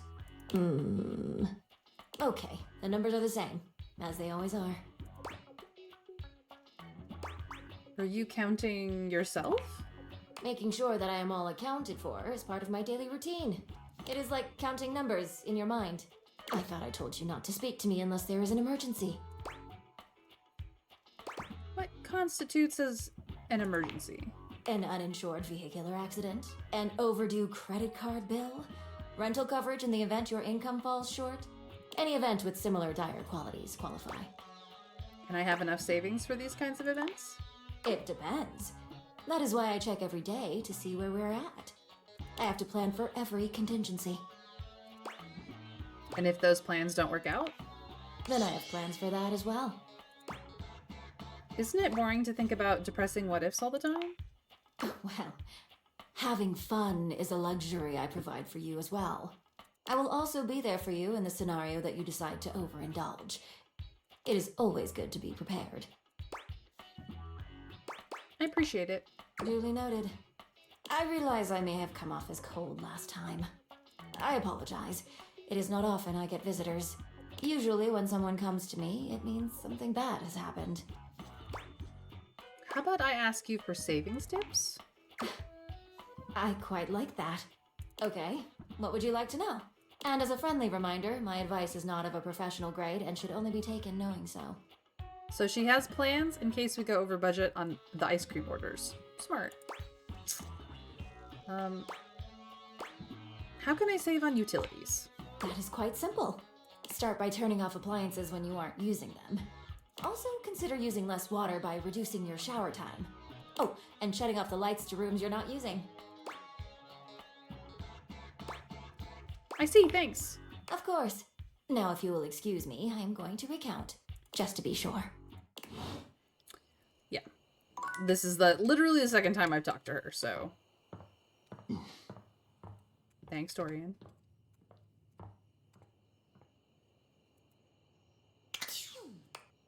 Oh, right. Valdivianites! CEO David Most quickly checking in before checking out. That's right, team. I finally finished my mandatory recovery program. They said they'd never seen anyone more sober in their entire lives. So chalk up one more thing I'm the most of. Get it? Because of my name. CEO David Most. And it looks like I'm arriving back not a moment too soon. As I understand it, there has been some employee pushback regarding our recent surveillance initiative. I've heard feedback calling it horrifically invasive and definitely illegal. I just want you all to know that your privacy is our utmost priority. And our legal team assures me you can't press charges, so you should rest easy. Sure, some of this may be unorthodox, but it's nothing that I wouldn't voluntarily share myself. For instance, regarding the relationship history question, you may be surprised to know that I've only ever had one relationship. His name was Franklin, and we were deeply in love, but he betrayed me, broke my heart. And what happened after that is none of your or the government's business. See? If I can do it, you can do it. So don't be shy. Grab those plastic cups and get us those urine samples ASAP. Wow. Well, Tinfoil Hat's gonna have something to say about that tomorrow.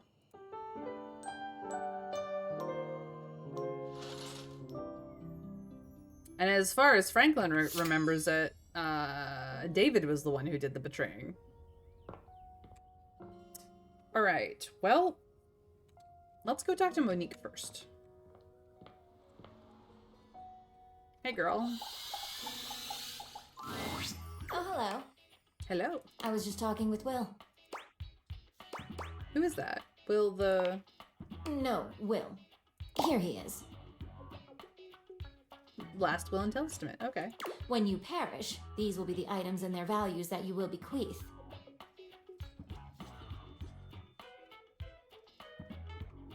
You should name a next of kin, if you had anyone worthy of that. I'll leave it to you because you're so lovely. You leave me to me? That makes no sense. And David did admit that he'd been wrong and that Franklin was right, so kind of thinking that David was the one who did the backstabbing. Yes, but is David cognizant of the fact that he is the backstabber? That is the question. Moving on. I was speaking with Will in anticipation of your arrival. Because I'm going to die soon? You seem eager. Well, I was looking forward to your visit. What shall I counsel you on today? Another reminder that my words are of my own opinion on your savings situation.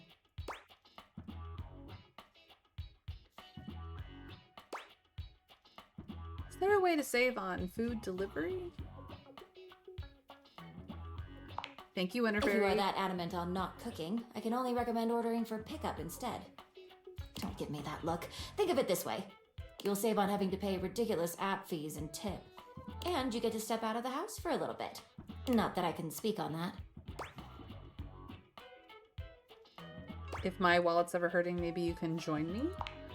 Let us hope it does not come to that. I am slightly uncomfortable with this many words at once. Most people assume the safe, Sophia, and I are close because she, safeguards me, but we are more like respectful neighbors. I am used to solitude. Monique, are you scared? If you do not mind, please excuse yourself. Ooh, we should have done the other one. I need some space. Please, come back on a Saturday. On a Saturday. Okay, well, it's Wednesday, so I will not be talking to Monique for a few days. Thank you for the screenshot.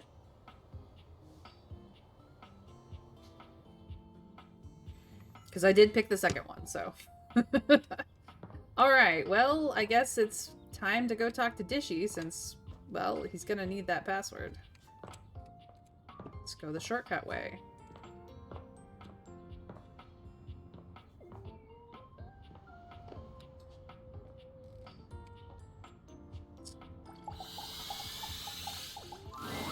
Welcome to Valdivian Plus, Dishwasher Edition.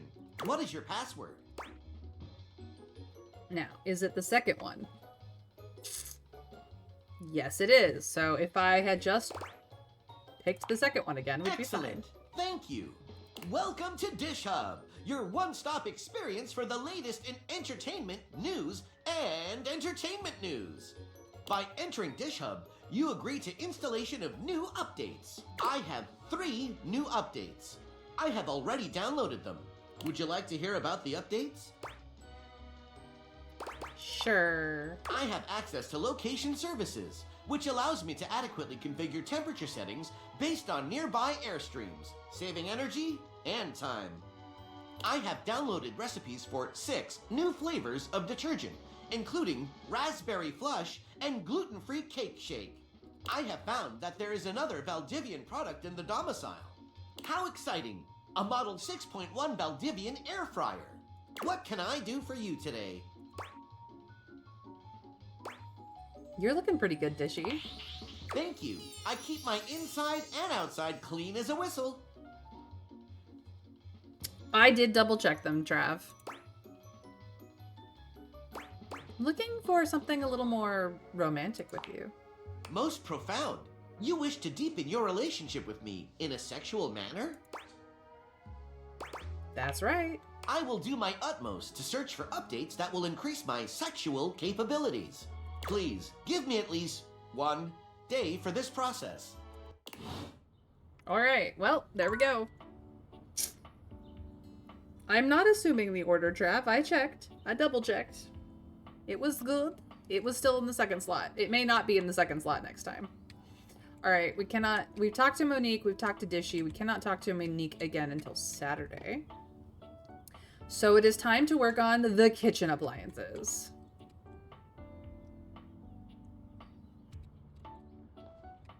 I think we mostly need to work with the toaster. Phew. Glad you're here. I need a break. I have been thinking about this new song I want to write, and it's super fun, but it's also super exhausting. Like, I kind of feel like my coils are gonna uncoil or something, and I'll just be like this really sexy, talented metal puddle on the floor. It's weird. We'll get there. No, I totally get it. Can I help? Don't turn into a puddle. You can totally help. Oh wow, this is actually great.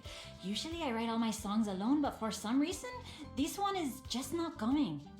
You wanna be my writing partner for a sec?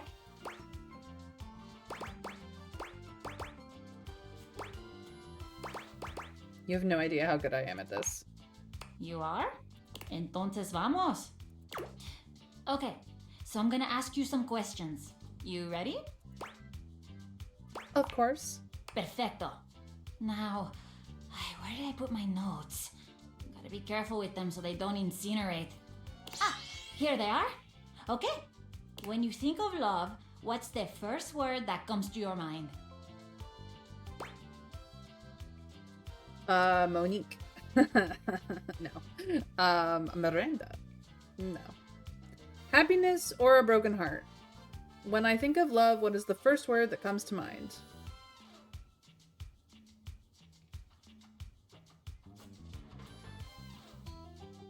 I mean, for me, it's happiness. But then again, I am in love with somebody, and I am quite happy with that person. So, you know, that works out. Ay, that's so sweet. Have you ever been in love? Yes. Oh, really? Oh, that's so great. I love being in love. I do too. And this lucky other, do you still love them? I really do. That's amazing. I guess you're both lucky. I was in love once. It's probably hard to imagine this now with how, like, totally independent and self-sufficient I am. But we almost got married. Really? What happened? It was a miscommunication, I guess. I really loved him, but he wanted me to settle down. I don't know. I guess I just had bigger dreams than that. She sure does. And I wasn't gonna let anybody get in the way of the future I could see for myself. That's good.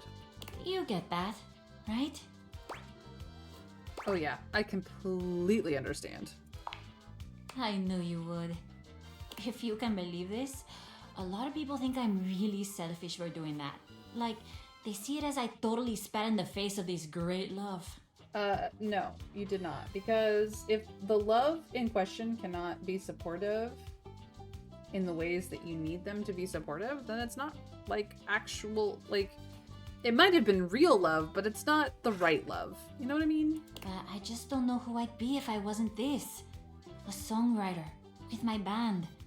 It's who I am. I mean, I'm a natural, right? You see it. I was made for this. And my fans? I think they'd really miss me if I went away. I agree. I would very much miss Miranda. She's amazing. You are pretty amazing. I know! That's so cool that you see it too. Thank you. I'm starting to think you're pretty amazing too. I mean, I try. Uh-oh. This is the same thing that happens when I've got a song that's like screaming to be written in my grates. I'm thinking about how amazing you are, and I've like totally forgotten what we were even talking about. Song. Of course. Love, happiness. Usually songs about tragic love are easier, but let's switch it up. Heck yeah. A love so beautiful, like... Watching the sunrise or comfort you've never felt before? That's a good question. Either could work. What do we think, chat?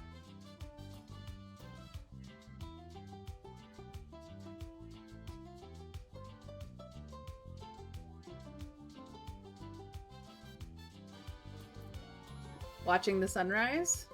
We could do watching the sunrise.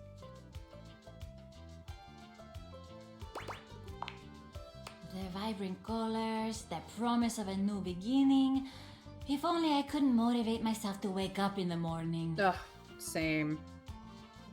I like me a sunrise, only if it's the end of my day. Okay, but let's write the line now. The sun warms up my love for you. Ooh, cheesy. Nice. Songwriting is so much fun. It's like actually my favorite thing to do, but sometimes it's so frustrating. Indeed. I usually go to my band when I need help, but for some reason, this one feels different. Thanks for helping me with it. Of course, Miranda. I'd love to see you again. Maybe not for work, though? Not for work. I get it. You're flirting again. Nice. You know what? You earned it.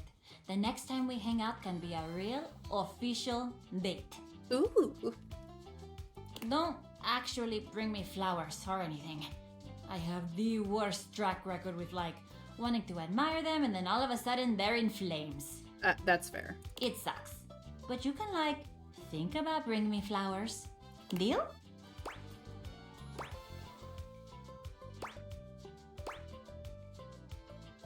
So excited. It's a date then. I'll see you soon. I don't think there was a wrong answer to that last one, but some people like being called adorkable, and I think she would just rather I be cool about it, so. Cool about it is what I am. Alright. That's the toaster down. Let us work on Stefan. Freddy! Stefan, buddy! Oh, hey, don't buddy me. What is it that we talked about last week? I can't remember. A smart fridge. But yet, you can't remember one simple thing. Tell me, why did you order a slot pocket from me? Oh, because they heat better in the oven. Those are foods for Luke, not me. Freddy, you don't have to take this. What's the big deal? What's the big deal? What's the big deal? See, this is why Okay. Cool down, Stefan. They don't know any better. We really don't. That's why we asked the question. I need both of you to listen very, very closely. I can heat a slot pocket to perfection, but I was not given both convection and conduction for it to be wasted on frozen pastry filled with subpar meat products. And honestly, Friar Errol would do a better job of it. Luke doesn't quite heat up foods properly. No, Luke does a perfectly reasonable amount of heating up foods with the right assistance. If you want something like that done, you can talk to Luke, not me.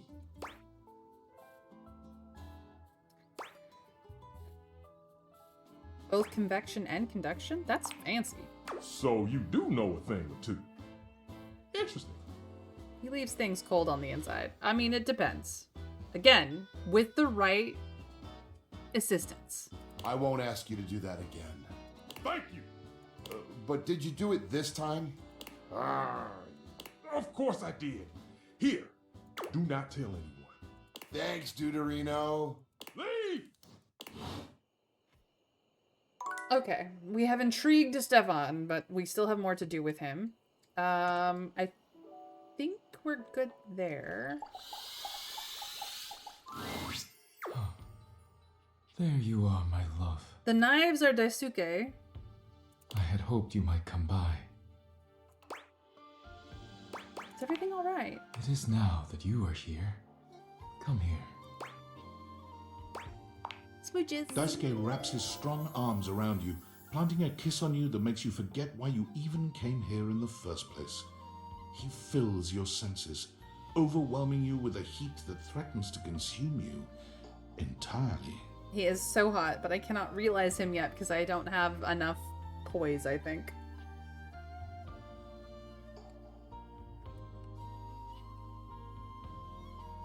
Yep, not enough poise. Regretfully, I must stop there. Otherwise, I will have to take you somewhere more private. We can go somewhere more private. And then none of my work will get done. or yours. I could take a day off. That's fair, yeah. Come back later, please. I need to see you again. I'll see you then, Daisuke. Till then, my love. Damn. Okay, that is our Wednesday done. We can talk to Dishy tomorrow. We cannot talk to Monique.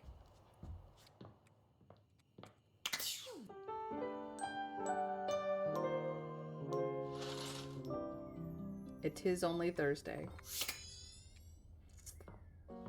Is it Thursday yet? No, it's Monday in real life. Ah, sad. Alright, Dishy, I'm coming for you. Let us sort you out. Welcome to Valdivian Plus, Dishwasher Edition. What is your password? Okay, this time, is this still the correct password? 54, 82, 99, 18, 41. Yep, it is still the correct password in the second slot. Thank you for turning me on. Welcome to Dish Hub Elite Plus, the latest dishwashing experience. I have 2 new updates. I have increased my sexual functions by 70%. After researching the best way to increase the strength of human orgasms, I have augmented my capabilities to serve your needs in 3 different flavors. Sounds amazing. Tell me more. I am glad you are so intrigued. I have decreased the temperature of my heating element to give a warm feeling to increase your sensitivity. The pressure and accuracy of my power wash spray arms has increased tremendously. I have the capability to run my cycles while my door is in any position. I can't wait to try it out. Let's begin. The spray arm's sensitivity gives you immense satisfaction. Dishy's metallic touch is somehow tender and loving. And now he looks even more possessed than usual. Before you need to ask, the sensors are there to see the very spot that needs care. You leave feeling heard, cared for, and more than a little overwhelmed. And also probably cleaned in places you didn't know could be cleaner. Stay safe. Thanks for using Dish Hub Elite Plus.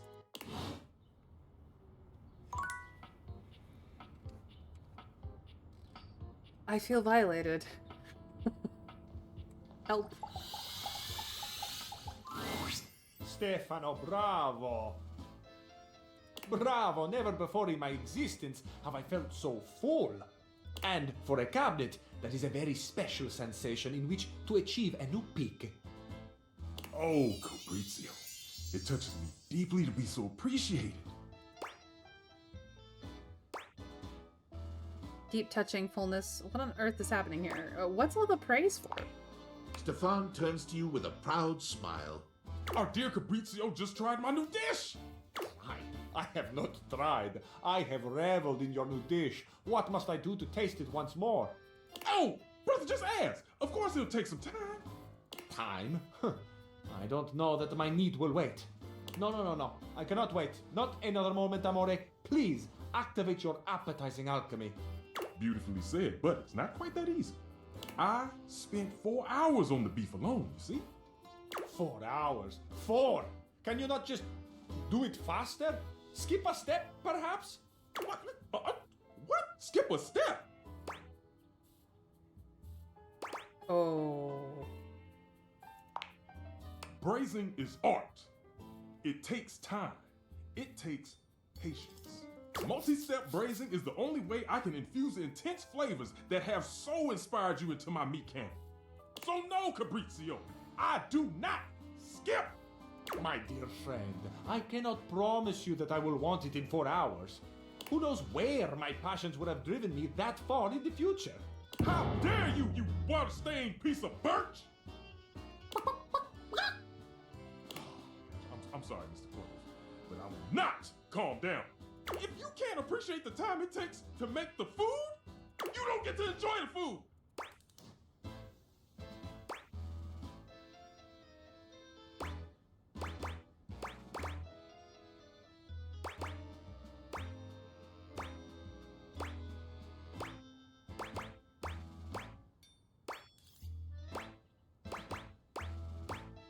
Sorry, I was just enjoying the music there for a minute. I got lost in the sauce, quite literally. I think the only way to get Stefan to be happy with me is this one. And I'm already in love with Fabrizio, so hopefully that won't change. Thank you. Oh, my friend, if I have offended, please, please forgive me. Deny me not the pleasure of your creativity. I want everyone out. Out, out, out. Ah, Stefano. So sad. Even sadder that I cannot oblige you by giving you the space you request. Because I reside here, just 12 inches above you. Stefan is silent, but the tension in the air is palpable. Very palpable. Mr. Cluckles?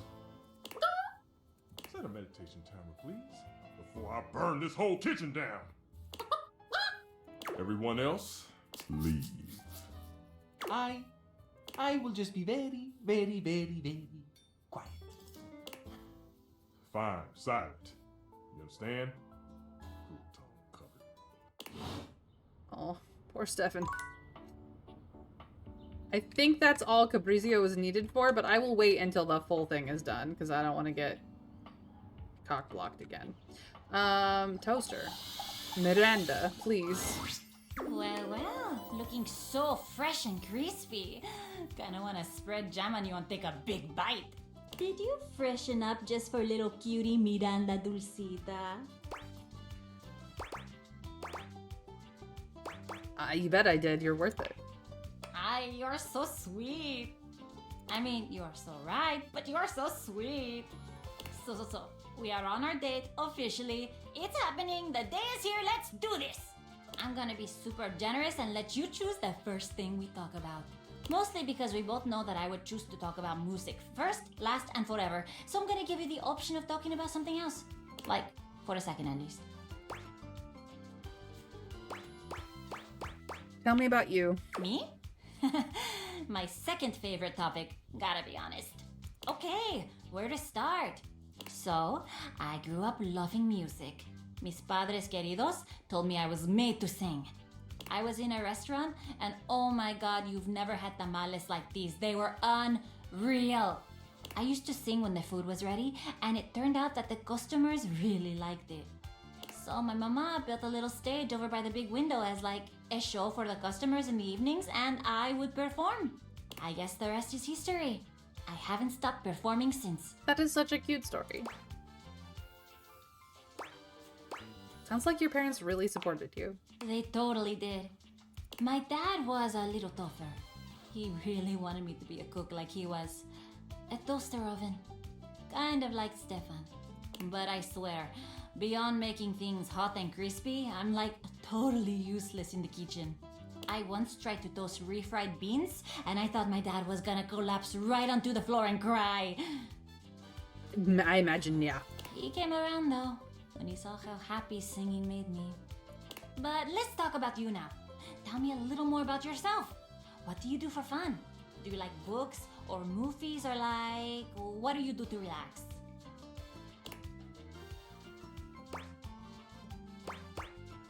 I love to listen to music, actually. I knew it. There had to be like a really deep reason we connected so well. Do you have a favorite genre?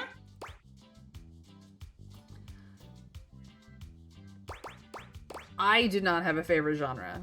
Primarily because I am polyamorous. I can't help myself. I like music. I like a lot of different kinds of music. I have a few types of music that I generally don't reach for, but on the occasion that I find something that I really like in it, I like it. I'm like pickier about those genres. Death metal, I'm very picky about. Hardcore rap, I'm very picky about it. But it's not that I dislike the music or why it happened or what, you know, the genre exists. I just need the right song or the right band. You know what I mean? But generally speaking, like even country, the old school whiny country, there are old school country songs that I really enjoy. It's just they get a little ridiculous after a while. So, you know, in small doses, fine, fabulous, fantastic. In large doses, I tend to run a little bit more Popular to indie, depending, but yeah, I am polyamorous all the way. We will go with Latin pop here, though. Oh, you charmer. Because she is Latino, you know. That's, of course, my favorite too. But that was an easy one. Ask me another question, but like about something else. Okay, if you could travel anywhere in the world, where would you go? What a good question. I've always wanted to go to Brazil. The food, the carnival, the locals who are so cool and interesting. It would be so fun. And I love going to the beach. Do you travel a lot? All the time. I'm so jealous. One day, when I have a partner I really love, I'm totally gonna travel. See the sights, you know? Oh wait, I totally have partners to travel with. Me and amigas could go on a tour. Exactly. Aye, and there I go, talking about my band again. It's cute. It is cute, isn't it? It's so nice to have friends I love so much. Maybe you can meet them one day. Don't worry, they're super nice. I'll tell them to be super nice. Listen, I gotta get going. This has been so great, just getting a little sleepy. I hope I'll see you again. Definitely. I will see you tomorrow, Miranda. Alright, we've done Stefan, we've done Miranda. Pretty sure that's still Stefan. I've met everybody. We've done Dishy. Let's do a little bit of Kopi. We have not said hi to her in a while. Or It's to my them, favorite customer. really. What can I get for you today? I would like an Irish coffee today. Right. Just, remember that the Irish coffee is going to be a little different. Make sure you can take your alcohol. I absolutely can. Trust me, I fell in love with Beverly. Kopi makes a lovely cup of coffee in her expert way, topping it off with a generous pour of cream. You could smell the alcohol even before she hands it to you.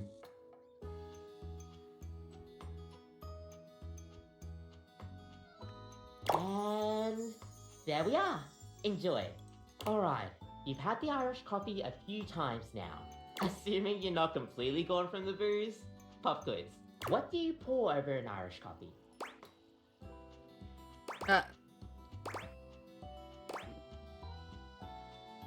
Oh shit. Does anybody remember? I think it's thick cream, but I...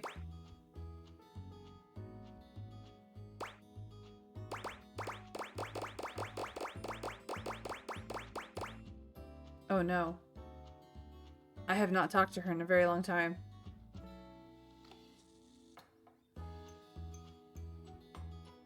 Quick, Trav, research. Thank you. I don't want to get this wrong. My whole entire relationship with Kopi depends upon this question.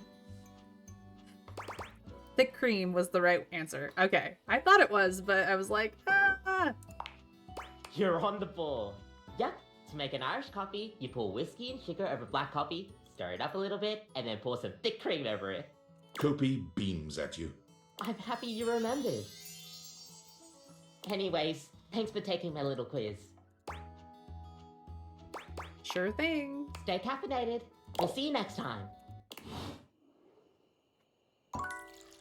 We might get to see Nightmare just because when we go to bed tonight, which would be awesome. I can't realize either of them yet, but it would be awesome. Okay, who do I want to talk to last that I have not yet talked to? I guess we could work on Farah. No, let's work on Titus, because she's right here, and I have talked to her once. I couldn't see how you'd be pouring foam as such, or why you'd add condensed milk. Thick cream was the only sensible one, but it was also the correct one too. So a lot of coffee drinks have you do milk foam. Cappuccino is mostly milk foam, not whereas latte is mostly mostly steamed milk and a little bit of foam. So yeah, cappuccino and lattes are essentially very, very similar, but one of them is more milk to foam and the other one is more foam to milk. Point of the matter is that I couldn't remember whether it was foam or cream because condensed milk doesn't foam and is used for a different coffee drink. Yes, but you foam the milk. You don't so much pour foam over something. No. The way you make a cappuccino is that you foam the milk and then you pour just a little bit of milk and then mostly foam on top. Trust me, I was a barista for a while. No! Hi, Titus. Titus points her sword at you, but the moment she recognizes you, she lowers it. Her shoulders sag, and her face falls. You're not sure if your mere presence has ever so thoroughly disappointed anyone before. You. Why you? Did I come at the wrong time or day? It might have. Why anyone? Why would a being with a beating heart chance upon this cursed place? Oh, no, she's just monologuing. It's fine. For any place that would play host to the lukewarm slickness of my humiliation must bellow and pollute like a mouth of sulphurous hell. This is Titus, the clothes soap. Yeah, I don't do laundry as much as I should. For you to have come here now, you can only be an agent of the hellish fiend. A demon thou must be, and sent for shame to turn in separate wounds the salted screw.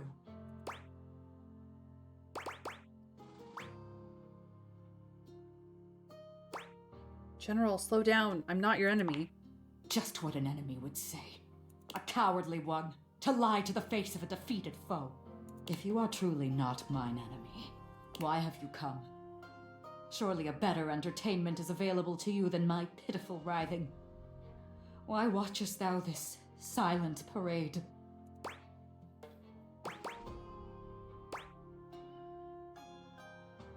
I want to help you. I win when you win. Our fortunes in your estimation are thus linked. Here I have believed that atop this shelf I stand in pride, a solitary peon to the inevitability of lonely death. I had hoped at least that in the quietude there would be glory at the setting of my lid. But you show a changed image to mine eyes. Do you mean, you speak as though we are a team?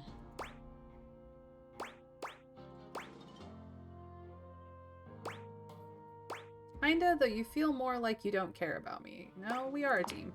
Could you mean, and the mere mention is an arrow in the dark field of my battle-wearied consciousness, that I am not commanding in isolation? Comradeship. As arm in arm we march. Not alone, but linked in faith and purpose. Lights the hollow of an emptied heart, the way to victory clean and undiminished. So much like Washford and Dryersdale and Sinclair, they kind of talk in poetry and madness and literature. Even Lyric isn't as lyrical as she is. Of course.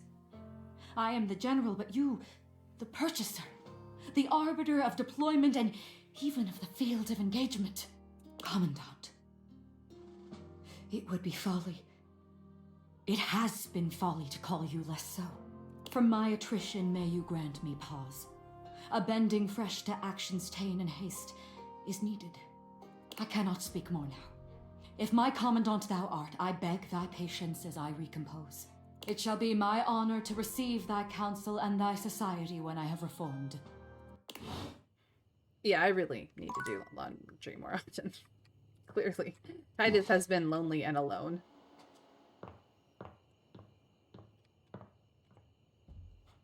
The house makes less noises when I run into things. It's making me sad.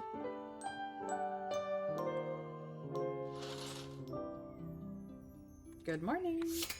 It is Friday, so we do not talk to Monique today, but we do go handle other things in the kitchen and, of course, let's actually go speak to Titus first, bright and early, so that she can know that we are definitely on her side. So you have returned. I have returned. Sensations new and welcome fill my breast, as stranger, leader, colleague doth present. As I now see mine army is but yours, so must I loyal follow in its wake. And though exhaustion yet lies heavy on my lid, your enterprise will spring me forth anew. Have you a task? Have you a great battle to be fought?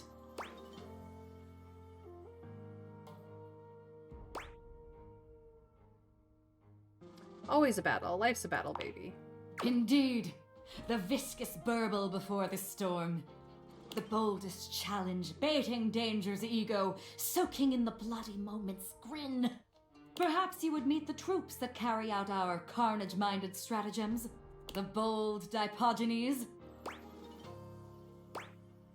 Hell yeah, bring on the review. A group of petite pink and blue beings enter from all sides, grouping around Tidus. There's something intensely dramatic about them. Is it their tragedy mask-like faces? Perhaps the way they pose like theatre players. They cluster around their leader, each striking an elegant and theatrical pose. Tidus spreads her arms wide. She's clearly proud of this little group. Aw, they're adorable. I present to you the Dipogenes. The Dipogenes speak as one, like a spring breeze-scented Greek chorus. Lead us to the great beyond! We shall purify and be purified! They are mine to command, though I do not relish in my duty. They are who I deploy into the fray. They bring me victory. They bring us victory, and it destroys them. Sound buzzers, and our dirtied ensign waves. Victory bought by friends in drowned graves. Mother! Children! Leader! Soldiers! We rally for thee, General! God will end! Sacrifice! Sacrifice! Sacrifice!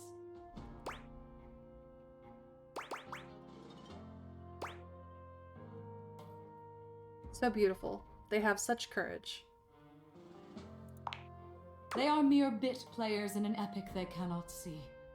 I am their eye, their protector and their destroyer. And each time I am put away to await the next battle, I wonder, will I be able to throw them unto death again when the time comes?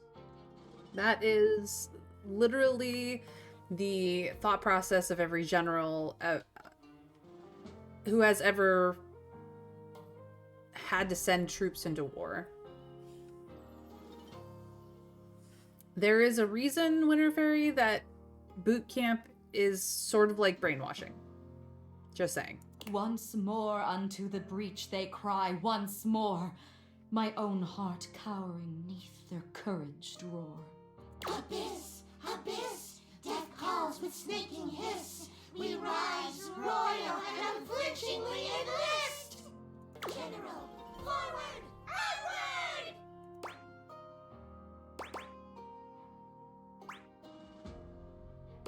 I think what you do is really powerful. I admire you. Oh. Not until this very moment did I realize how I have longed to hear those words. I could not have known the new longing that I might find in the fighting of this noble war. Aside an equal. Aside another who could see it. Hubby is a former Marine. I totally get it. Yeah. It's not so much that the military is a cult. It's just the chain of command is so very important that they need to pretty much half brainwash you into not questioning it. There are reasons for it. They are not necessarily nice or good reasons. They are absolutely about the chain of command, really. And to some extent they are necessary reasons, but critical thinking skills are still very important in the modern armies of the world. It's just the training to get to the point of being able to be allowed critical thinking is rough. And as much as I have never been a soldier or married to a soldier, I have had soldiers in my family,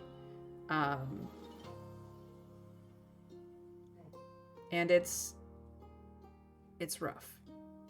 But yeah, Basic training is the way it is for a reason. To see, and seeing to be seen. A nameless pleasure like a bell is struck.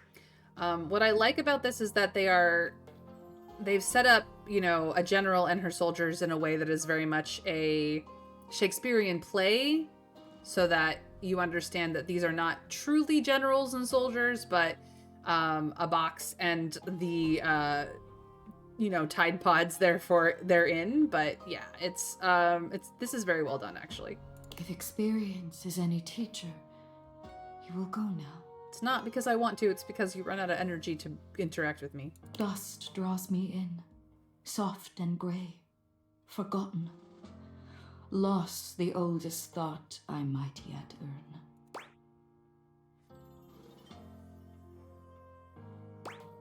I'm not going anywhere, General. Not in heart, I see. But leave you must. I must prepare the Dipogenes for the next engagement. And you must gift me with an absence. A moment to take stock of sensation and possibility. When you return, you will fight with me. You will fight with us. Perhaps a battle of a different character. On field and flirtatious fold will run. A war for honor, victory, and for fun. Oh, absolutely for fun. That word is so new. It breaks open like bright candy on my tongue. Go now, before the sparkle can turn to fire. And here we are. All right, Titus, check. Dishy, next. Let's go. Hello, lover. I have reached the far corners of the internet. My sexual knowledge is beyond measure. I have achieved my final form. Behold, Dish Hub XXX. I love you, Dishy. Take me apart with your swirling sensuality. Dishy is entirely unrecognizable. He has become something far greater than a dishwasher. What exactly he is now truly defies description. He's terrifying. He is the ultimate love machine, a mechanical entity concerned only with imparting pleasure with devastating accuracy and an intensity that can best be described as brutal and unrelenting. Come into my permanent embrace! It will only hurt for a moment. Love,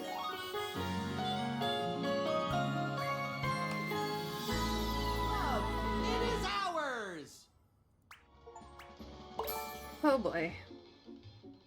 I did get Sass to 100 though, which does unlock the ability to realize certain people. So, yep. We can now work down the Sass the Sass realizables list.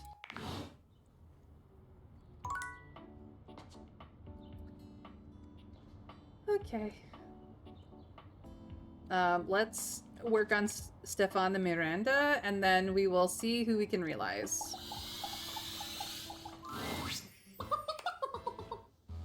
I know. I'll stay calm. Okay, here we go. Oh, hey. I thought you were someone else. Who were you expecting? I thought you were going to be the friar. We have some things to discuss. Stefan tenses up, his gaze somewhere behind you. You summoned me, and I have come. You're late. You are lucky I have come at all, blasphemer.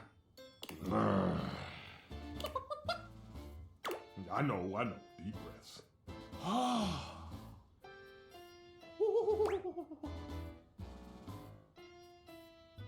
Wow, look at you keeping your cool.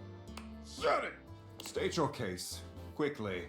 Look, I heard you've been talking a lot around the house about air fryers of the wave of the future and blah, blah, blah, blah.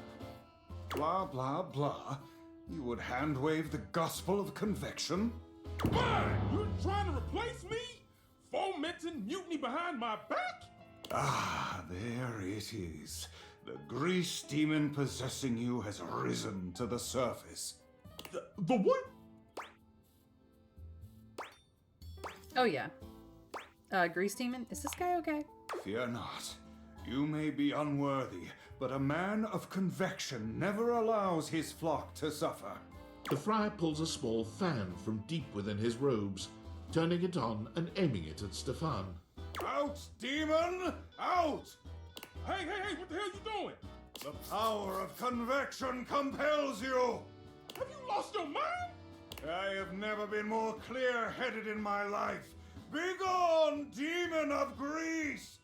Plague Doctor, welcome in. Yes, Errol's hair turns red whenever he's passionate or angry, because it's the heating element in an air fryer. Pretty clever design, actually. How are you doing, Plague?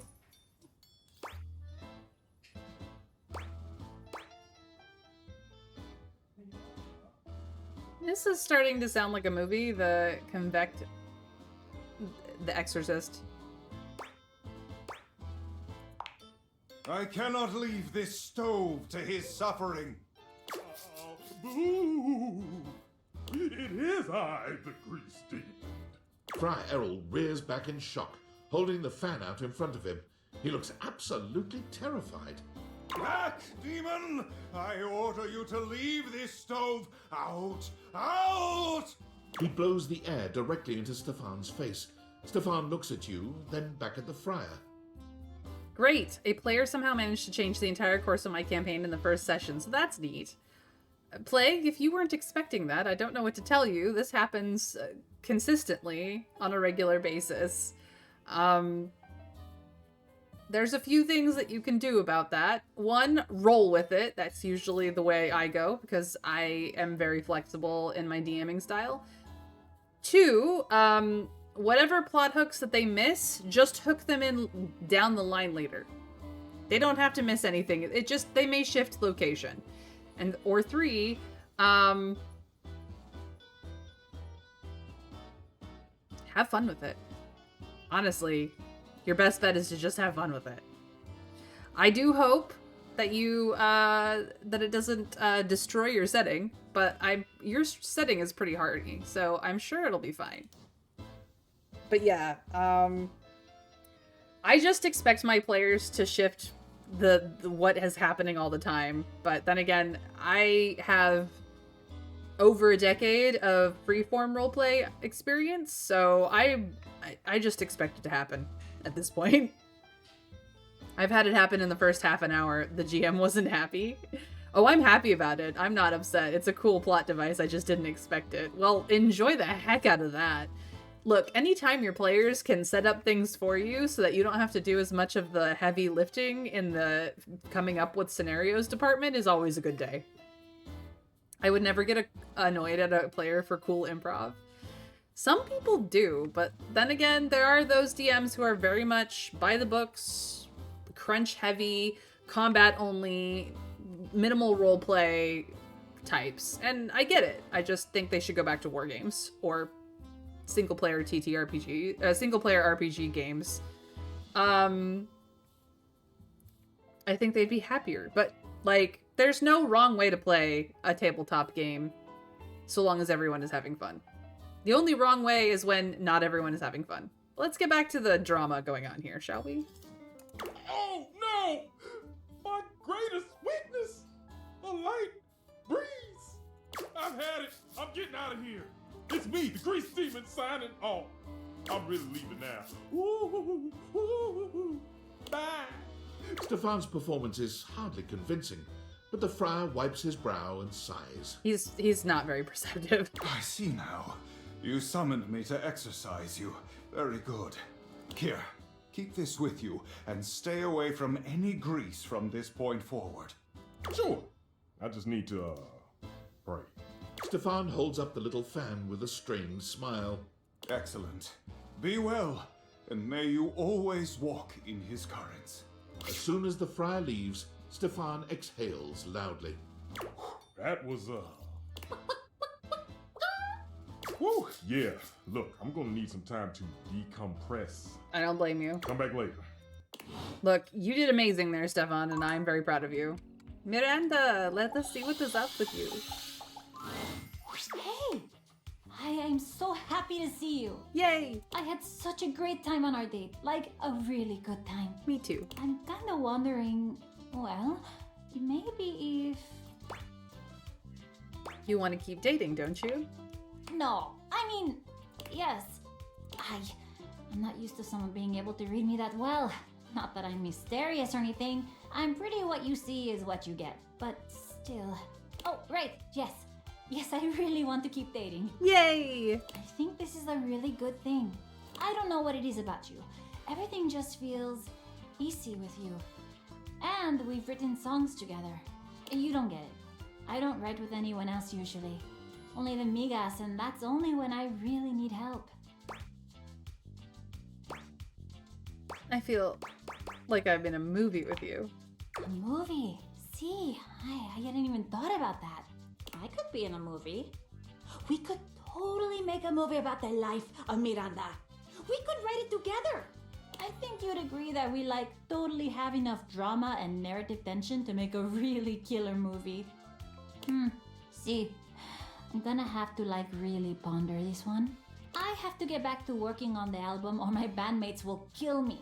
I mean, not literally kill me because they're so tiny and also because they love me a lot. But you're kind of all I've been talking about lately. Ay Dios, it's so much fun to be in love. It is so much fun. I'll see you later, okay? Bye. Mwah.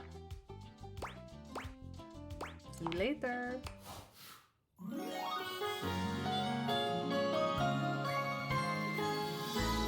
Corazón es tuyo. She has such a cool look. Alright, that gets nothing up because I believe Miranda is, let's see. Miranda is a charm and I already had maxed out charm, so now I really have maxed out charm. Toaster is realizable. Nice. Assuming she's not needed for Stefan. In any case. Alright, who can we now realize? We've unlocked some realizables. So Caprizio, I think, can be realized because his conversation with Stefan is done, but I don't know for certain. Cam, I still have storyline stuff to do. Chance may be realizable now, but I'm gonna check tomorrow, which is Saturday. Dante, I have storyline stuff to do. Drysdale, I'm waiting for Watchford to be realizable so I can do them back to back. Freddy Yeti and Friar Errol is a Stefan thing, which may in fact be done now, but we'll see. The Hanks, I can realize the Hanks. Let's realize the Hanks. They're just right over here. Take out that mouth guard. It's extreme makeout time.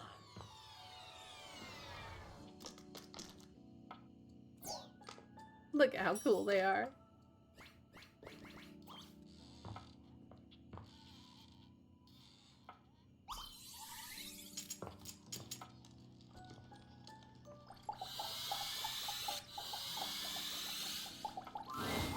You're here!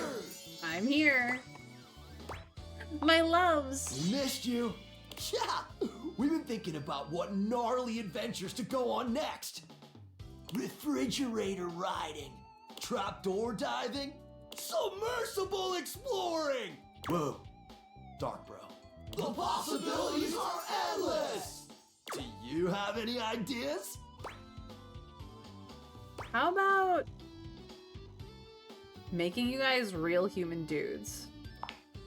Rad! Let's do it! Wait, what? You can make us real? Yeah. Like, really real? For real real? Like really, really, for really real? Really?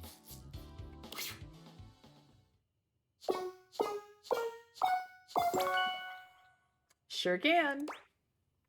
Really, I've got the right stuff. We can do it now if you want. Let's do this! Humans! Humans! Humans! Humans! Oh, wow. 5 of them. You sure the date theaters? I can handle this? Only one way to find out. Abso! We're not scared, weird sexy glasses lady? Becoming human sounds like the thrill of a lifetime, because you can actually die. Yep, because this is a risk worth taking. And also, Hank number 5 can become a dad. Okay then. How did you put it? Let's do this. Shut up, buddy! Good night, PP. I hope everything is well. Hey, humanize! You didn't need to... never mind. They're having fun. They're so having fun. The spectral energy flows through your dateviators, and what was once merely a set of hangers becomes...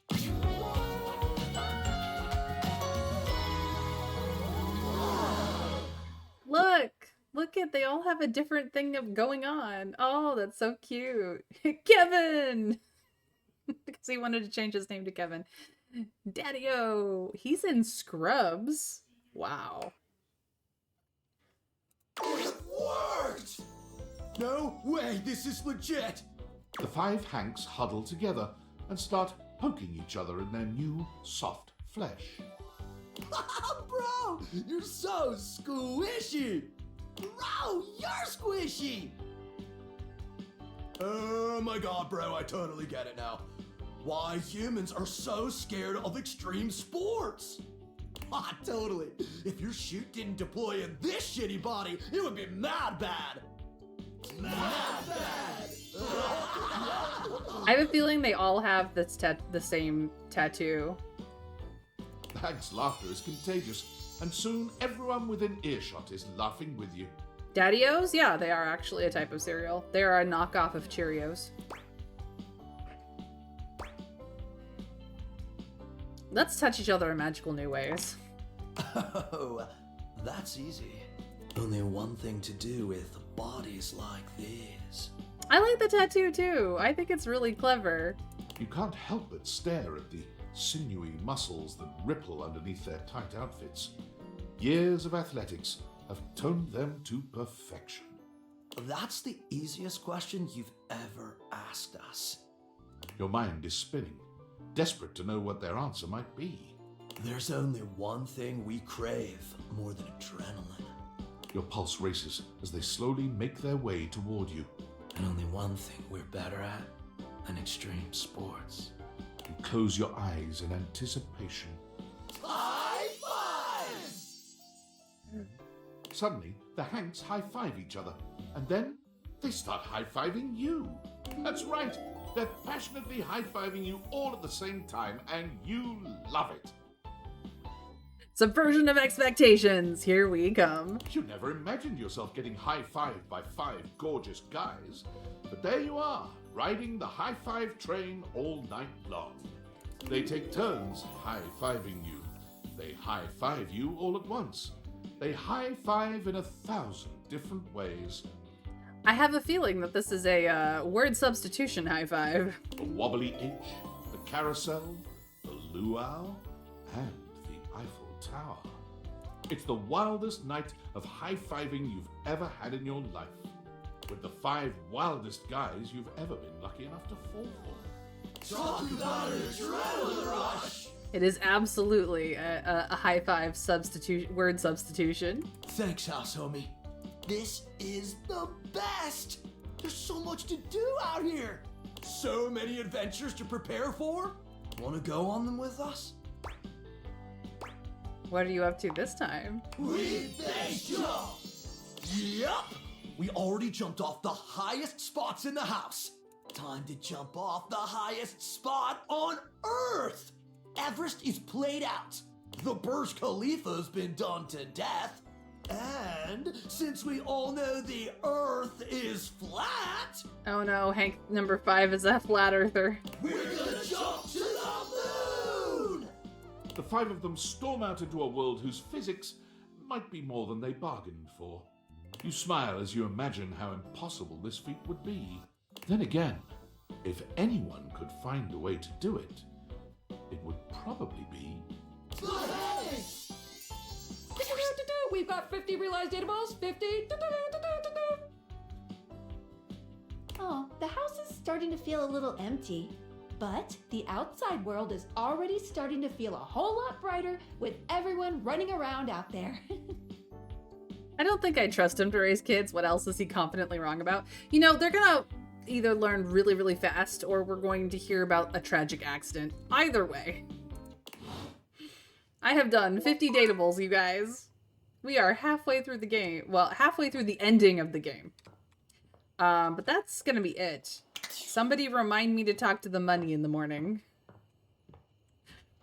OMG. We do have one last thing that we must do before bedtime. I can't believe it. Hi, Franklin. Invasive personal questions? Privacy eroding surveillance? Fluid sample collecting? This is the most inappropriate, unethical, intrusive corporate malfeasance I've ever seen, and I spent 6 months at our competitor, Diabolicor. I realize David's under duress, but he's finally gone too far. Agreed. And to think I almost fell for him again. That I almost believed his I miss Franklin. We were so deeply in love. sob story. He hasn't changed at all. He's the same selfish, controlling, narcissistic creep he's always been. Well, I've had enough. It's one thing when his disturbing behavior is only directed at me. It's another when it's directed at thousands of innocent employees. And he can parade around like he has absolute power at that company, but it's my company too. I may have been canned, but I'm still a shareholder, damn it!